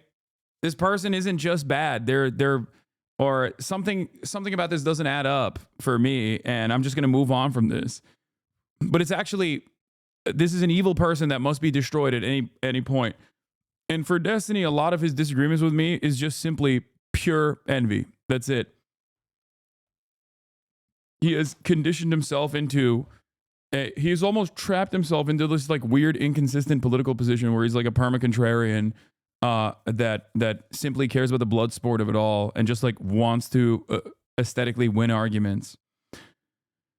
That's it. All right, let's finish this and I'm gonna have Jimmy on. Unless it becomes this like race to the bottom. And there's a funny reason as to why I believe in these kind of left-wing values, and it ties back to my original right-wing ideology, is because of meritocracy. The right always claim to believe in meritocracy, that we should, as a society, reward people who are good at things, right? And I genuinely believe that. However, I don't believe meritocracy exists when some people can inherit the best education, eat the best foods, have time to do sports, be healthy, have time to learn the oboe and the trombone whilst doing the Free Peaks challenge. That person has such an incredible advantage over the person at the bottom of the hierarchy. Hasan, please read. He said himself at one point that he will continue to attack you until he has as many views as you do and your community shrinks. Fuck him, man. Yeah, I mean, it was like there's a Reddit post out there all the way from like 2019, I think, when I initially was like coming to the conclusion that like the debate Lord Space was endlessly toxic. I think it was after like his community had fucking yelled at Ryan Grimm and tried to like debate Ryan Grimm when he was in the process of like engaging in like electoral analysis.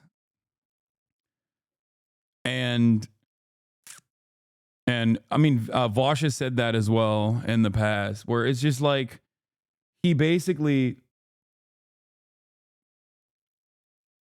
basically openly admitted to his own community in a DGG chat logs that are out there. I forget where it is, where he was just like upset at the fact that I was passing him in size back then, and he was like worried about it, that I was like leaving his orbit.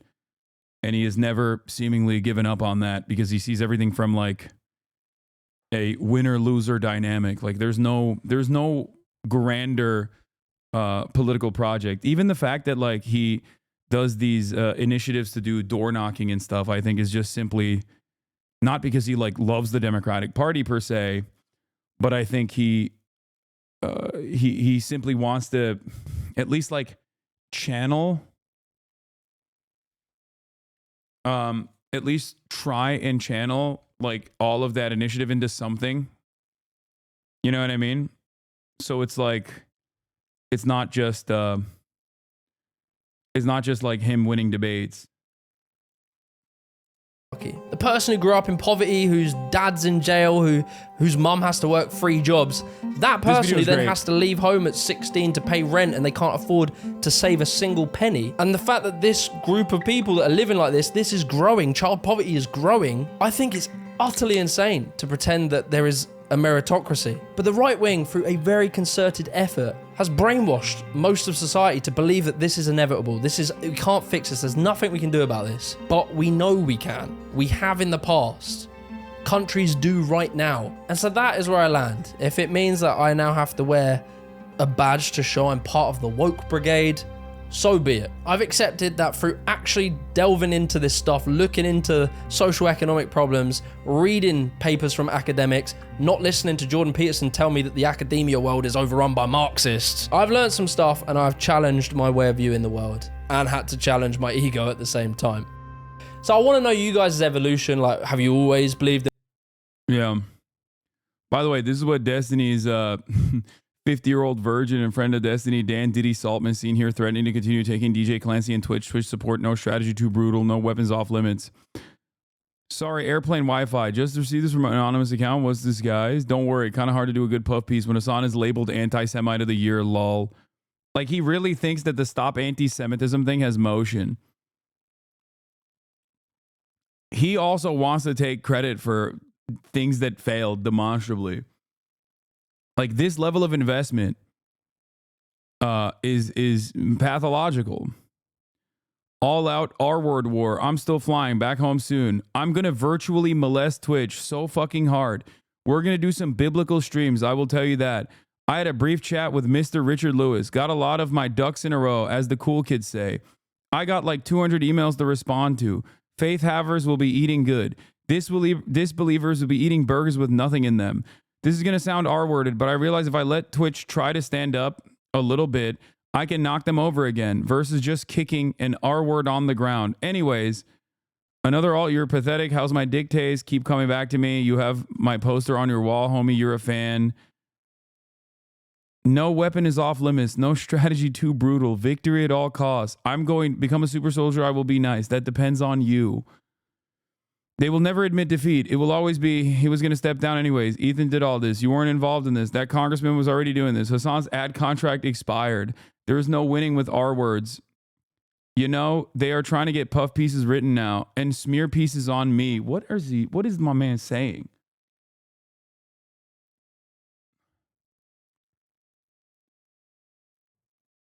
This man is like 50 plus years old, you know? Oh, this is what I was looking for. Or no, this isn't. This is from 2015. This is the guy who's combating anti-Semitism. The fucking Irish VOD, only credit cards, dude. So my grandparents are stupid because they died in the Holocaust, he says, in 2015. However, it bombed, implying he's smart because he's Jewish. I think he would like it. To a Jewish acquaintance I told... Wait, what? Is this... Oh, it's from top to bottom. Is it?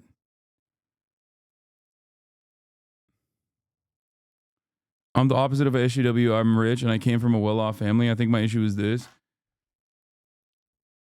Oh, I'm reading it backwards. Normally it's bottom to top.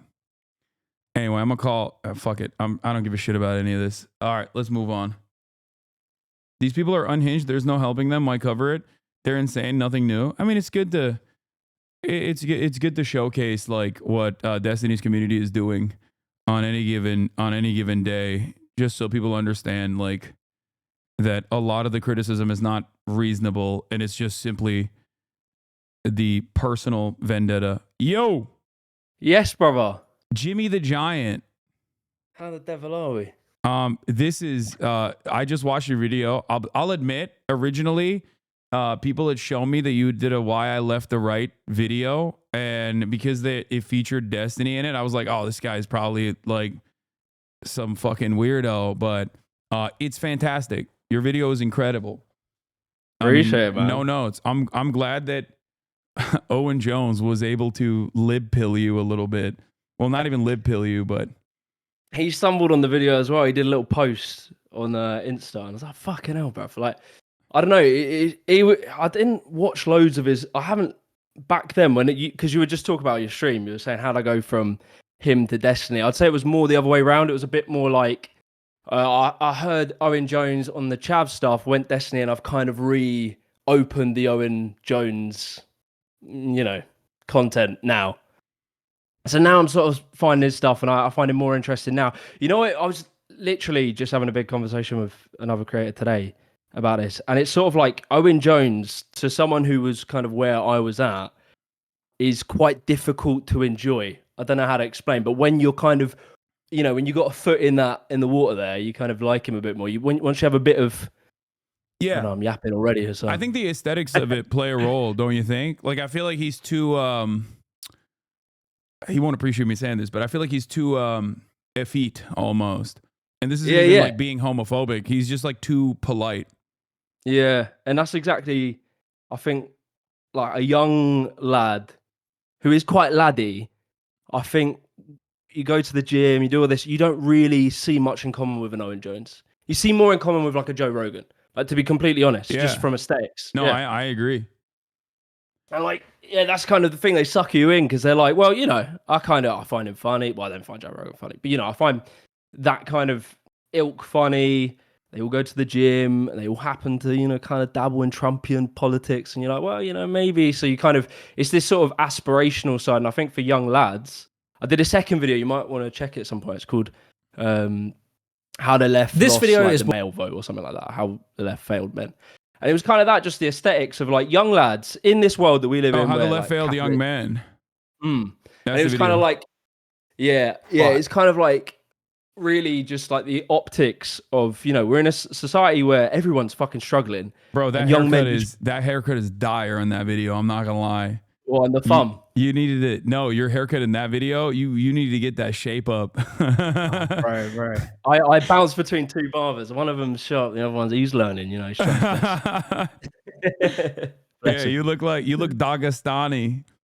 Yeah. I used to have fucking proper skin fat. I was a skinhead for a little while. It was actually after the right wing politics. I was like, the haircut's kind of hard. Yeah, that's funny. So wait, why is your name JimmyTheGiant? How tall are you? Very short. Oh, really? Yeah, I think I'm a 5'10" in Doc Martens probably. That's not that short. What the fuck? What do you? Okay, you and I have different opinions of what constitutes short. What's short? What's a short king to you? Short king is like 5'4", 5'5". Short king. Yeah. Damn. What's in the American water? It's the fluoride or something. I don't know. I feel like you're you could be a short. Well, I always say, look, I'm a privileged tall. Okay. Yeah, you are. Bro. I'm 6'4", so it's like, I shouldn't be. I'm seeing myself out of short people's business right now. Do you ever do that thing, or have you ever had a phase in your life where you sort of duck down when you're with short people, to make them feel a bit better? I mean, when I talk to people, I do that all the time because I can't. Sometimes it's hard to hear them, to hear what they have to say if I'm in like a crowded area. But I don't mock short people, Chaz. Shut the fuck up. I am pro short king. I always say that there's a distinction. You're either a short king or you are a manlet, and it's all about the vibes. It's all about how it's how you carry yourself that matters more than anything else. It's like if you make being short like the end all be all, if you make that your the primary gripe that you have with the world, and you constantly point everything back to that, Yeah. That was something that I think threw me off the right as well, was seeing the red pill thing. Because, like, I don't know, you probably remember back in like the pickup era, like early, I'm going to say it's like 2012, whatever. And it's like, they probably had some kind of slightly fucked up ways of viewing women in a way, but at least the message was, look, lads, if you go out and you chat to women and you do your best, you try and be confident, you try and be yourself, eventually enough women you talk to, you'll meet someone and she'll like you. And then like all these years later, it comes down to like, now people are obsessing about, I don't know, fucking do something with your jaw, chew, like wear some mouth shield when you go to bed so you can. It's like, what the fuck is it? It's not like an empowering message. And it's like, this shit that I don't know. It just bone yeah, smashing. People are doing crazy shit. You know, that's really interesting that you pointed that out because, like, especially in that era, like I myself found myself frequenting bodybuilding forums and shit like that definitely had a lot of those opinions. Like things that used to be relegated to like looks maxing, PUA content, things that used to be relegated to like anonymous forums online are now all over TikTok. And I feel mainstream. Yeah, they are super, super mainstream. Some of it's like funny stuff like miring. The concept of miring is great. Like I think it's funny. But then some of it is like very like genetic predetermination. And I don't think human beings should operate like that and don't operate like that.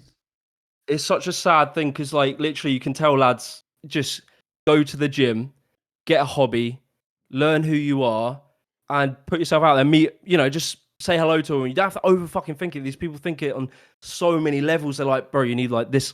This is the line. This is how you say it. And I understand that just how life is and how meeting friends are. Eventually, someone will like you. And I really found it kind of sad when they get into all this like Andrew Tate era, and it becomes so complicated. It becomes so mathematical. And it's like ultimately, all you really need to do is build your confidence and just speak to people. And to me, it's actually like really sad what they tell young lads. Like it's really demotivating. I can't imagine being like that. Yeah. No, absolutely. So you're saying that you saw inconsistencies within the right, going back to your video originally, that like caused you to kind of snap out of it. I don't know if you watched my whole reaction, but like I showed. You said you were a Young Turks fan. Did you ever see any of my videos back in the day or no? No, I saw your videos probably 20. I would have only seen right wingers talk about you, to be completely honest. Like, I remember seeing like an odd Facebook video of you like once or twice, but yeah. So in that process, at the time, like I was looking at, I always love hearing from people who have like changed their minds on things and like become left wing or developed a different understanding of the world. And it's what I try to get others to also engage in. Like I want people, I'm usually very charitable to people unless they've like demonstrated that they deserve no charity, unless they've gone beyond like a certain point. I always have hope that people can learn and change their attitudes, change their minds. And I think like we take a lot of stuff for granted. We take a lot of our social conditioning for granted. We think like, oh, this is just the way the world is, right? And I think right-wing content creators basically lean into that and present it as like reality. They'll always say common sense. But I feel like nowadays we've moved beyond that a little bit, and I think you kind of touched on it as well, where at least Ben Shapiro used to make an argument about facts over feelings, and he would still manipulate data to present a false narrative in the process of dunking on, college freshmen or whatever. But nowadays, the most popular figures on the right don't even do that. They just will openly go, no, my feelings are valid and your facts don't matter. Yeah, the weird one is seeing, there's two like big moments that stick out in my head, is like seeing Ben Shapiro flip-flop on tariffs. Like the old, you must have seen that video where he's like talking about how tariffs work. And he's saying he's completely right in that clip, how he's talking about, it was probably 6 years ago, and then now he flip-flops, and it's like, well, I don't even know who he kind of just glossed over it. It was in like iced coffee hour, I think. He was talking about. And then the other one, the fucking dude, the most scary thing I think I saw, right, in the whole American elections wasn't Trump saying the cats and dogs things. Obviously, that was fucked, but it was JD Vance's way of reworking that, because his brain is like conniving. I almost think he is more intelligent, like way more intelligent. Yeah. And he obviously, if you obviously know about his past, he like used to call out Trump for his fuckery. Yeah, he called him Adolf Hitler to his friend in private correspondence in 2016. Yeah, but the fact he was so clever to take what Trump said, which was the cats and dogs, he goes, well, madam, whatever, fucking it was. If we need to do memes to get people to talk about the real issues that are really affecting the real people, blah, blah, blah, blah, blah.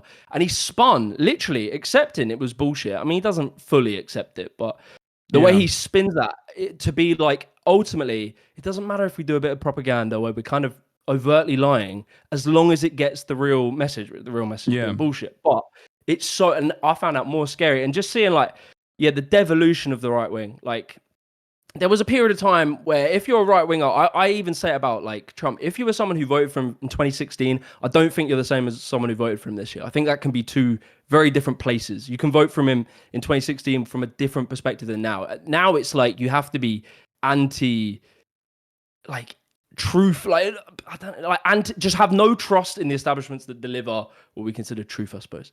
And it's like that's such a different frame. I don't know. I have a different perspective. I don't think people who voted for Trump in 2016 were irredeemable, and I don't even think people who voted for Donald Trump now are irredeemable. I think that it's the same exact pressures that they're experiencing, and I think that the right is very good at channeling that frustration to appropriate vectors that don't disrupt the hierarchies that are set in under capitalism. Like, it's not your boss, it's not your fucking landlord, it's not the corporations that have, especially in your country, like privatized certain key sectors like transportation, housing, right? Like gutting council housing, and all of that has exploded in worse material conditions overall for the working class in the UK. It's not those guys, it's the migrants, it's the immigrants that are coming on boats that's actually like disrupting society. Even before the immigrants coming on boats, it was the fucking Polish, right? That's what like a big part of the Brexit movement is that like Polish people are coming, and that's not good. That's fucking terrifying. Do you know all about the kind of reverse Polish migration and stuff that's happening like these days? Oh, they're escaping? And they're like, from my understanding, I haven't like delved deep, just sort of peripheral understanding this topic. Is that in the 2000s they came here because better life, blah blah blah. They came here and everyone hated it. I fully remember like people being like, "Oh, the Poles, mate, the Poles, they're fucking taking all your jokes." Like it was like the Poles was an insulting word. It was like saying the P word or like the N word. It was like similar. And their country is now popping, like they're doing well economically to some degree, and now a lot of them are going back to Poland and they don't want to come here. Like it's not appealing anymore, and it's like so ironic. I feel like what we're doing in Britain is like we're really taking our moment we're in and like the history of Britain or whatever for granted, that we are always going to be the best. We're always going to have this brand of being Britain, but I think we're going to I could really see it in 10 years where we go, fuck, we turned all the immigrants away and we could have really done with them. And we'll like have this sort of buyer's remorse from this thing. Because we heavily rely on immigration in this country to like power most of our, a lot of our industries and a lot of like, say the NHS and stuff like that. It's like, I feel like we're making such a short-termist perspective.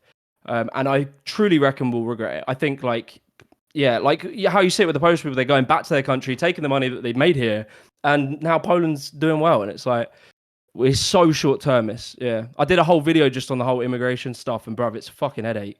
Yeah. And so one thing I wanted to ask you, what do you think about, because some of the pro-labor people in the UK got a little mad at me when I initially covered the expected results of Starmer's victory in the last election cycle, where while a lot of people wanted to be joyous in that moment, in the occasion, it's like, oh, finally we've put an end to like 16 years of Tory austerity. It's over. Like these guys are done. I've been a big Corbynite from the jump. I've been a very big Corbyn supporter from the jump, and I had closely watched what happened internally within the Labour Party and the internal Labour politics of like basically destroying Corbyn from within the party and virtually collaborating with the British press, which I think is sometimes even far worse and way more organized and way more intelligent than the American press is. And I warned my British chatters that the victory that Keir Starmer had over the Tories was actually a minor one, and if they were to continue with privatization or continue with austerity, that the real troublesome signs for England were right there with the momentum that reform had gotten. And a lot of people were like, "Oh, you don't know what the fuck you're talking about." But I feel like it's becoming a reality. pretty fast. In the UK, Nigel Farage seemingly has a higher approval rating than Keir Starmer does now, which is crazy to think of.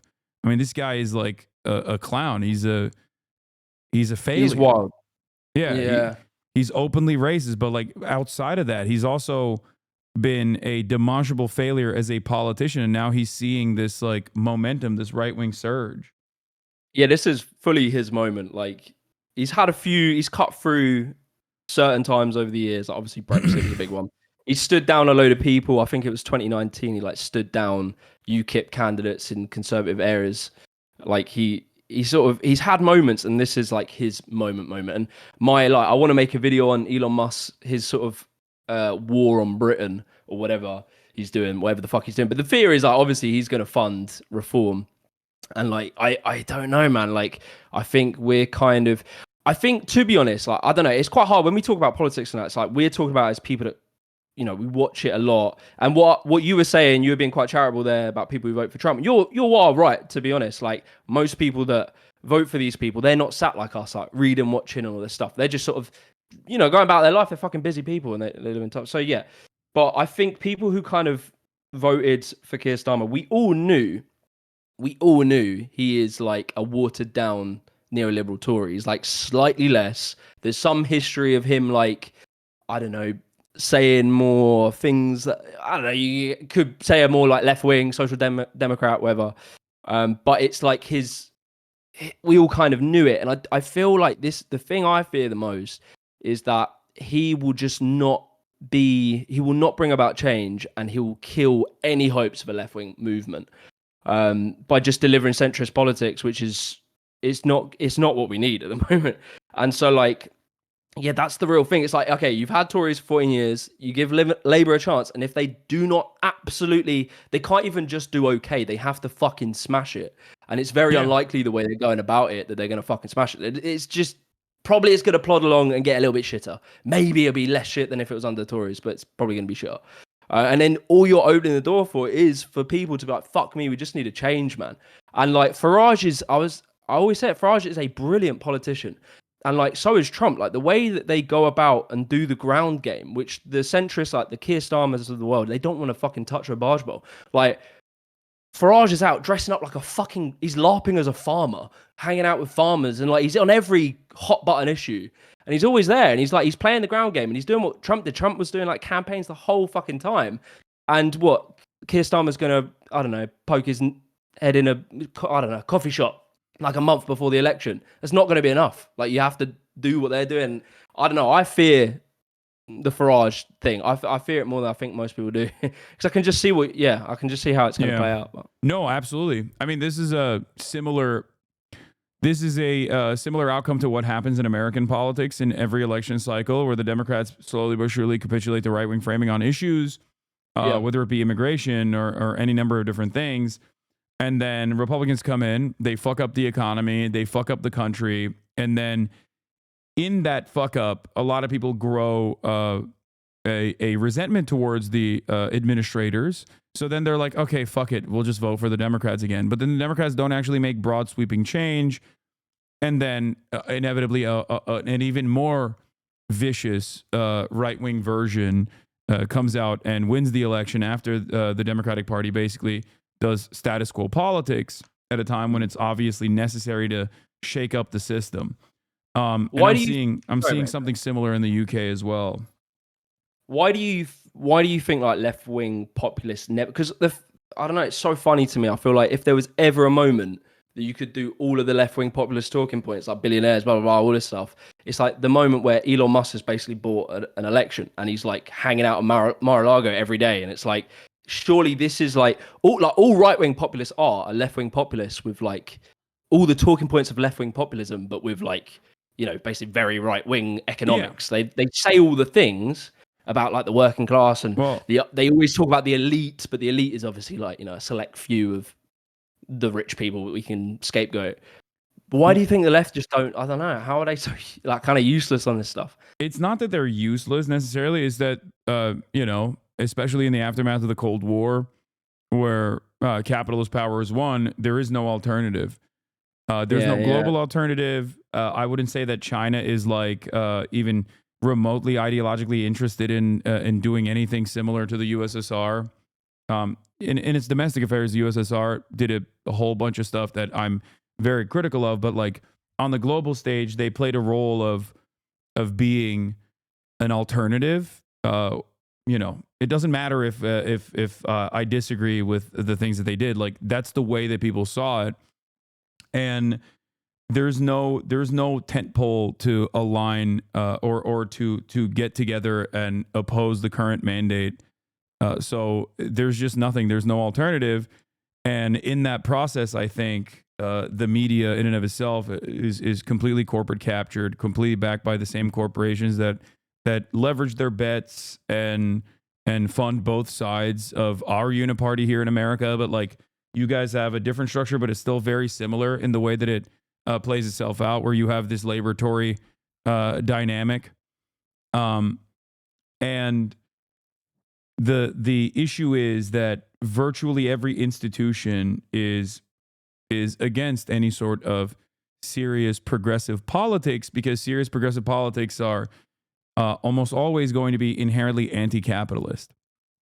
And that means that somewhere out there, a person is going to lose money if these policies are implemented.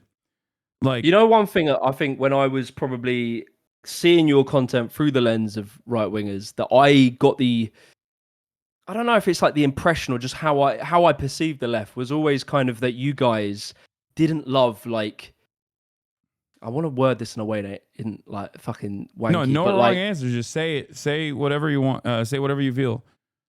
I feel like the perception is, and I don't know how they get it, but the right wing on their economics, they make the middle class, like the person who wants to go out and set up a business and go and fucking, you know, make something and add something to the world. They somehow make them feel included whilst they're not included. Like I was chatting with Gary's economics, geezer I mentioned in a video. And he said in one of his things, like, he's a really wealthy guy. He did really well in trading and stuff. And he made a fuck ton of money. And he was like trying to utilize his money to do something. So he was like trying to set up businesses and shit. And they failed and failed and failed. And he found the best thing for him that made him the most money was just buying gold. And if you think, like, what value add does that really have to the world? It's like he fucking held onto a raw material and that was it. He tried to do, you know, maybe agencies or whatever. None of those work. And I feel like somehow just optically or whatever it is, the right seems to encompass the entrepreneur class. And it's like the entrepreneur class have it really hard right now. In some ways, like maybe the internet opens up a few more options and stuff, but they have it quite hard. But they seem to teeter onto the right because it feels like the right are more interested in, like, you go out and you try and do something in the world. Whereas, like, for me, as I would say, I'm quite left wing on economics now, but I still really love the entrepreneur class. I love, like, I always just sort of bring it down to, I guess, like a grassroots level. Like, I love walking into like a little cat cafe or some weird little business or like a board game shop. And it's like a cool business. You see it, they do everything well. They're adding value to the community. They're making money. They're selling things, but it's like, it's a value add. And I feel like just for some reason, I got the impression that left didn't really, they saw that as a problem and the right seemed to champion them. Do you think that's just the way I've been told the left sees it, or what do you think? I mean, I think that like the a lot of types, those businesses are owned and operated by people who are working themselves as well. It's like singularly like owned and operated by a family or whatever. And I mean, the class dynamic there is that those businesses are, you know, on their own journey of becoming these like multi-billion dollar franchises. So they align with that class position, assuming that one day they'll get there. And that the right captures their attention more, I think, because they go along with a message of economic prosperity. But overall, I think the correct position here is that, like, you can have that economic prosperity while also ensuring that the working class doesn't get fucked over in the process. And unfortunately, I mean, look, I have a much more radical position than most people do on this, where, you know, I have a small business myself. I run it as a cooperative, right? So it's equal say, equal pay. So my producer gets the same amount of revenue that we all generate together. And he also has the same voice in the process. He can, you know, choose which days that he wants to, you know, be a part of it. He can choose which days that he doesn't want to be a part of it. But Many people are not going to do that, and I still think that the government needs to intervene to ensure that the working class is not gutted in the process. As far as my more radical tendencies, I think like I definitely go a little bit beyond, you know, Keynesian economics or social democracy in the way that you presented it in your video.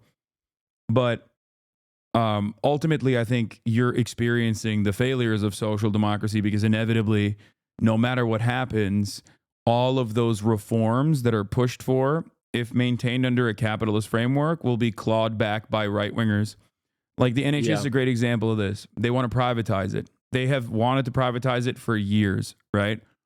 And you can't just like immediately go in and be like, nope, we're going to privatize it tomorrow. It doesn't work that way because it's still objectively a popular thing.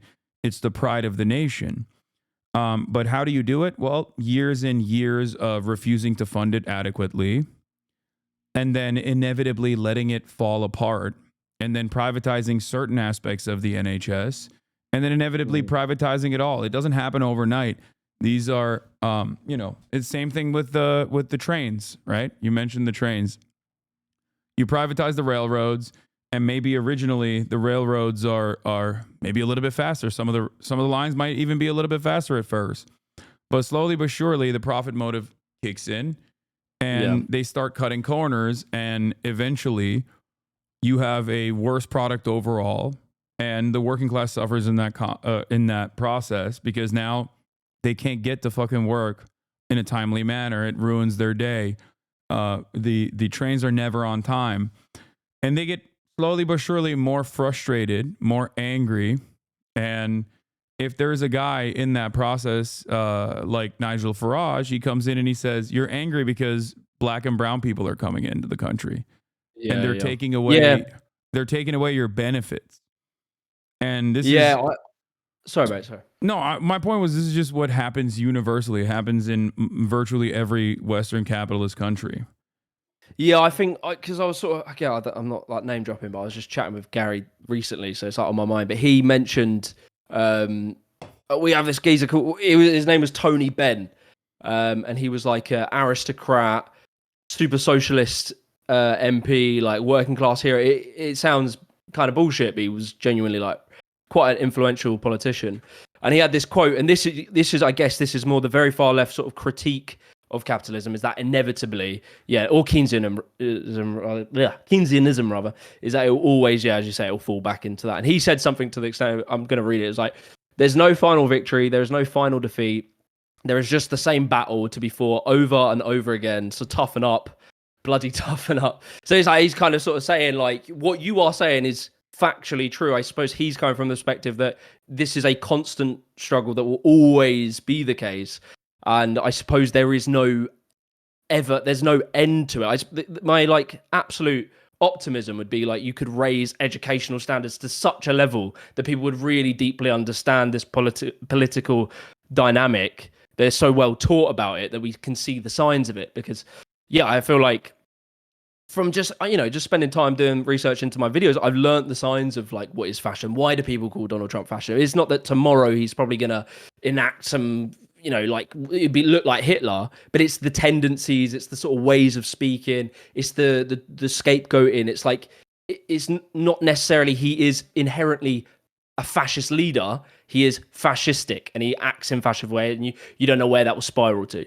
And but I guess I suppose where we would differ is maybe you see that there is a way out of that sort of constant battle, or do you think I do see there's a way out of it. But I mean, the situation is dire because there is no counterbalance in the way that like the USSR existed, or in the way that socialist mobilization was happening at a time when I think the way that commodities were produced created a perfect opportunity for people to unionize and create labor unions to actively combat against, these big barons of business. We have completely moved manufacturing globally to the third world, to developing nations. So now you don't even have the factory assembly line, which is so perfect for it's so primed for unionization. Like the route tasks that you engage in side by side with others allow you to understand class consciousness a little bit better. And the reason why neoliberals like Thatcher and Ronald Reagan here in America have smashed labor unions into bits and pieces so effectively is because they recognize the danger that these initiatives held. So I think that's what it is. There is no that is one of the major problems, which is why I'm always a big advocate for labor unions and union initiatives all around the world. Yeah, I mean, I suppose that what you're saying, this is why I can understand your critique, and I think it is factually true. I suppose I don't know. I just think we can't go the other way totally. You have to sort of have this balance. But the thing that makes me understand where you're coming from is like the Scandinavian countries. From my understanding, I think Denmark, they have slowly started to like go a bit more towards privatization. And like someone I was speaking to, like I was doing a little bit on like architecture for a while. I was just kind of fascinated about like city planning and like architecture. Why is all the buildings ugly? And even when I made videos around that, I was still coming from a bit too much of a right-wing perspective. I was blaming individual architects and ideology when really it's just they're cheap to make. Ugly buildings are cheap to make. But whilst I was in this kind of like rabbit hole, I was banging out these like little Instagram reels where I just go, look how fucking ugly this building is. It was super simple. And someone who made, I'll give him a shout out. Their name's like Copenhagen Ugly, and they were telling me about how they've started to move away from these kind of principles. The way they explained it to me was that the generation, and it kind of sort of sounds maybe similar to Britain in a way, but the generation that had experienced such benefit from these policies, they had become maybe lazy or entitled, and they've started to like pull the ladder up behind them or something like that. But I don't understand. I don't know fully if it's true what I'm saying, but I seem to understand that they are starting to undo some of those policies. So I get your critique, but it's hard to envision a world outside of that sort of dynamic of like Keynesianism or capitalism. I don't know. Well, I mean, it's hard to even envision a Keynesian perspective, even pushing the needle in a social democratic way. Look at Bernie Sanders in America, or even Jeremy Corbyn. Like, regardless of their primary principles, regardless of the real principles that they operate off of, they understand the political landscape that they lived in. Right, the political realities meant that even if you are a socialist, even if you're an anti-capitalist, like you can't always advocate with that message, especially when you're trying to build a coalition or build momentum, build working class momentum specifically. Part of that reason is because of what you just mentioned, which is the idea that like, well, there's a lot of like small business owners who then find themselves in the throes of right-wing sentiment because they think, well, this is good for enterprise, right? Not recognizing, ironically enough, that many of the initiatives, many of the steps that the right take in terms of deregulation, in terms of undermining social safety nets, actually make it less competitive, make the marketplace less competitive overall. I'll give you an example of Tim Walz here. He is no socialist by any means. He's the governor of Minnesota. He was Kamala Harris's VP pick. I like him quite a bit. And Tim Walz instituted a lot of change in his own state, in the state of Minnesota, as the governor. He actually he actually signed into law paid family leave, paid emergency leave, and numerous initiatives, including, this is going to sound crazy for a British person, but free school lunches, which is not real in America. We don't have that in many places in America. There's a thing called school lunch debt in America. Jesus Christ. Yeah. Anyway, that's why our GDP is so fucking large in comparison to the tiny island nation. But I heard something the other day. Sorry to keep your thought, but it was something along the lines of the payment system in order to facilitate this paying for lunches costs more than if they just fucking pay for the lunches. Yeah, but that's capitalism on overdrive. You have middlemen over middlemen, and it's a patently inefficient structure. But in that process, a lot of mouths are being fed. A lot of people are making money. And that's just how it works. It's all capitalism all the way down. But the reason why I was bringing up Tim Walz is because he communicated why he did this thing that like maybe right wingers would consider to be radical, like paid family leave, paid emergency leave. He said, for a lot of small businesses, now they're more competitive with the likes of a giant chain like Walmart. Now they don't have to actually offer paid family leave because now they can get subsidies and have the government offer this. And the same goes for healthcare, for example. In America, if we had healthcare, universal healthcare, not even the NHS, but like socialized medicine, right? Not even nationalized, but socialized medicine, we would be able to make small businesses more competitive with large businesses now that they don't have to worry about offering healthcare as a benefit, right? So this is a way in which even smaller market actors could thrive. And yet that initiative is never championed here because our Democratic Party is completely captured by corporate interests in the same way that like your Labor Party is at this point. Mm-hmm. I really feel like the left, I don't know, I know you champion a lot of social issues, and I sort of fundamentally agree on a lot of these social issues, but I feel like just the political approach should be just to focus purely on economics in this era, in this period of time. Because I think when you argue things logically like that, like what you just said, or like what I was saying about the school lunches, it's like just economic arguments.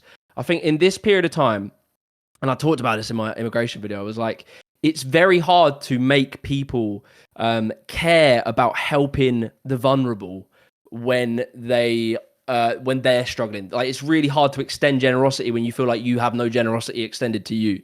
So it's like getting caught up on a lot of these like social issues when really you can just focus on economic arguments, and a lot of the economic arguments will rise the boat. Like if you can move the economics to be more fair, more redistributive, then you rise the tide for everyone in society, and then you can move on to the social issues. I think, like, I don't know, I really struggle with the social issues just because they're so stupid, and they're just like so easy to like get people to get really caught up in this dumb ideology over, rather like, you know, things like fucking, well, I talked about in my video about the pronouns and shit. It's like, realistically, it does not impact your life the single bit just to say someone's fucking pronoun. It would be weirder to not. It'd be strange to like actively misgender something. It'd be weird to do that. Yeah. I think in this era, like the left-wing economic argument is the really strong argument. And I think, I don't know, like I wonder what your take is on that. How do you balance the importance of sort of pushing for social issues versus these sort of more economic arguments? If social issues are the only thing you're championing and you never champion economic issues, then yes, you will be belittled and you will lose elections every step of the way, especially when the economic issues, as a matter of fact, help marginalized people disproportionately more than it helps, I guess, like the white working class. Because especially, I can speak for America, where black people on average are poorer than white people as a whole. So any sort of universal initiative like socialized medicine directly targets black people disproportionately. So much so that a lot of the social safety nets in the United States of America have been undermined by pointing to how black people take advantage of it in this country. Like, white supremacy is a really big motivator for a lot of people in this country that have caused the undermining and clawing back of social safety nets such as welfare. Bill Clinton also played a role in this as well. And he's a Democrat, right? He's supposed to be the liberal hero, the liberal champion. But like, welfare queens was a concept produced by the Reagan era of politics. And it was deliberately created to attack the welfare state, to attack social safety nets, to attack these programs that were supposed to help some of the most marginalized people. And there are more white people in this country than there are black people, and therefore more white people were taking advantage of welfare than black people were. Maybe black people were disproportionately, or black people per capita were taking advantage of welfare more, but there were more white people using it. And the undermining of the welfare system, championed by the very same white people that use welfare, actually ended up harming them. So my point always is pushing for universal policies and then telling people like, look, it's unconditional. It means everyone gets health care. You don't get to You don't get to carve out, people that you don't like from this process. You don't get to say Medicare for all means Medicare for all except for trans people. Medicare for all means Medicare for all except for Nazis even. Like that's like something that I also always talk about, where it's the goal of these universal programs is to improve people's material conditions unconditionally so that they are less likely to succumb to the throes of right-wing sentiment, like fascist opinions, reactionary opinions. I feel like you can maneuver the same argument into terms that will appeal to a right winger. So like fundamentally, I would say, I said it in the video, I was like, the reason I believe in these things is because I'm a selfish prick. Like the reason I don't want more crime is because I don't want my life affected by crime. And I think some of the things that I've had a little bit of breakthroughs with, I guess more. So I get some nice comments where people are like, "Oh, you changed my perspective of it, from being a right winger to a bit more on the left or whatever." And some of it is like positioning stuff into selfishness. So being like, "Look, mate, crime is bad. Like if crime exists in your community, it is bad for you. Your house property, your life, it's more risk on your life if it's great. You don't want to live in a shithole, do you? You don't want to live somewhere you feel scared." And like painting it more instead of empathy, which is sad that you need to do this, but like instead of empathy and compassion, just be like, bruv, your life is fucking worse because you're not helping these people. Because you're I do that all the time. I argue for socialism from a selfish perspective all the time. I'll do it for homelessness, right? Like, this is not my initial position. This is not like I tackle this problem from the point of empathy first and foremost. But if you want to make a selfish argument against for dealing with homelessness, nobody wants to step on human feces. You know what I mean? Nobody wants to feel unsafe when there's like someone who's genuinely experiencing a mental health episode in front of them, right? Nobody wants to see trash on the streets. But the solution to that is not to lock these people up and then release them later down the line when the prison population is overcrowded. Which is ultimately more costly. Exactly. The solution is to figure out where homelessness comes from.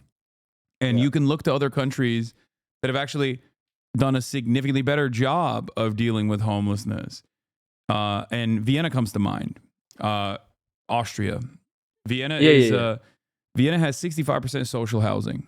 65% of all housing that is readily available in Vienna is government owned.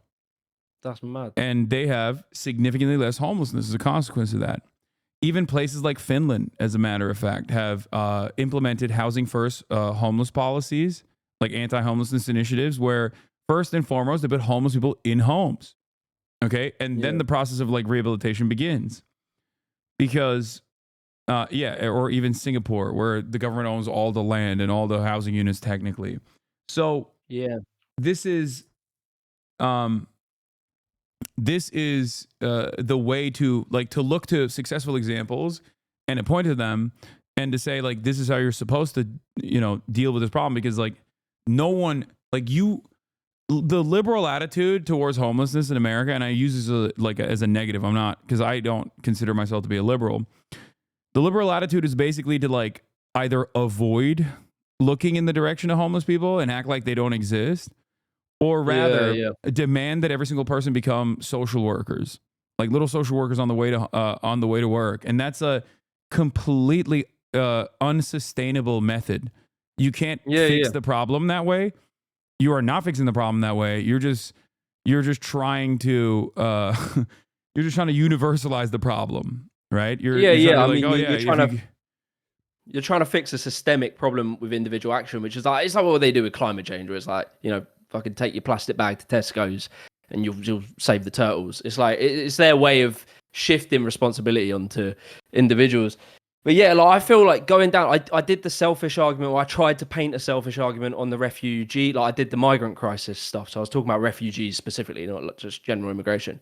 And like a big part of it in my head was like, because again, I'm sort of talking about this thing where it's really hard to push an empathetic view to someone who is also struggling. Like that's a hard sell.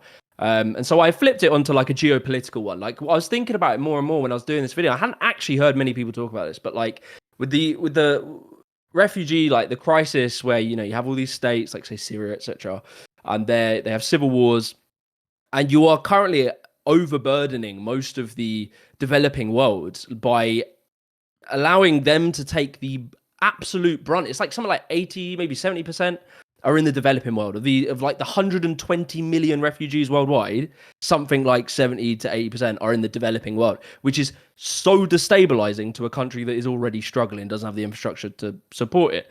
And so I was saying, well, where do you think? So I sort of looked through it, and I did a bit about like the formation of like Taliban. I was sort of looking at the Soviet-Afghan war and how it displaced a lot of Afghans.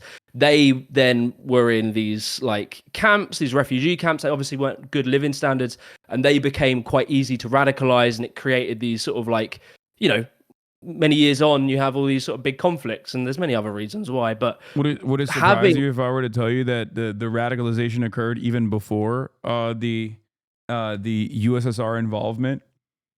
That Americans went in and wanted to deliberately turn Afghanistan into the USSR's very own version of Vietnam, at least according to Zbigniew Brzezinski at the time, who very openly took credit for this. Hold on, let me see if I can find the actual quote. Does anyone in the chat have it? No, this is before Operation Cyclone. Americans were priming up the Mujahideen against the brutal USSR aligned Afghan government at the time. They were socialist communists. They were like giving arms and stuff like this to. They were sort of like poking the nest as well. They were like involved in the same conflict. Yeah. But either way, anyway, this is about sort of specifically about refugees, right? So you then put all these people into a poor country that can't look after them, and it is, they're living in terrible conditions, and it becomes a prime place for radicalization, and it destabilizes countries. Like you can look at like Congo had 2 wars, which I believe come from like refugees. I can't remember exactly what conflict, but they're refugees that went there, destabilized it. So basically what I'm saying is the argument you can make to these people, which isn't an empathetic argument, it's purely just geopolitical, is that if we don't take refugees, if we don't help these people now, 5-10 years, you do not know what destabilizing effect that's going to have on the wider world. And you're making a problem for the future. It's like, it's just sweeping something under the rug. It's like in the future, it's going to get worse. And this has been our approach in Britain for a long time, where we just kick the can down the road. And so I feel like those arguments, I don't know, I'm trying them and seeing how they push through, but just forgetting compassionate arguments, because I remember when I was in that position, you could never really argue empathy to me, because I'd always be like, mate, we're struggling. So like just sort of talking geopolitics and talking like, well, what happens if we don't help refugees? No one's really talking about it. You never hear Farage for a second think about that. What happens if we don't help these people? Yeah, no, I think that a lot of people refuse to reckon with the Western intervention that takes a formative role in these conflicts that cause this instability to begin with. I mean, the likes of Jeremy Corbyn definitely do understand it, but they're routinely vilified by the very same media that is also backed by the defense industry in both England and also in the United States of America. So when you say stuff like that, you're immediately criticized. You're like, oh, dude, you love the enemies. You want to hug and kiss the enemies. These guys are bad. These guys are bad people.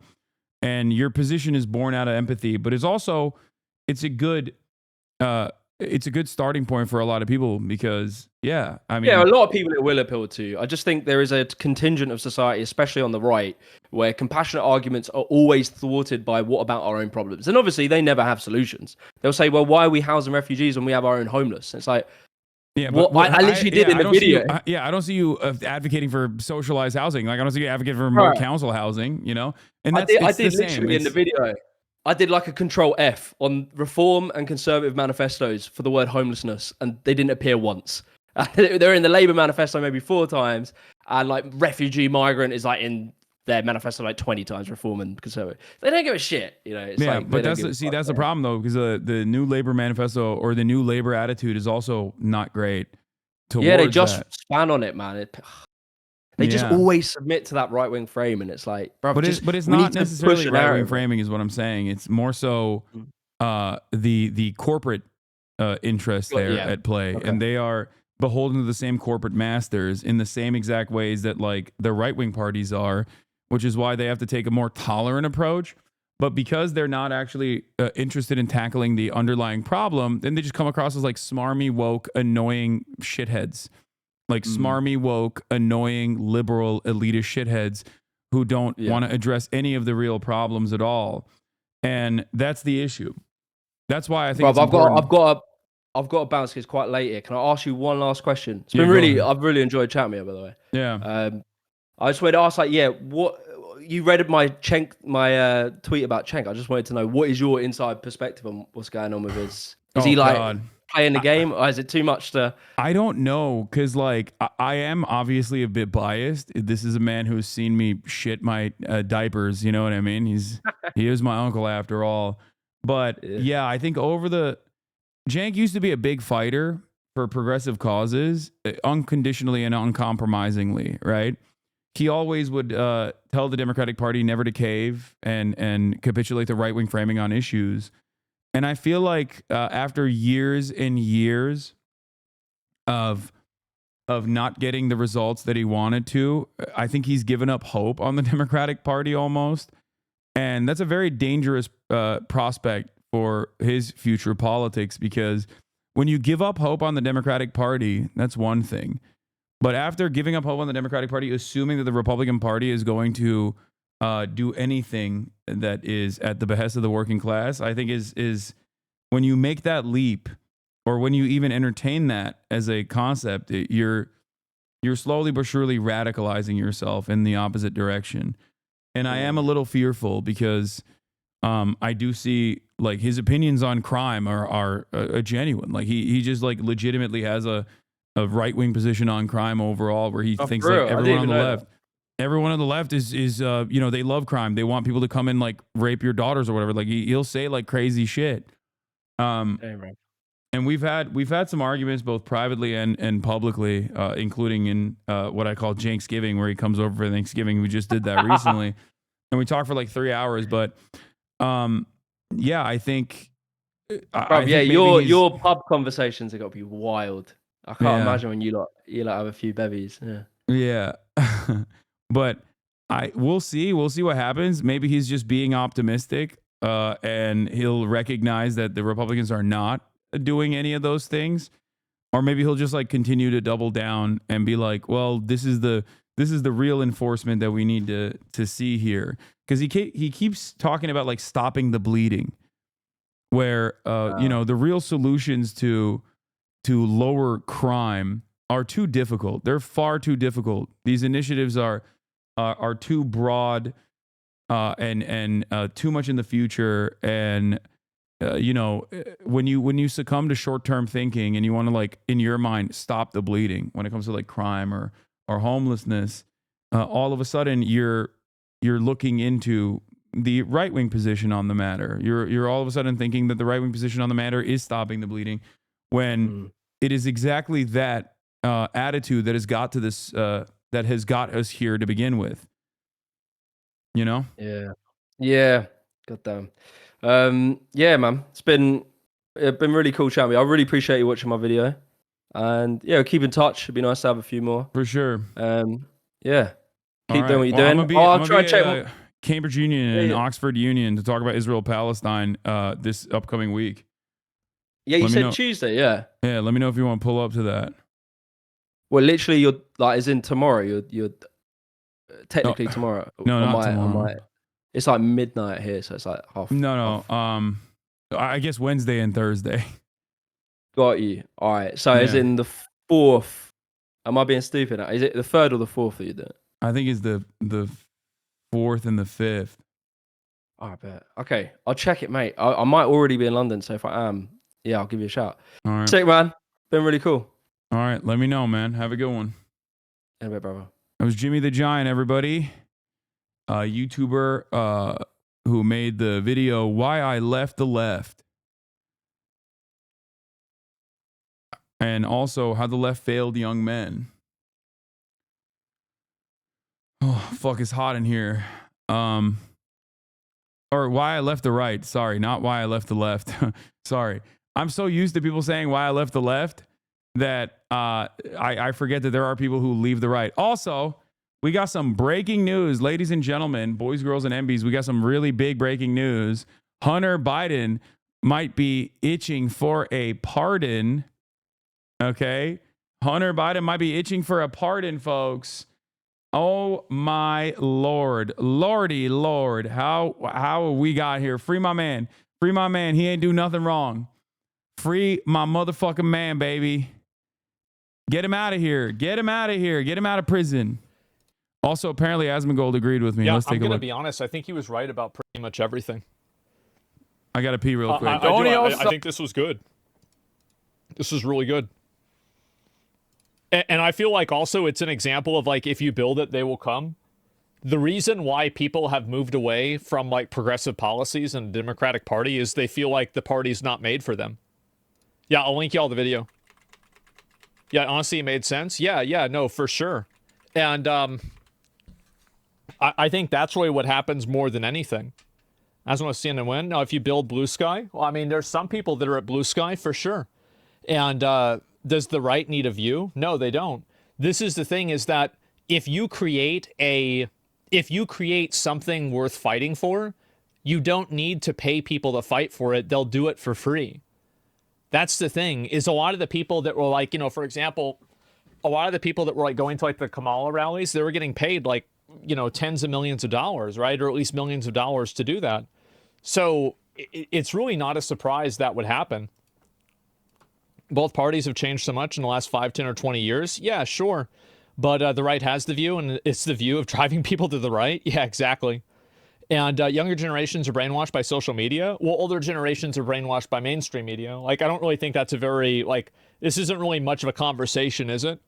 But anyway, I think that the big problem is that young guys get demonized by the left, and they get demonized by the left for doing things that young guys like doing, like being abrasive, saying obnoxious things, being aggressive. And also, I think the main issue, I think, for a lot of guys, and I don't know about you guys, right? But it's like what I was saying before about the identity politics. The moment that I see advantages that are given to like women explicitly, I'm immediately never going to support that, because I'm not a woman and I don't want to see somebody be given advantages based off of their identity. Straight up, that's simple. And so if there's a group of people that are doing that, I will always go against them. Why would I support somebody who's actively trying to make things worse for me? It's so simple. It's diminishing to women too. Yeah, I think in a lot of cases it is. You keep saying he's right, but examples are stuff that he would not agree with. He's not completely on board with the anti-white stuff that you're talking about. Well, he might not agree with it. Yeah, on principle, I think when people cry about white identitarian politics and say white people are under attack, I disagree with it. That doesn't mean that I don't want you, regardless of your background, regardless of your even political opinions, that to get educational attainment, upward social mobility, housing, healthcare. There is no world where I would ever fight against you getting those things. That's the whole point. That's what I believe. And I think a lot of people personally hear stuff, clipped out of context or whatever the fuck, and they make up their minds and they go, oh, this guy hates white people. It's like, no, dude, I don't. I'm white, okay? I'm a white man. I still believe that, conservatives, even fucking Nazis deserve health care. The point is, I use that extreme example. The point is that a more just, empathetic, universal approach to politics is going to make it so that people are less angry, okay? That's it. That's the point. Also, Biden has officially pardoned Hunter already. Oh my God. Oh my God.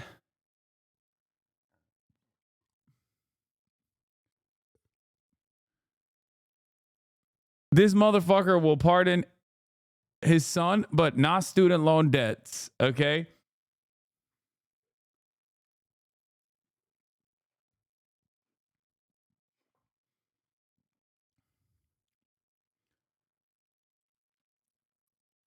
Crack is legal now, folks. We did it. Smoking on that free Hunter pack, baby. That's right.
Sometimes I think you aren't quite white and then you dance to a rap song. Yeah.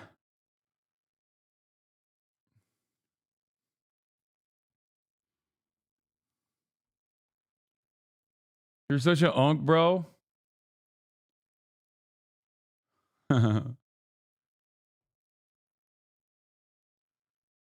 Oh, man. Cultural victory for meat posters. That's right. Wow. What a day. What a day. We're all smoking a little bit of crack today in honor of the crack cocaine legend himself, in honor of the illegal gun owner himself, Hunter Biden. Once again, proving that Joe Biden is just right wing, dude. He's like, excuse me, I thought this was America. Didn't realize you couldn't fucking do a little bit of drugs and then, you know, get a gun. I didn't realize you couldn't do tax evasion. Like, what the fuck are we doing? Anyway, real principled abolitionists will understand what I'm talking about, okay? Woo!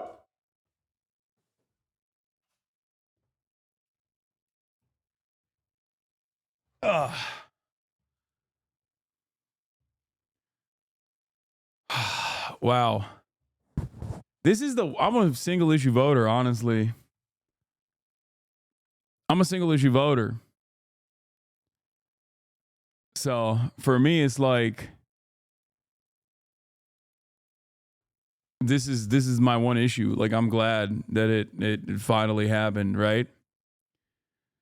Today, I signed a pardon for my son, Hunter. From the day I took office, I said I would not interfere with the Justice Department's decision-making, and I kept my word, even as I have watched my son being selectively and unfairly prosecuted. Without aggravating factors like a use in crime, multiple purchases, or buying a weapon as a straw purchaser, people are almost never brought to trial on felony charges solely for how they filled out a gun form. I mean, he's not wrong. Those who are late paying their tax because of serious addictions but pay them back subsequently with interest and penalties are typically given non-criminal resolutions. It is clear that Hunter was treated differently. The charges in his case came about only after several of my political opponents. Oh, shit. After Michigan State, after Hubbard, when our man The charges in his case came after several. With the money long as 6 mile, brick mile, knock your bitch down, pick her up, knock her back down, pull her tracks out. Yes, I slap girl. Yes, I slap dog. Yes, I slap loud. Yes, I slap a pussy nigga if he act out. Yes, I caught cases on the road with them killers, bro. Kill me if I snitch, cause if you snitch, I'm gonna kill you. Spent a lot of time on the yard with them gorillas, stood tall. Did I let niggas hold me? Quit being silly. I know for a fact your bitch pussy get wet for a nigga, cause I do it better, plus I'm doing better than niggas. I'm at home when I'm down there in Lexington, nigga. About the king, they gon' drop you in, who next to you, nigga? Go get say it, Lil T. Get ahead of them niggas. When you take off, don't look back and try to rescue them niggas. You kill his mans to make sure you get the rest of them niggas. Don't let them get the best of you, just get the revenue, nigga. So let me know. Why are you hated? This is why. Because people hate freedom. Okay? People hate people who are unjustly prosecuted and persecuted. The charges in this case came after several of my political opponents in Congress instigated them to attack me and oppose my election. Then a carefully negotiated plea deal agreed to by the Democrat of Justice, Department of Justice, unraveled in a courtroom with a number of my political opponents in Congress taking credit for bringing political pressure on the process. Had the plea deal held, it would have been a fair, reasonable resolution of Hunter's cases. You lose all accumulated swag when you dance? What? I think y'all are haters, man. It's fine. I can't. I'm sorry. Okay. If I feel like I'm a dance and it doesn't happen frequently, I'm gonna have a little bit of fun. Okay. Stop. Complete lack of rhythm. Yeah. No, I have no rhythm. 100%. I don't.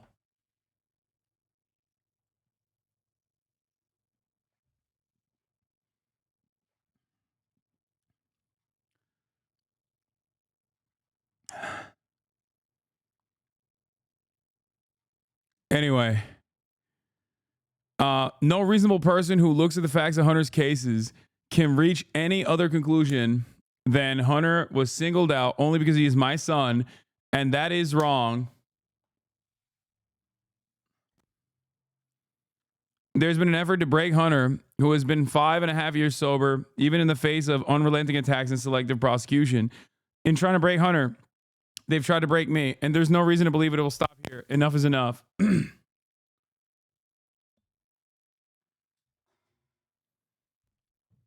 For my entire career, I've followed the simple principle. Just tell the American people the truth. They'll be fair-minded. Here's the truth. I believe in the justice system, but as I have wrestled with this, I also believe raw politics has infected this process and it led to a miscarriage of justice. And once I made the decision this weekend, there was no sense in delaying it further. I hope Americans will understand why a father and a president would come to this decision. Dude, this is just Trump. I mean, he's just doing classic Trump. This is a Trump speech, but like still with some semblance of like norm respecting, you know, because these guys are civility understanders.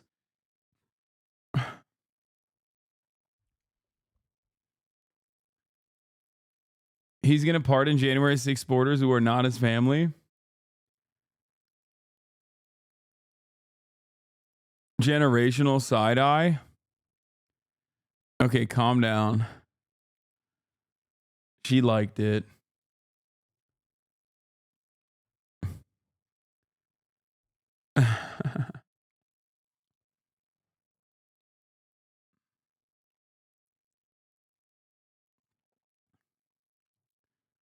Where was this power when abortion was made illegal in a bunch of states? Making a video on this guy, by the way? Hell yeah. Let's go, Jaubrey. Get him.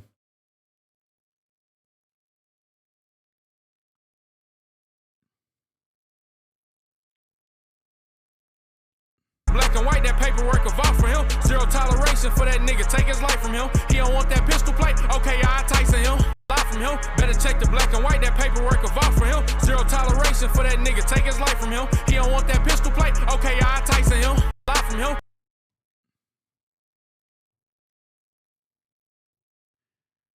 How do you deal with the hate? What? I don't really see it that much. I don't really give a shit. What is this? Oh, he's serious? Yeah. Yeah, free Hunter. I'm serious about it.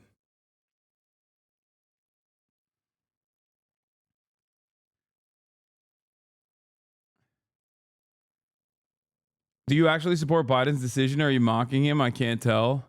I don't really give a shit. I mean, yeah, he's very clearly very clearly doing this because he doesn't want his son to go to jail.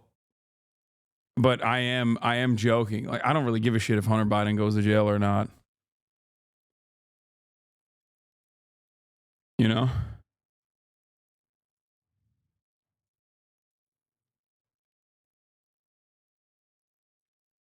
It's inconsequential and it makes conservatives really upset. Yeah. No, 100%.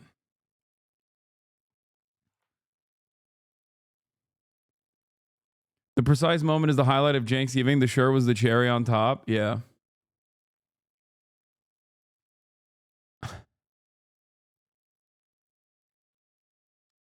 It's funny because like people, he made a decent case for a lot of like people to be like, yeah, it's his son. After being pardoned, Hunter Biden says he will never take the clemency I've been given today for granted. Oh, dude, he's going to get back on crack. That'd be the funniest outcome of this.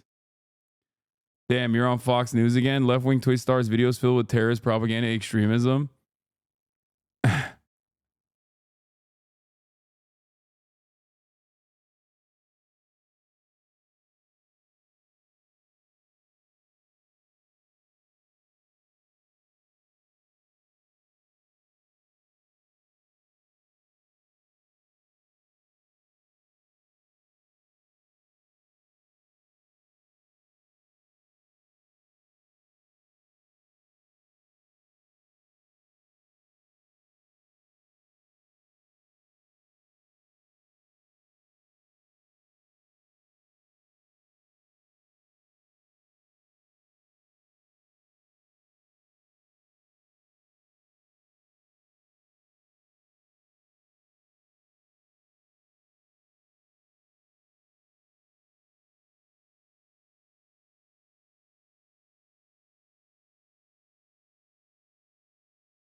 sitting in the flat, sipping on his cans and smoking rollies, cause all the best jobs are. Dave Weigel retweeted this.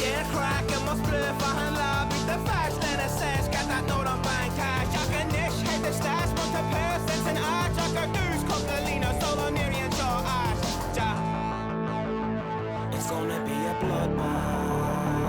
It's gonna be a bloodbath. It's gonna be a bloodbath. It's gonna be a bloodbath. Throw a hook, a jab and a boot. I sneak a quick toot, then fire another boot. For calling me a fruit, for trying to take the loot. But Billy won't be bothering any more hoots. Niche couple of cash, do you want it in your chest or your knees or your head? DJ Provey has the lead. You can beg, you can plead, you can tell us what we need. You can change your name, but you're all the fucking same.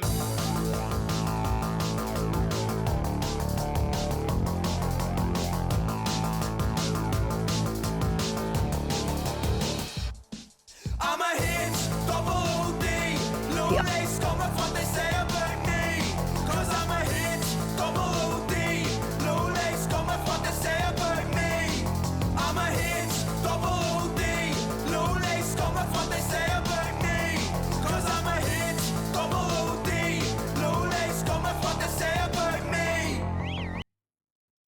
The Irish language rap group Kneecap has won a case it took against a former Tory minister who blocked them from getting a £14,000 arts grant.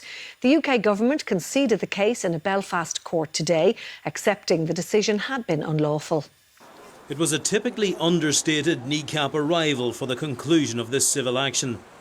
Band member DJ Provey represented the rest as he exited a mocked-up police Land Rover and strode into court. The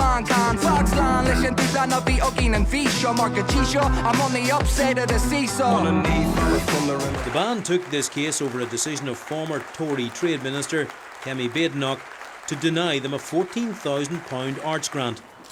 They claimed their anti-Tory politics and ridiculing of former Conservative leader Boris Johnson had been the reason. The new Labour government conceded the case, accepting that the decision had been unlawful and procedurally unfair. This was an attack on artistic culture, an attack on the Good Friday Agreement itself, and an attack on Kneecap and our way of expressing ourselves. And he had this personal message for the now Tory party leader, Kemi Badenoch. Good effort, Kemi. Hard lines in the elections, and onwards and upwards. Free Palestine. The proceedings themselves were very short, just a matter of minutes. Mr. Justice Schofield, who heard them, said he was pleased that there had been a settlement. He said he was sure there was very little that Kneecap and the UK government actually agreed on, and he wished all the parties well, sending them on their way with a hearty Guramayogav. The band said it had always been about the principle, never about the money. They've donated the cash to 2 youth groups, one on each side of Belfast's peace line. The UK government said it had decided not to contest the case, as it did not believe it was in the public interest. Conor McCauley, RT News, Belfast. That was amazing. There's a Vice video on Northern Ireland. They're so damn funny in it. They trekked to a random spot in the woods where one of them was christened.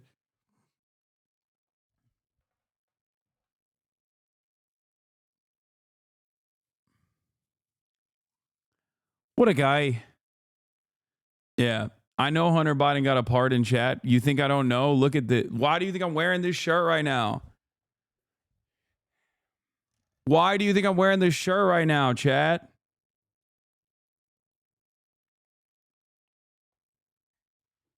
Fuck you mean? God, I love Northern Irelanders. You mean just Irelanders?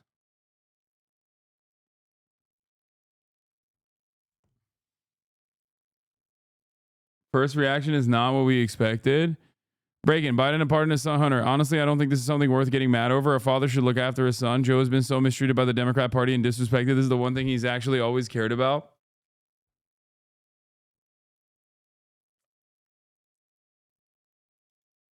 What is this?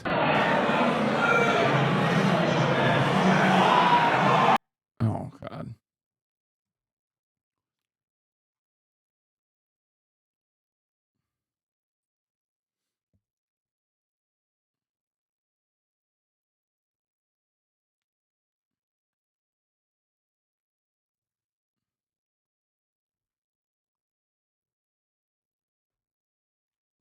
Anyway. What is this? LeBron James' media company lost almost 30 million last year. Yeah, it's because he's the GOAT, even at losing money. There, asked and answered. Fuck Hunter Biden. Hey, fuck you, man. Hey, fuck you, dude. What is this?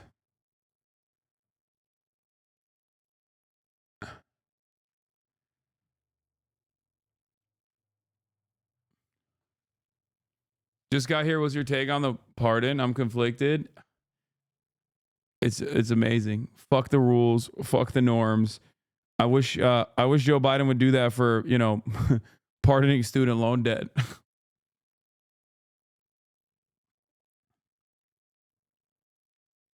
Pardon more people. That's why he went with this tweet. Yeah, no one in the media better complain when January 6th get their pardons now. Yeah.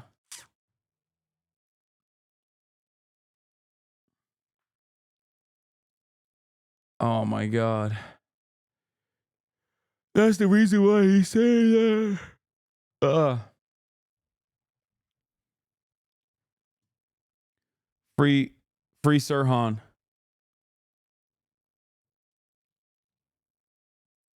It should not be illegal to have a big ass cock. Okay?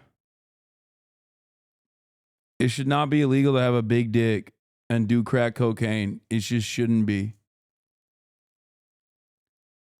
And I think it's fucked up that Americans for quite some time decided it should be illegal and wanted to fucking jail Hunter Biden for it. I have no dog in this fight, okay? I don't do crack.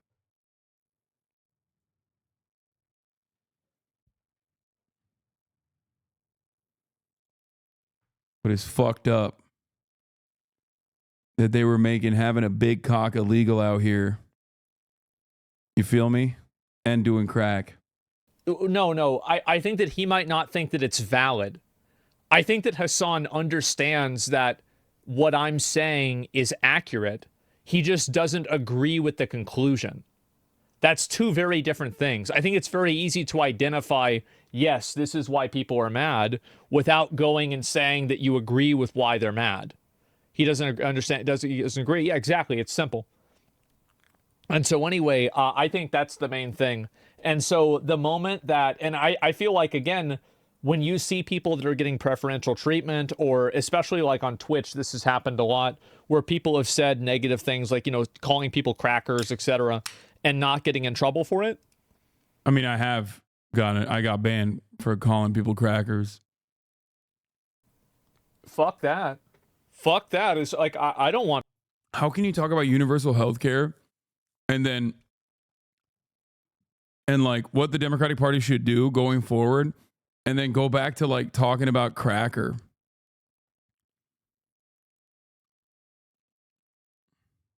CNN, people aren't taking us seriously anymore. Let's get Hasan Piker on. Are you an anti-Semite? No. Okay, thanks for answering that. Don't worry, I won't push back with any evidence that you are. Hasan is a typical progressive hipster most dudes hate being around. It's so funny that a lot of guys in Asmongold's community have this attitude, but like, this is just not the reality in the real world. Like, I'm willing to bet that like, if you're some fucking sweaty online guy, okay, you probably don't. I suspect, are probably not going to be able to hang out with the very same people that I can very easily hang out with. You know, a lot of even right-wing people.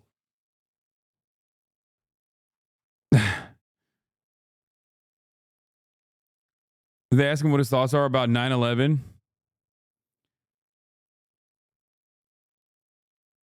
These people have no friends. Source, I was one. Yeah.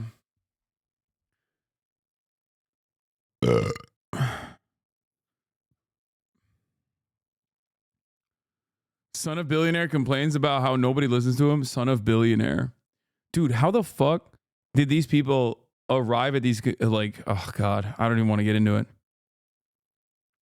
How would Hasan know how to win back bros when the only audience he attracts is brain dead 14-year-old Reddit users, as opposed to what? This guy being a fucking 45-year-old Reddit loser?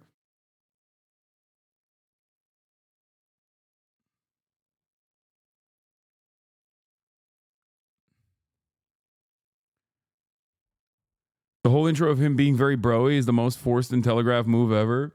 I think this is what I mean as far as like political polarization has caused people online to basically refuse to reckon with the truth that is in front of their eyes. If you look to someone like myself who fucking works out every day, who participates in athletic competitions and shit like that, and is like, you know, a fairly broy dude, and you go, no, actually, he's not. He's weak because of his opinions, his politics.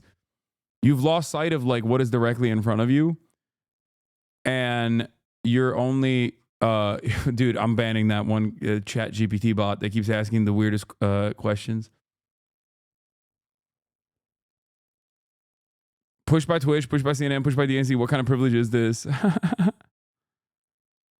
Why would you go to Piker for advice on how to get men back when he's widely hated by men?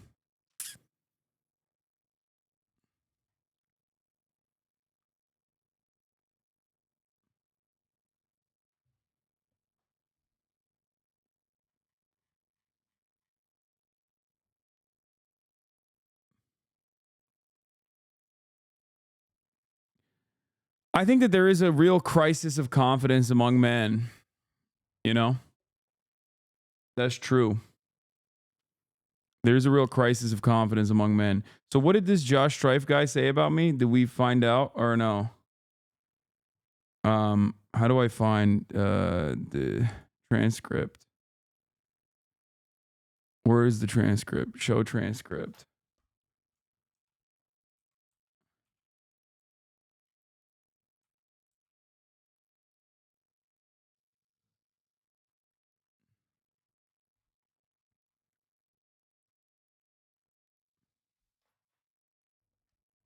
Someone in the chat said that he was like,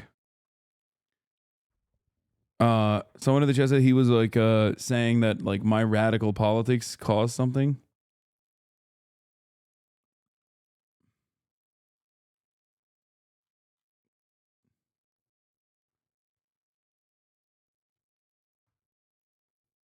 Here's what Cash Nasty said about you.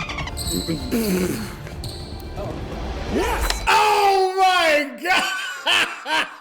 Oh my god! The crowd is. Chris get jumped out by an English teacher, bro. Oh, excuse me. No, this is what a teacher that talk about politics, man. Economics teacher, bro. Stunned. We're all stunned right now. What is happening right now? Can Chris make the 7-0 comeback? Hasan just needs. Crazy. Dropped off. 8-0. Economic teacher, bro. Come on, Chris. Bro. 8-0. Crazy. Crazy. Chris, give it up, dog. Try to hang it up. Did you mean Trying to hang it up, man. Father time whooping your dog. He is. He taught me how to shoot threes. Bro, he hit you in the back with a belt, bro. You taught him the bank. The bank is open. I really did not think I was gonna win. It's a make or miss tournament. Great game. Here Bro, we the go. motherfucker's taller than you? Yeah. Yeah. Timestamp for that. I take Josh. over the whole kind of Hasan's place. I want to play video games and kind of forget about the world in general. Wait, he's not even saying anything. Y'all are crazy. You said this guy is like shitting on What me. happened? Yeah, there's a website for Screaming at the Void. It's called Twitter. It really is. So basically what happened was this may come as a shock to some. Y'all are so weird, bro. Like, just because someone invokes my name doesn't mean that they're shitting on me. What the fuck? Yo, drama perverts are so strange, dude. I'm pretty sure the original chatter seriously misinterpreted whatever JSH was saying. He's overwhelmingly a chill and nice creator. He is described as center left. He's honestly a cool dude. Yeah, I was shocked because someone said he was like a former teacher.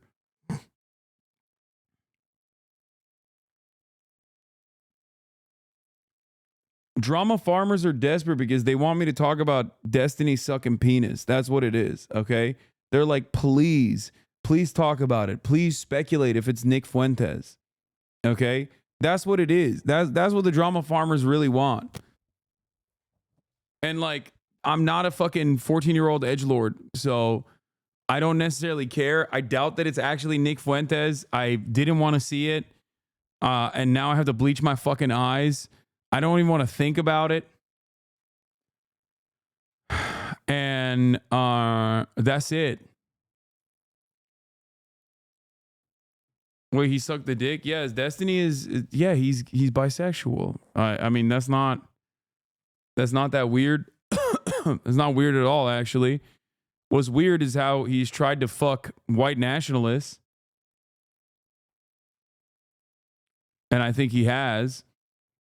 But, you know, what's weird is the fact that like how these videos got released into the fucking wild. I don't know if it's a Nazi's dick he was sucking. If that's the case, then that's like, you know, completely fucking insane and utterly ridiculous. I think Bad Empanada covered it a little bit. But overall, it's like, you know, I think the story isn't necessarily if he actually did suck off a Nazi, then that is a story in and of itself. That's insane. But how these videos got released into the fucking wild is crazy. And I tried to track down how the fuck this took place.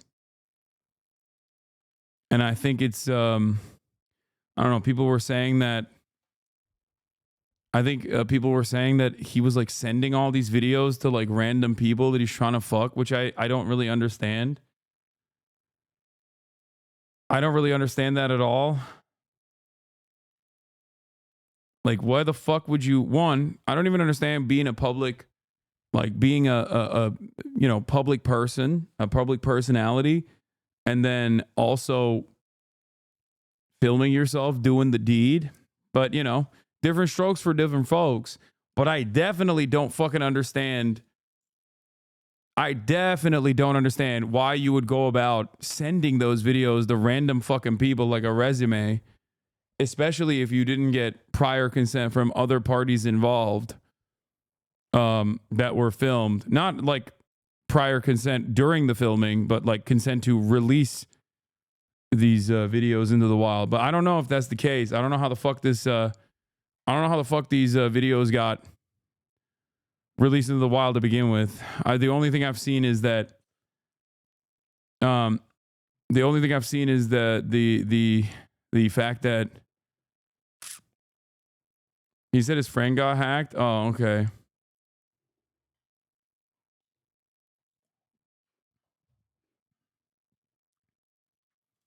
Decent sex video trying to get feet pics from a 19-year-old. That 19-year-old shared her account with the person that posted Laura Southern's logs from a few weeks ago in the videos this week. D claims the person was hacked. The only thing we do outside of politics is drama now. Now you're talking about it like they want. Why are we talking about this? No more drama, please. Yeah, I don't think they want me talking about this. I don't know who the fucking they is in this situation. But I just don't understand why you're fucking sending videos of yourself engaging in consensual sexual acts to other people.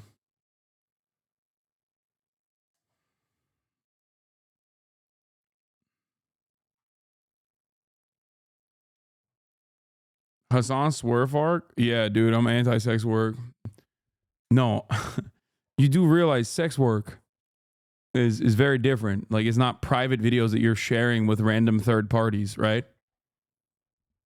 Like, are you fucking stupid? Are you brain dead? I'm not even like slut shaming him. I don't give a fuck.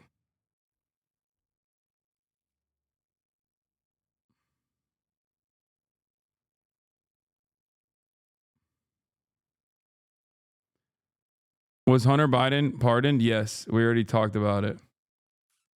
I'm literally wearing a Free Hunter shirt, man. Why do you think I'm wearing it?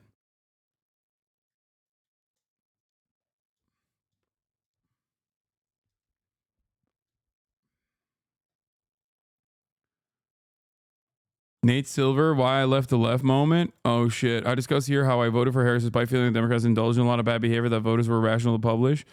After the White House lying about Hunter Biden, I'm not sure how much more I can tolerate. Wait, he's leaving the left because Hunter Biden got pardoned? That's so funny. Shut up, bitch.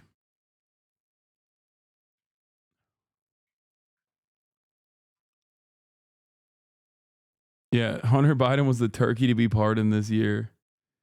Don't vote for any Democrat in 2028 who doesn't repudiate the pardon within 48 hours. Wait, what? This is his red line. What a deeply unserious person.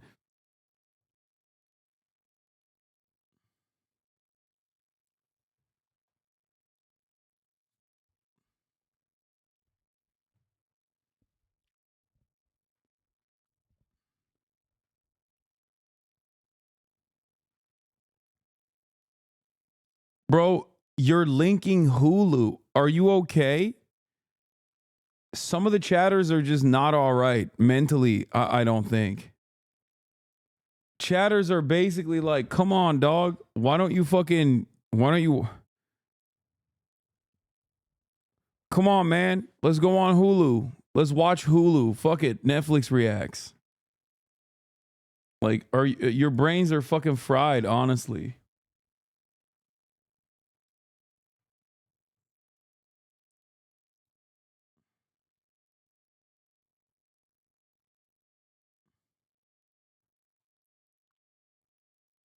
React to something fun? What is this? Look what I'm having for breakfast. They've even got bacon wrapped around the sausage. Lovely bloody. Oh my god. I should have never said 90-day Reaxe. It's like a trigger word that caused so many people to be fucking so stupid. I know this story. This is a very famous guy. This guy's like a veteran experiencing like some severe mental problems. And I think he's the brother of a cop. But here, let's watch. Tell you guys right now, whoever could go toe to toe with me, head to head, push up to push up, let's get it. Let me be quiet and go in my own house that I earned with my blood, my sweat, and my tears. He's yacked out of his fucking mind. He's yacked out of his mind, dude. He's both jacked to the gills, hopped up on fucking steroids, but also simultaneously maybe even yacked in a different way. You know what I'm saying? Like Hunter Biden style.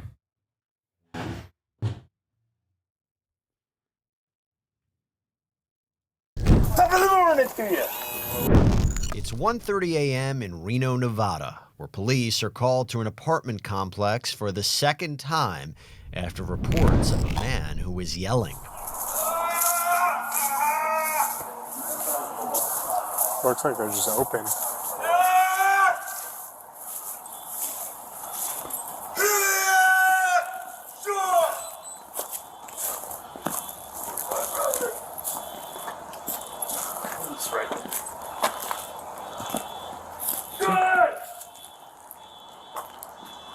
Hey Chris, Reno PD, what's going on, man?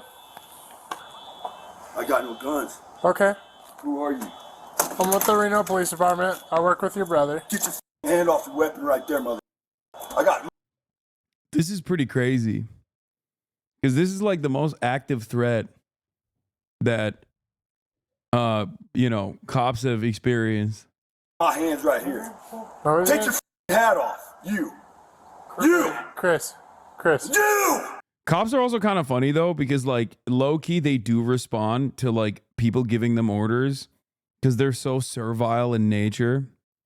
The hogs, I mean, that I think personally. What? This woman made Deborah the new Karen. Okay, we'll watch that after. Where they just like they immediately are like, okay, sir, sorry. Chris, what is going on, man? Coming out there. All right. He's coming. Yeah, he also, just so you understand, he is someone who is known to the police department. His brother is a cop. Where's my brother? I need a hug, man. Don't shoot me. Please. Where is your brother? I don't know. We've been trying to get a hold of him. Can I get a hold of my brother? We tried to get a hold of him. He's not answering right now, Chris. My name is Christopher Henderson. You guys shot me 2020. You guys didn't pay me any money. You shot me in my right shoulder. Wait, he got shot by the cops before? We know, bud. Chris, what is going on? Jeez. He said, geez. Bro, he's got the bubble gut and everything. He's got the Joe Rogan gut. Maybe he just had some pasta earlier, you know? I can't make any inferences.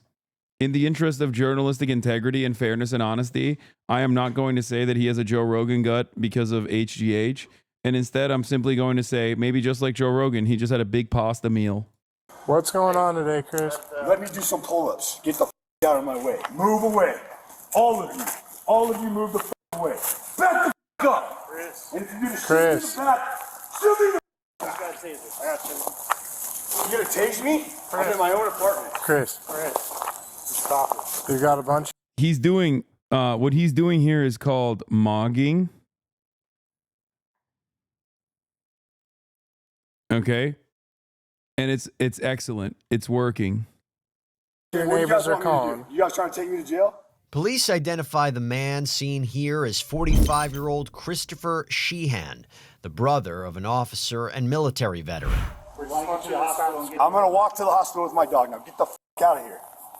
All of you now. Chris, what is going on today, man? If I ask you guys nicely, I'm gonna tell you guys right now. Whoever could go toe-to-toe with me, head-to-head, push-up to push-up, let's get it. Going facing the west right here. You're yoked. Facing that. I'm not saying I'm yoked. Okay? Back up and stay. Are you scared? You're scared. You're scared. Are you scared or not? Be honest. I'm not scared of you, dude. I know you're not scared of me. You should be. You should be, dude. He's a behemoth, dude. He's a specimen. I'm scared of me. I fear one man. And his name is, do you want to know what his name is? Can I do a push-up? You guys won't shoot me in the back? We're not, Chris. You promise me? Listen, I'm a man. Chris, do you remember me? I'm a man, right? I'm a man. Chris, do you remember me? We talked at Sports West. What's your name? It's Goodrich. Goodrich. What's your last first name? It's Elliot. Elliot what? Elliot Goodrich. Cops voluntarily giving their names and badge numbers. That's crazy. When's your birthday? Well, Chris, it's in February. What's your number of your birthday? Chris, what's going on tonight? I'm doing 14. Chris, My brother's February 14th, 1979. Okay. Yeah, I know your brother. I know Monique as well. Dude, shut the up. Chris, what's going on? Shut the up! Why are we out here tonight? Because I want you to shut the up. Why do you keep yelling? Shut your mouth, please. Chris. Put your taser down and shut your mouth. I see your taser right there. I know, because you got me amped up right now, Chris. All your weapons, I see them right here. Chris. I got you amped up because you guys are soft. Every one of you out here is soft. Okay. Every single one of you, especially that guy right there. Here, Chris spots another officer standing in the distance and is, let's just say, not too happy about it. They think he's some kind of cowboy over there. I see you, dude. I'm not trying to hide. Who you think you're hard? Chris. You think you're hard, brother? Think you're standing there hard? Stop, my friend. You didn't shoot me because This guy's a hero, dude.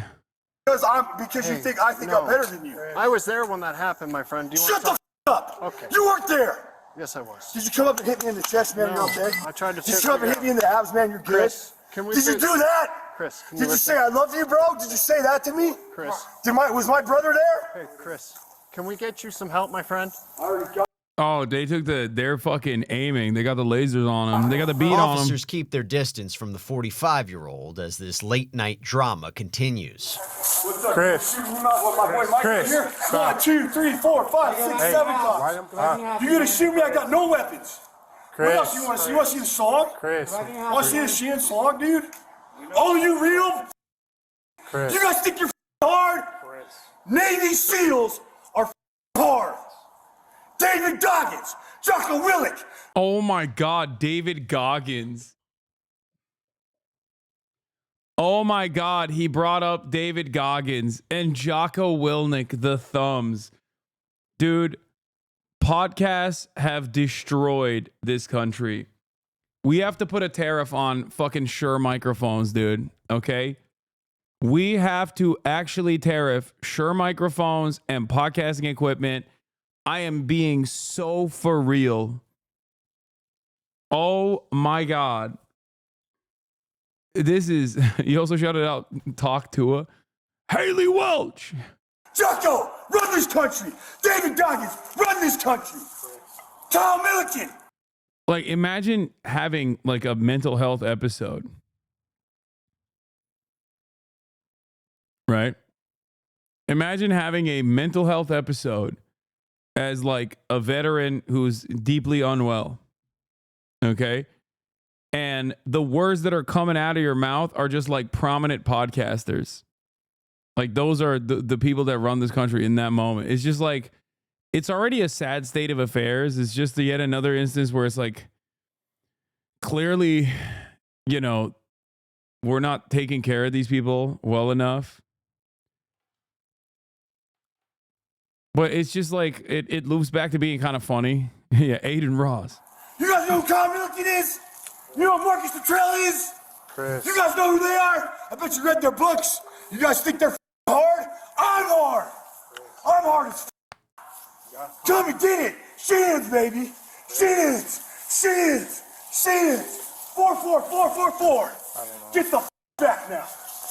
Go read your Bible. Shut the Nope, stop. Yeah. Andrew Santino. Bobby Lee. Stop, boss. Chris, can you stop and listen? We need to get you help. You know I'm gonna you go need get me help. help. Don't No, stop. stop with us. You know who's hard? Stavros Halkias. Chris. No, Chris. Please don't shoot me. I'm going to get my own help. Stop! We're gonna stop. We need I'm to gonna get put you a help. shirt on, and I'm Chris, going to get my own stop. help. Don't shoot me in the back. Hey, don't stop. shoot me in the back, Reno PD. Don't arrest me. Don't touch me. We're gonna get you to. I have broken no laws. Shut the up. Honestly, yeah, what law has he broken? I don't even know what the call is for. But like, has he broken any laws? It's just like still weird that they're, I guess, disturbing the peace, like yelling, being too cool. Yeah, being hard. The law he broke was being too fucking hard. Let me be quiet. Let me be quiet and go in my own house that I earned with my blood, my sweat, and my tears. I understand. Shut the up. We're gonna get you some help. I'm gonna go get some right now. We're gonna get you to. I'm gonna go get. Oh my God, I just realized his belly button is out of control, dude. That's gotta be, oh my God. Bro has the hardest Audi I've ever seen. That shit's, oh my God. Bro's got a little alien growing inside of him, dude. Oh, that's so much pasta. He ate way too much pasta. You hate to see it. You hate to see it with guys that eat too much pasta. Bro's belly button enters the room before him, dude.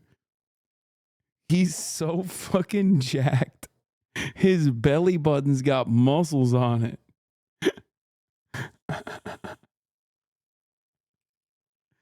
Oh my Lord. What a crazy state of affairs. Hernia from lifting heavy. He's like an XL bully. Yeah, he's out here looking like a 3X pimpy. That's natty, baby. You can achieve that physique. Shut the up. I'm walking. No. Ah! You need to stop, my friend. I'm here to help you. We're trying to help you. You will not put your hands on me. You guys will not touch me. You especially, you're all weak. Okay, Chris. Think I'm on? Think I'm cranked out? Wood. It's not long until officers decide they've seen enough. Can I pray, guys? Chris. Can I pray? No. I can't pray. Stop. We need to go get you some Okay, help. I'm going. Yeah, don't touch me. I'm going in my window. No, we're not going to I'm the going to house. my apartment. It's my dog's in there. Stop. My dog's in there. Let's go. All right, take me to jail. Thank you. We're going to take me to jail for it. We're going to the hospital. You guys take me to the Take you to hospital. My dog's Relax. Guys, Officer. There's something very funny about like violently apprehending a person physically and also, you know, contorting their bodies in a way that they can't like really stand. And handcuffing them like a fucking animal and then saying relax in the process. Officers handcuff Chris, who's not exactly calming down. So why does it take Yeah, I wonder why he didn't calm down. To be fair, this is one of those very few unique moments where, like, I don't know what you do. I don't think you can like walk him off this cliff. You know what I mean? Like, I don't know what you're supposed to do. Like, many of you guys? Because you're amped up. No, I'm not amped up. Okay, leave me alone, please. We're not here to hurt you, bud. you need to trank dart him. Take you to the hospital. You're not taking me to jail. Pull up my pants. Somebody pull up my pants. Pull up my pants, motherfucker. You! Pull up my pants, you. Pull up my pants. Pull up my pants right now.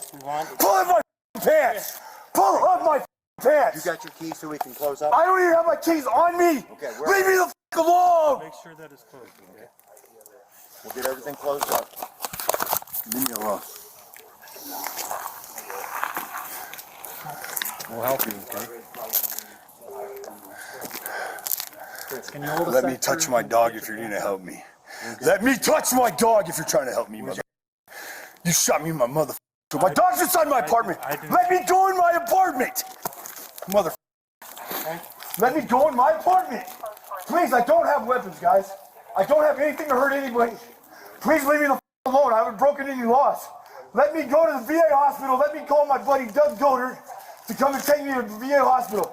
I need to go. Leave me the alone. Please don't cuff me. I didn't break any laws. I will calm down. I'll take a knee. Can I take a knee? Can I please take a knee, guys? Take a knee. Take a knee. All right, now I'm calm. Can you guys please let me go to the hospital now? That's where we're going, man. Okay. Officers lead our suspect to the parking lot, where an ambulance is waiting. Oh, shit, somebody video this. Please, somebody video this. Reno, help! Reno PD, you, get out of my. Where's my dog? Where's Remy? Where's Remy? Come on. Where's Remy? Where's Remy, my dog? Give me my dog. Pull my pants up, you mother. I'm sorry for calling names. Okay, can you stop? Sorry for calling names. Okay, well, Chris, we're just trying to get you help, my friend. I just want to get my dog. Get the out of my apartment, you. That is my place. Agreed. Chris, ambulance right there, my friend. Where's my dog? Where's my dog? It's in the house. Where's my dude? Let me close up my stuff. My window's wide open. You guys win it. Okay, now I feel kind of bad. It's just like, it was kind of funny at first because he was like dominating the cops. You're smoking a cigarette. Let me have my dog. Let me have my dog, Remy. Ambulance right there. What kind of dog you got, my friend? You guys are so weak. Right there. You go. Okay. No, you go. Go. Chris, come on, man. What am I doing wrong? Am I breaking a law? Yes. How? You're being too loud. You piss all your neighbors off by screaming. Okay, I'm sorry. Chris is eventually okay, I'm sorry. seated on a stretcher where he's not done talking yet. So when can I go back in? Because I've broken no laws. I've done nothing wrong except for yell. And I will shut the up. And I just asked you guys to leave me alone so I can do push-ups. You guys won't leave me alone. Don't look through my Do I go in your house and look through your Okay, well maybe I will. Hey there, everybody. We're going to get you right back to that body cam in just a Disturbing the peace. .com/bodycam channel.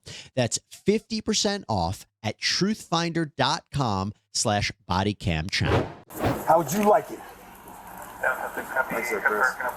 Close your window, lock it. I want to let it go, man.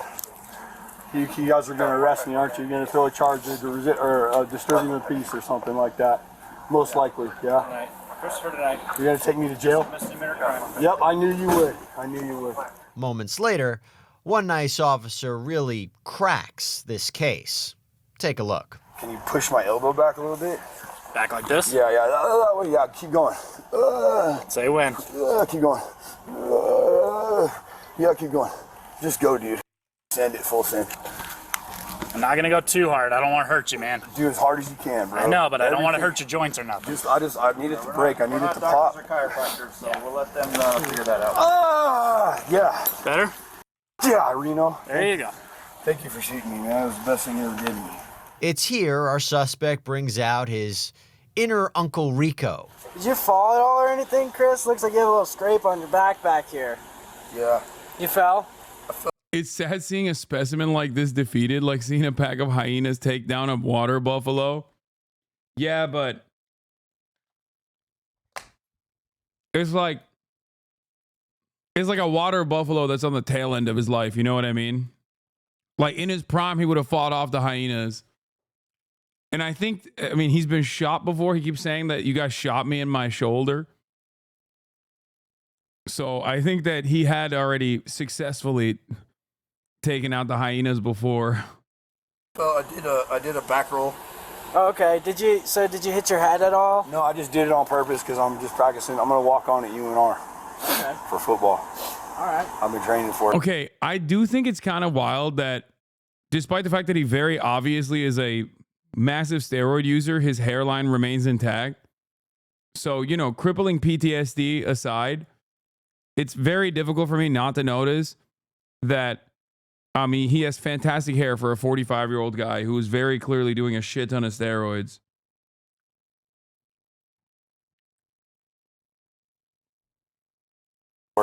Yeah, thanks. Hey, I need a f***ing blanket. Get it. Sorry.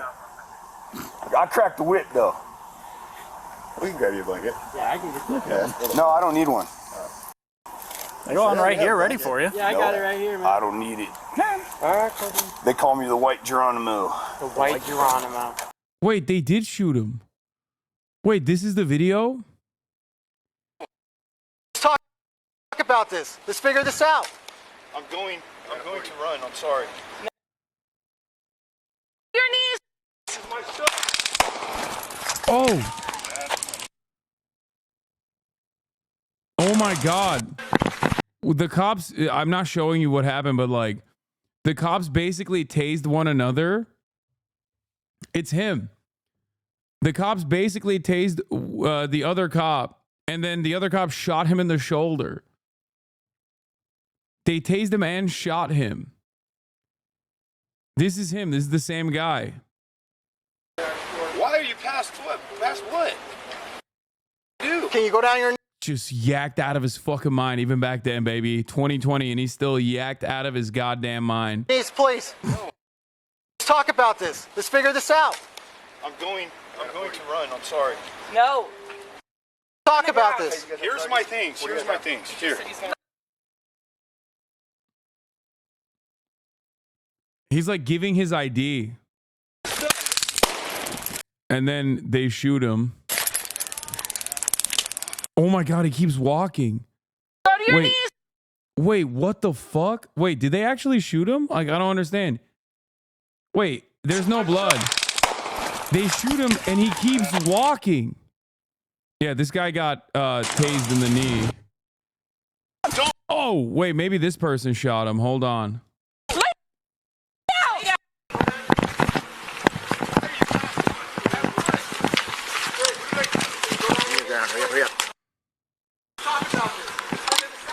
Oh, they're getting the less than lethal rounds ready.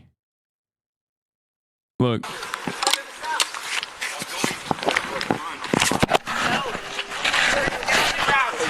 my things. Here's my things. Here. This is my ID. My stuff.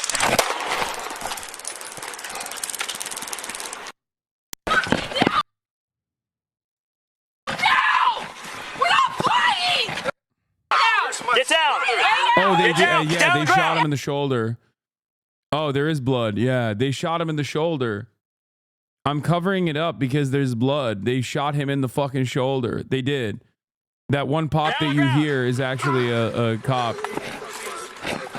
Oh, fuck. They shoot him in the shoulder and they fucking tased him. And he just kept walking. That's crazy. What position you on playing football? Running back, 34. I want to go get tattooed right now on my chest, a big heart right on my chest, and 34 right underneath it on my ribs, right next to the Fighting Irish. There's somewhere, I'm just visualizing. What's the 34 stand for, my man? Who's the best running back ever to play football in the history of the NFL? Who's that? Yeah, buddy! Okay. Chris finally. Yeah, also, what's crazy is his brother is a cop. So they know him. He's a veteran. I remember reading about the story that his brother is a cop. They know him. That's why he says, like, I know Monica or whatever. Like, he's talking about the brother's wife too. Like, to say, like, I know your sister-in-law as well. Agrees to lay back on that gurney when he soon finds himself in a sticky situation. Pull up on my right arm. You're real strong. Yeah, pull up. Come on, good strong guy. Have a good day. We'll get you down there. We'll get some help. Go to the VA. Get some help. Go from there. You want to just keep your legs up here for me, my man?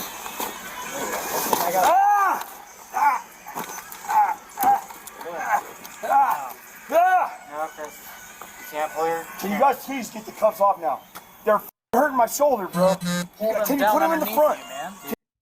Yeah, it's also crazy because, like, his shoulder is hurting because they shot him 4 years prior to this, or 2 years prior to this. What's that? I can put him back behind you, but I can't put him in Sounds like take me to jail like this. I don't care. Go ahead. You guys take me to the hospital. I'll go to the hospital, I guess. Can I please have the cuffs off? Or can you guys redo the cuffs? Stand me up and then redo the cuffs so it'd be comfortable at least? We can put him back behind you. Okay, cool. You gonna be all right with me, Chris? Absolutely, bro. I promise. Swing off to the side over this way. Officers adjust those handcuffs and prepare to take Chris to the hospital. And here's your phone right here in between your legs. Put it right on my... Put my phone on my big old... Please. Alright, this is... Right. He's fucking...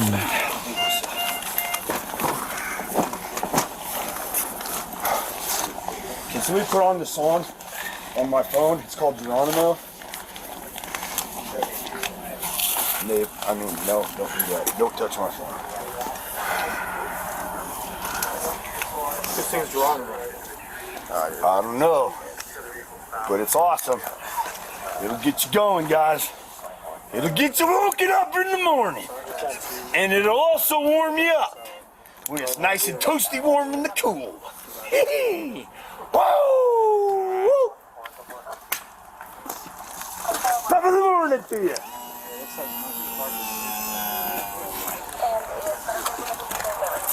I'm shutting up.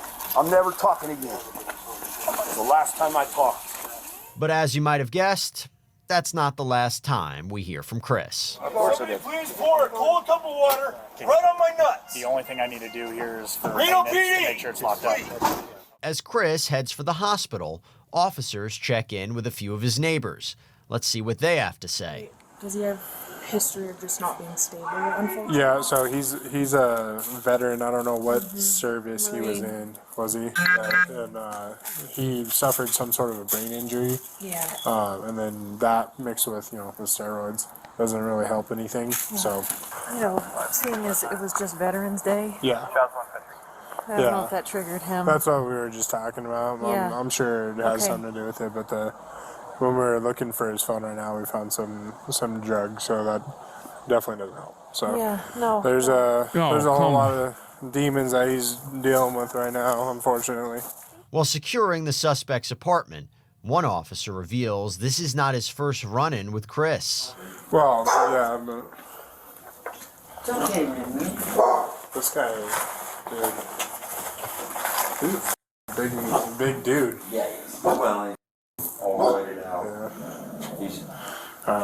We're trying. Last time I dealt with him, he was using he was using roids and meth in combination to power through those extra workouts. But now we got roids and heroin. So that's nice. Well, I'm probably using the heroin to come down from the meth.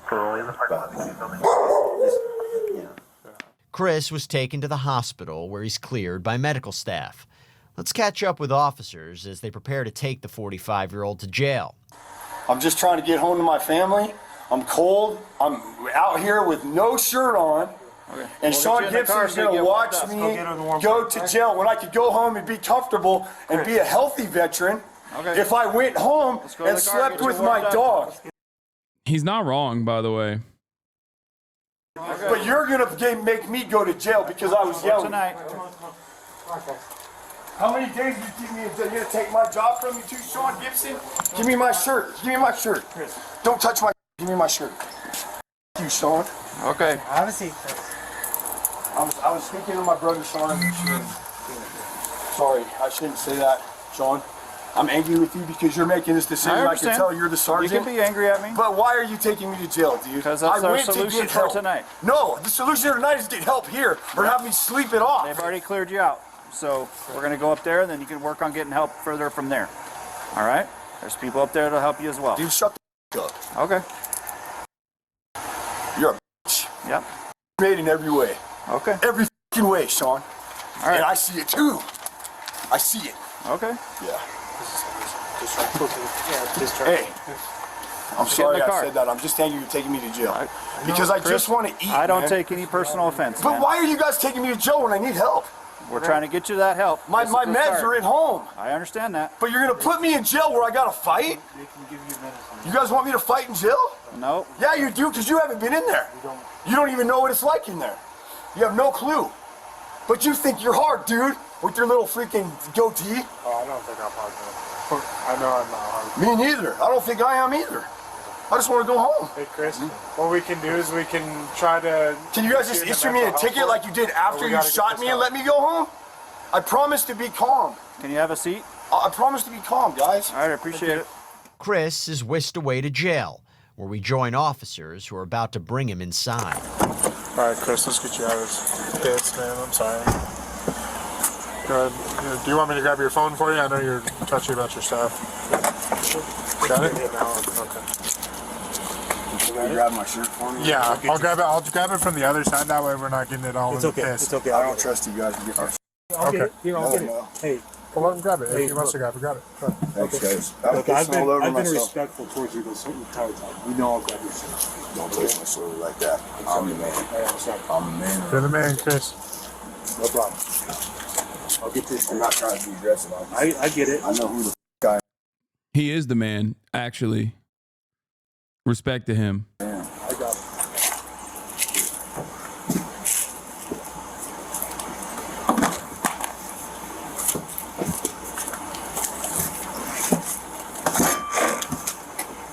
Doing something, don't f***ing grab me. Okay. I just don't touch me, dude. You ain't hard, man. There's real hard motherfuckers out in the streets.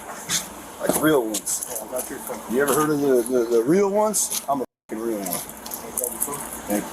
Thank you, Father. You're welcome. All right, Chris, come on. We gotta go in this door over here.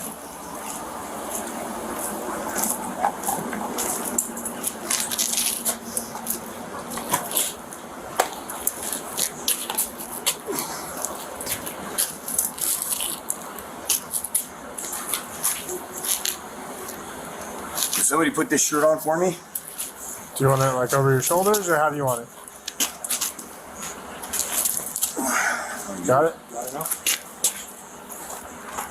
Let's do it.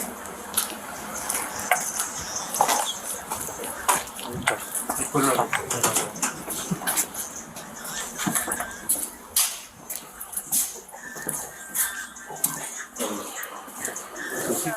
Hey, Chris, we need you to sit down, buddy, okay?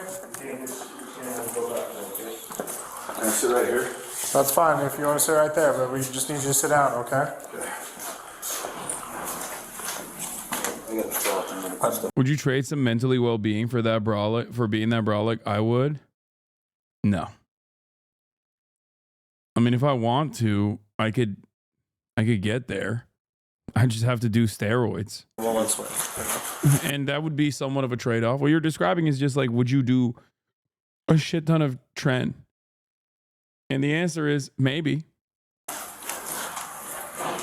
The VA. They took me to the VA already. I'm sorry if I was being rude at first. I'm not meaning to. I'm just not happy to be here. Actually, I'm kind of happy. I could lay down. Can I lay down on this pole? Not right now. This one will get you back. We just got to research all your stuff. All right? Why do you have to do research on this? What? It's the same thing we do that every But I'm a vet, and I was, so why is there so many officers here? Are you guys scared? What do you with the mustache? Are you scared at all? You scared of anything in the world?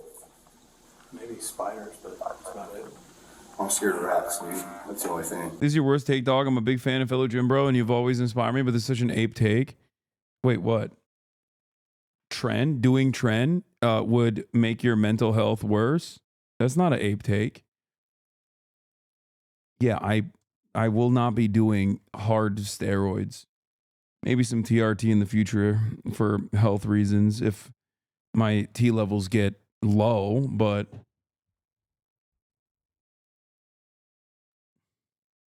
like, think about how much of a fucking threat you present just by how brolic you are that they brought out the fucking SWAT team. You're already handcuffed. I mean, that's being a man right there. I'm sorry. Okay?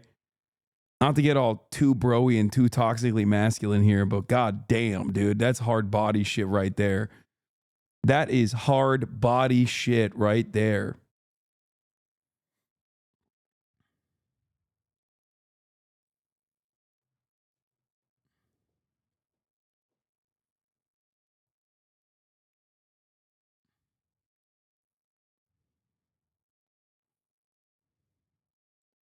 That's all I'm saying. Filthy rats. Hate them. Now that you mention it, I Smell them. You know what I mean? Yeah. I don't smell your Oh, rats in here. snakes too. Can't forget about snakes. Yeah, snakes. You can't do shit in handcuffs? Brother, I know. And yet they're still. Kaya, what are you doing? Little lady. He can't do shit in handcuffs, and they still got the fucking. They see the Audi, and they're like, that's a threat, dude. This man is yacked to the fucking gills. Stomp them, Especially rattlesnakes. Yeah. They bite. All right, Chris, we're going to walk into the next room. We're going to take your photo real quick, okay? Yeah. This way. Give me the second door. Can I put my shirt? Where's my phone? Yeah, that's right here. That's right here, Chris. Keep my right hand, please. Right here. There you go. Hey, what you doing, bro? Why? No, you just grabbed me like try to push me. He's just trying to escort you, Chris. He's not trying to front you or do anything. I'm trying to be relaxed, but you're trying to walk me. You're pushing. Yeah, you are. You're not strong, bro. Chris. What's your name? Chris, nobody's trying to be out strong. Chris, remember when we talked about the faster you get through the process, the quicker you get out of here? What's up? What's your first name? Stand on your feet. Right? Yeah. He will be. Look up the camera. Right here. Here you go. He walks into your cell. What are you doing? Hanging out, dude. Doing push-ups together. What the fuck kind of question is that?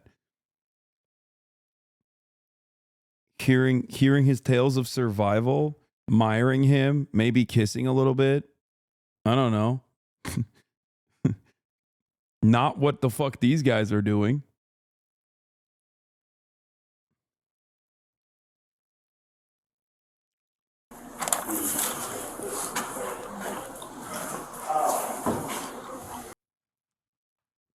I need you to understand, this man right here is very obviously a mentally unwell veteran, okay?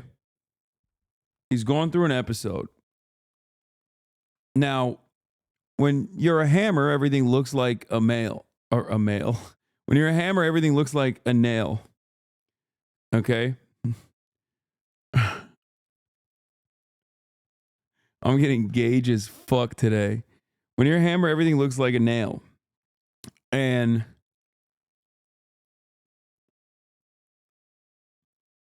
the thing is, like, in a normal situation, like, he should be getting health care. Like, he should have social workers talk him off this cliff that he's on and get him the necessary help. Because the only time he, like, presents as a threat to anyone around him is when he's being, like, violently apprehended, when he's, like, being surrounded. You know?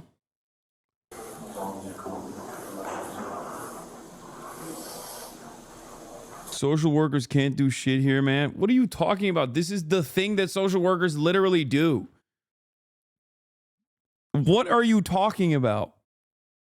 This is the thing that they do. This is their job.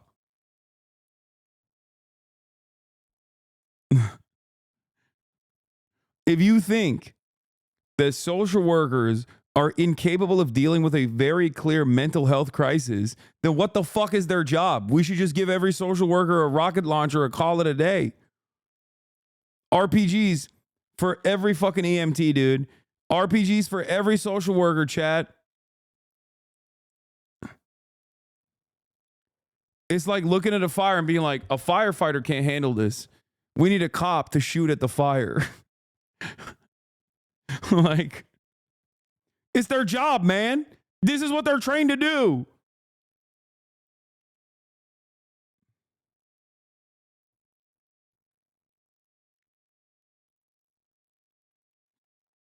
And to be fair, and I can't believe I'm being fair here to cops, but lo and behold, I have the capacity. This is probably the best police work I've seen, all things considered. And that's because his friend, or his brother, is a cop. And because they've shot him before. Like, and even then, it's still, like, fundamentally, it's still worse overall. You know what I mean? Like, the best possible police work in this circumstance still doesn't meet the perfect expectations, right? Like, do you understand what I'm saying? This is why I say that policing fundamentally needs to change in this country.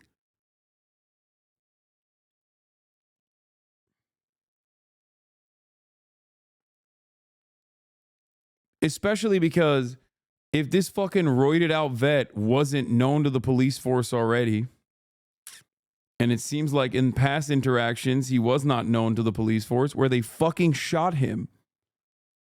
All right? They shot him in the arm. In their past interactions, like, clearly it has gone south before.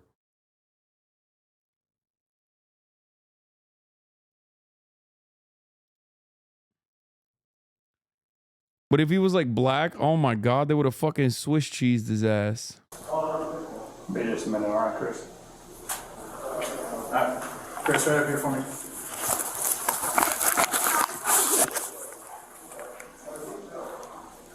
Chris, this will get you through faster. Just open your eyes, okay? Look at the camera. Oh. Yeah, keep them open. Yeah, got him shot. Just stare. Why are we reacting to this? It seems cruel to make entertainment out of this. I mean, I think I'm doing a pretty decent job describing, systemic failures at every step of this process. What are you talking about? You might need to see this. What is this? Oh, I already did see this. We covered it yesterday.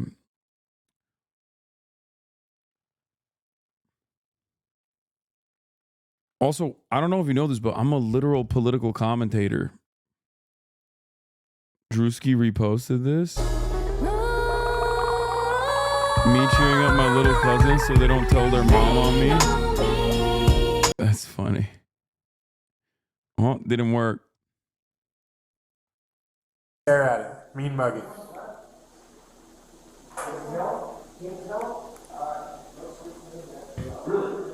Chris was booked for disturbing the peace and resisting arrest. He later pleaded no contest to the charges and was sentenced to 60 days in jail. That's crazy. Almost. Just stay right up here for me. All right. Ready, one. They ended up putting him in jail, bro. That's crazy.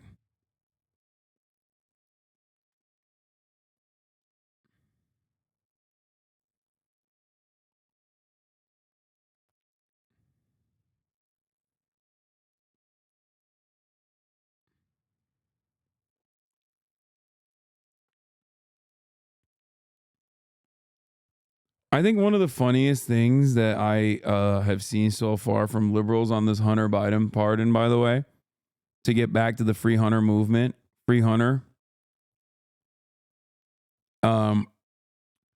is that liberals are still acting like there's some institutional norms out there. Like here's Governor Jared Polis, Democratic Governor Jared Polis. I'm disappointed that he put his family ahead of the country. This is a bad precedent that could be abused by later presidents and will sadly tarnish his reputation. Like, are you guys unfamiliar with what Biden did in the last year as president? Like, did you guys just close your eyes? Did you not see a genocide unfold?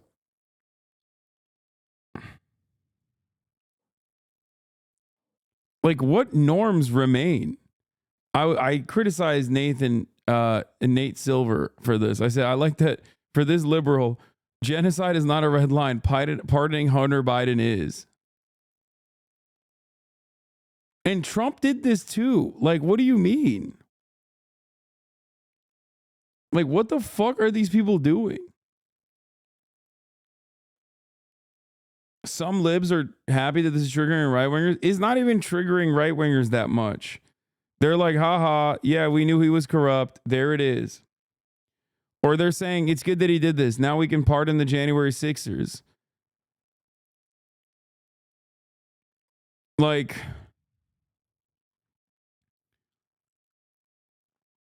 you know what? Fuck it. They should pardon the January 6ers. Who gives a fuck? This country's in the dumps, man. We are so fucking cooked. Yes, Jared Kushner's dad. Trump pardoned Jared Kushner's dad. Like,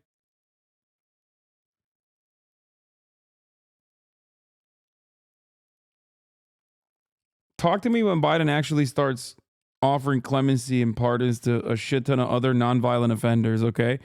Finally, maybe he'll do something good. Fucking asshole. Kushner's dad is a new admin? Yeah, great.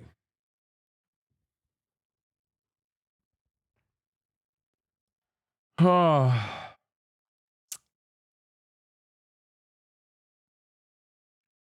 about Eric Adams? No.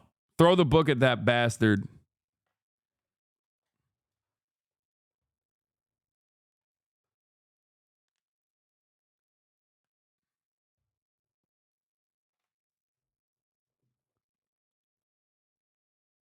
Anyway. But he's Turkish now? No.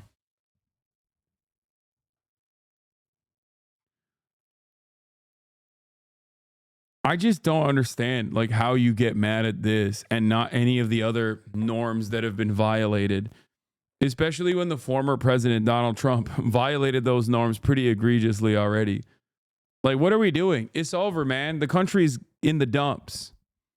Okay? It's in the dumps. It's in the pooper. It's in the shitter.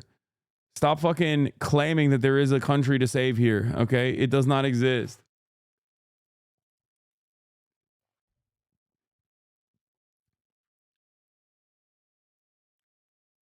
So dumb. Well, as a father, I certainly understand President Biden. Oh, nice. Here is fucking the next president having dinner with the demon Satan Netanyahu at the Trump International Golf Course tonight. That's Benjamin Netanyahu's wife, chat.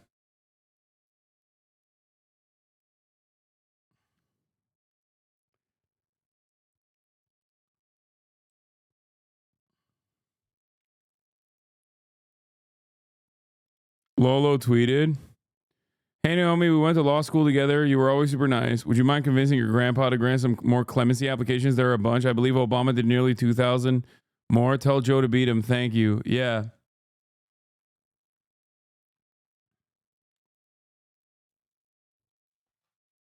Sarah Netanyahu, the alcoholic? Yes. MAGA couple is back for part 2. I'm curious what it's like to be in your head. Yeah, I think it's a bunch of leftist propaganda. I don't have to explain to you the meaning and history of that word. I think I'm curious what it's like to be in your head. Yeah, I think it's a bunch of leftist propaganda. I don't have to explain to you the meaning and history of that word. I don't know if I got time for this.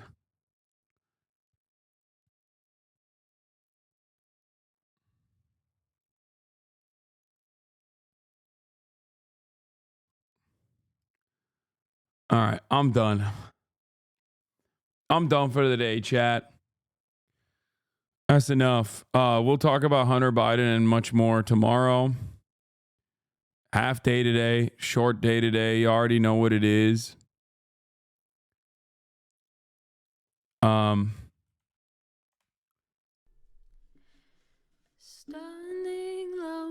Love you guys. I'm here tomorrow. I'm doing a regular stream tomorrow. And then I'm doing a regular stream in fucking Londonistan, mate. London, mate. Londonistan. Alright? Proper geezer, mate. Proper geezer.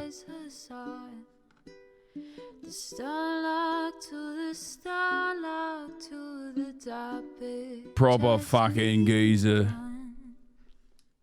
Will you go to Amsterdam? No, I won't, mate. Nor.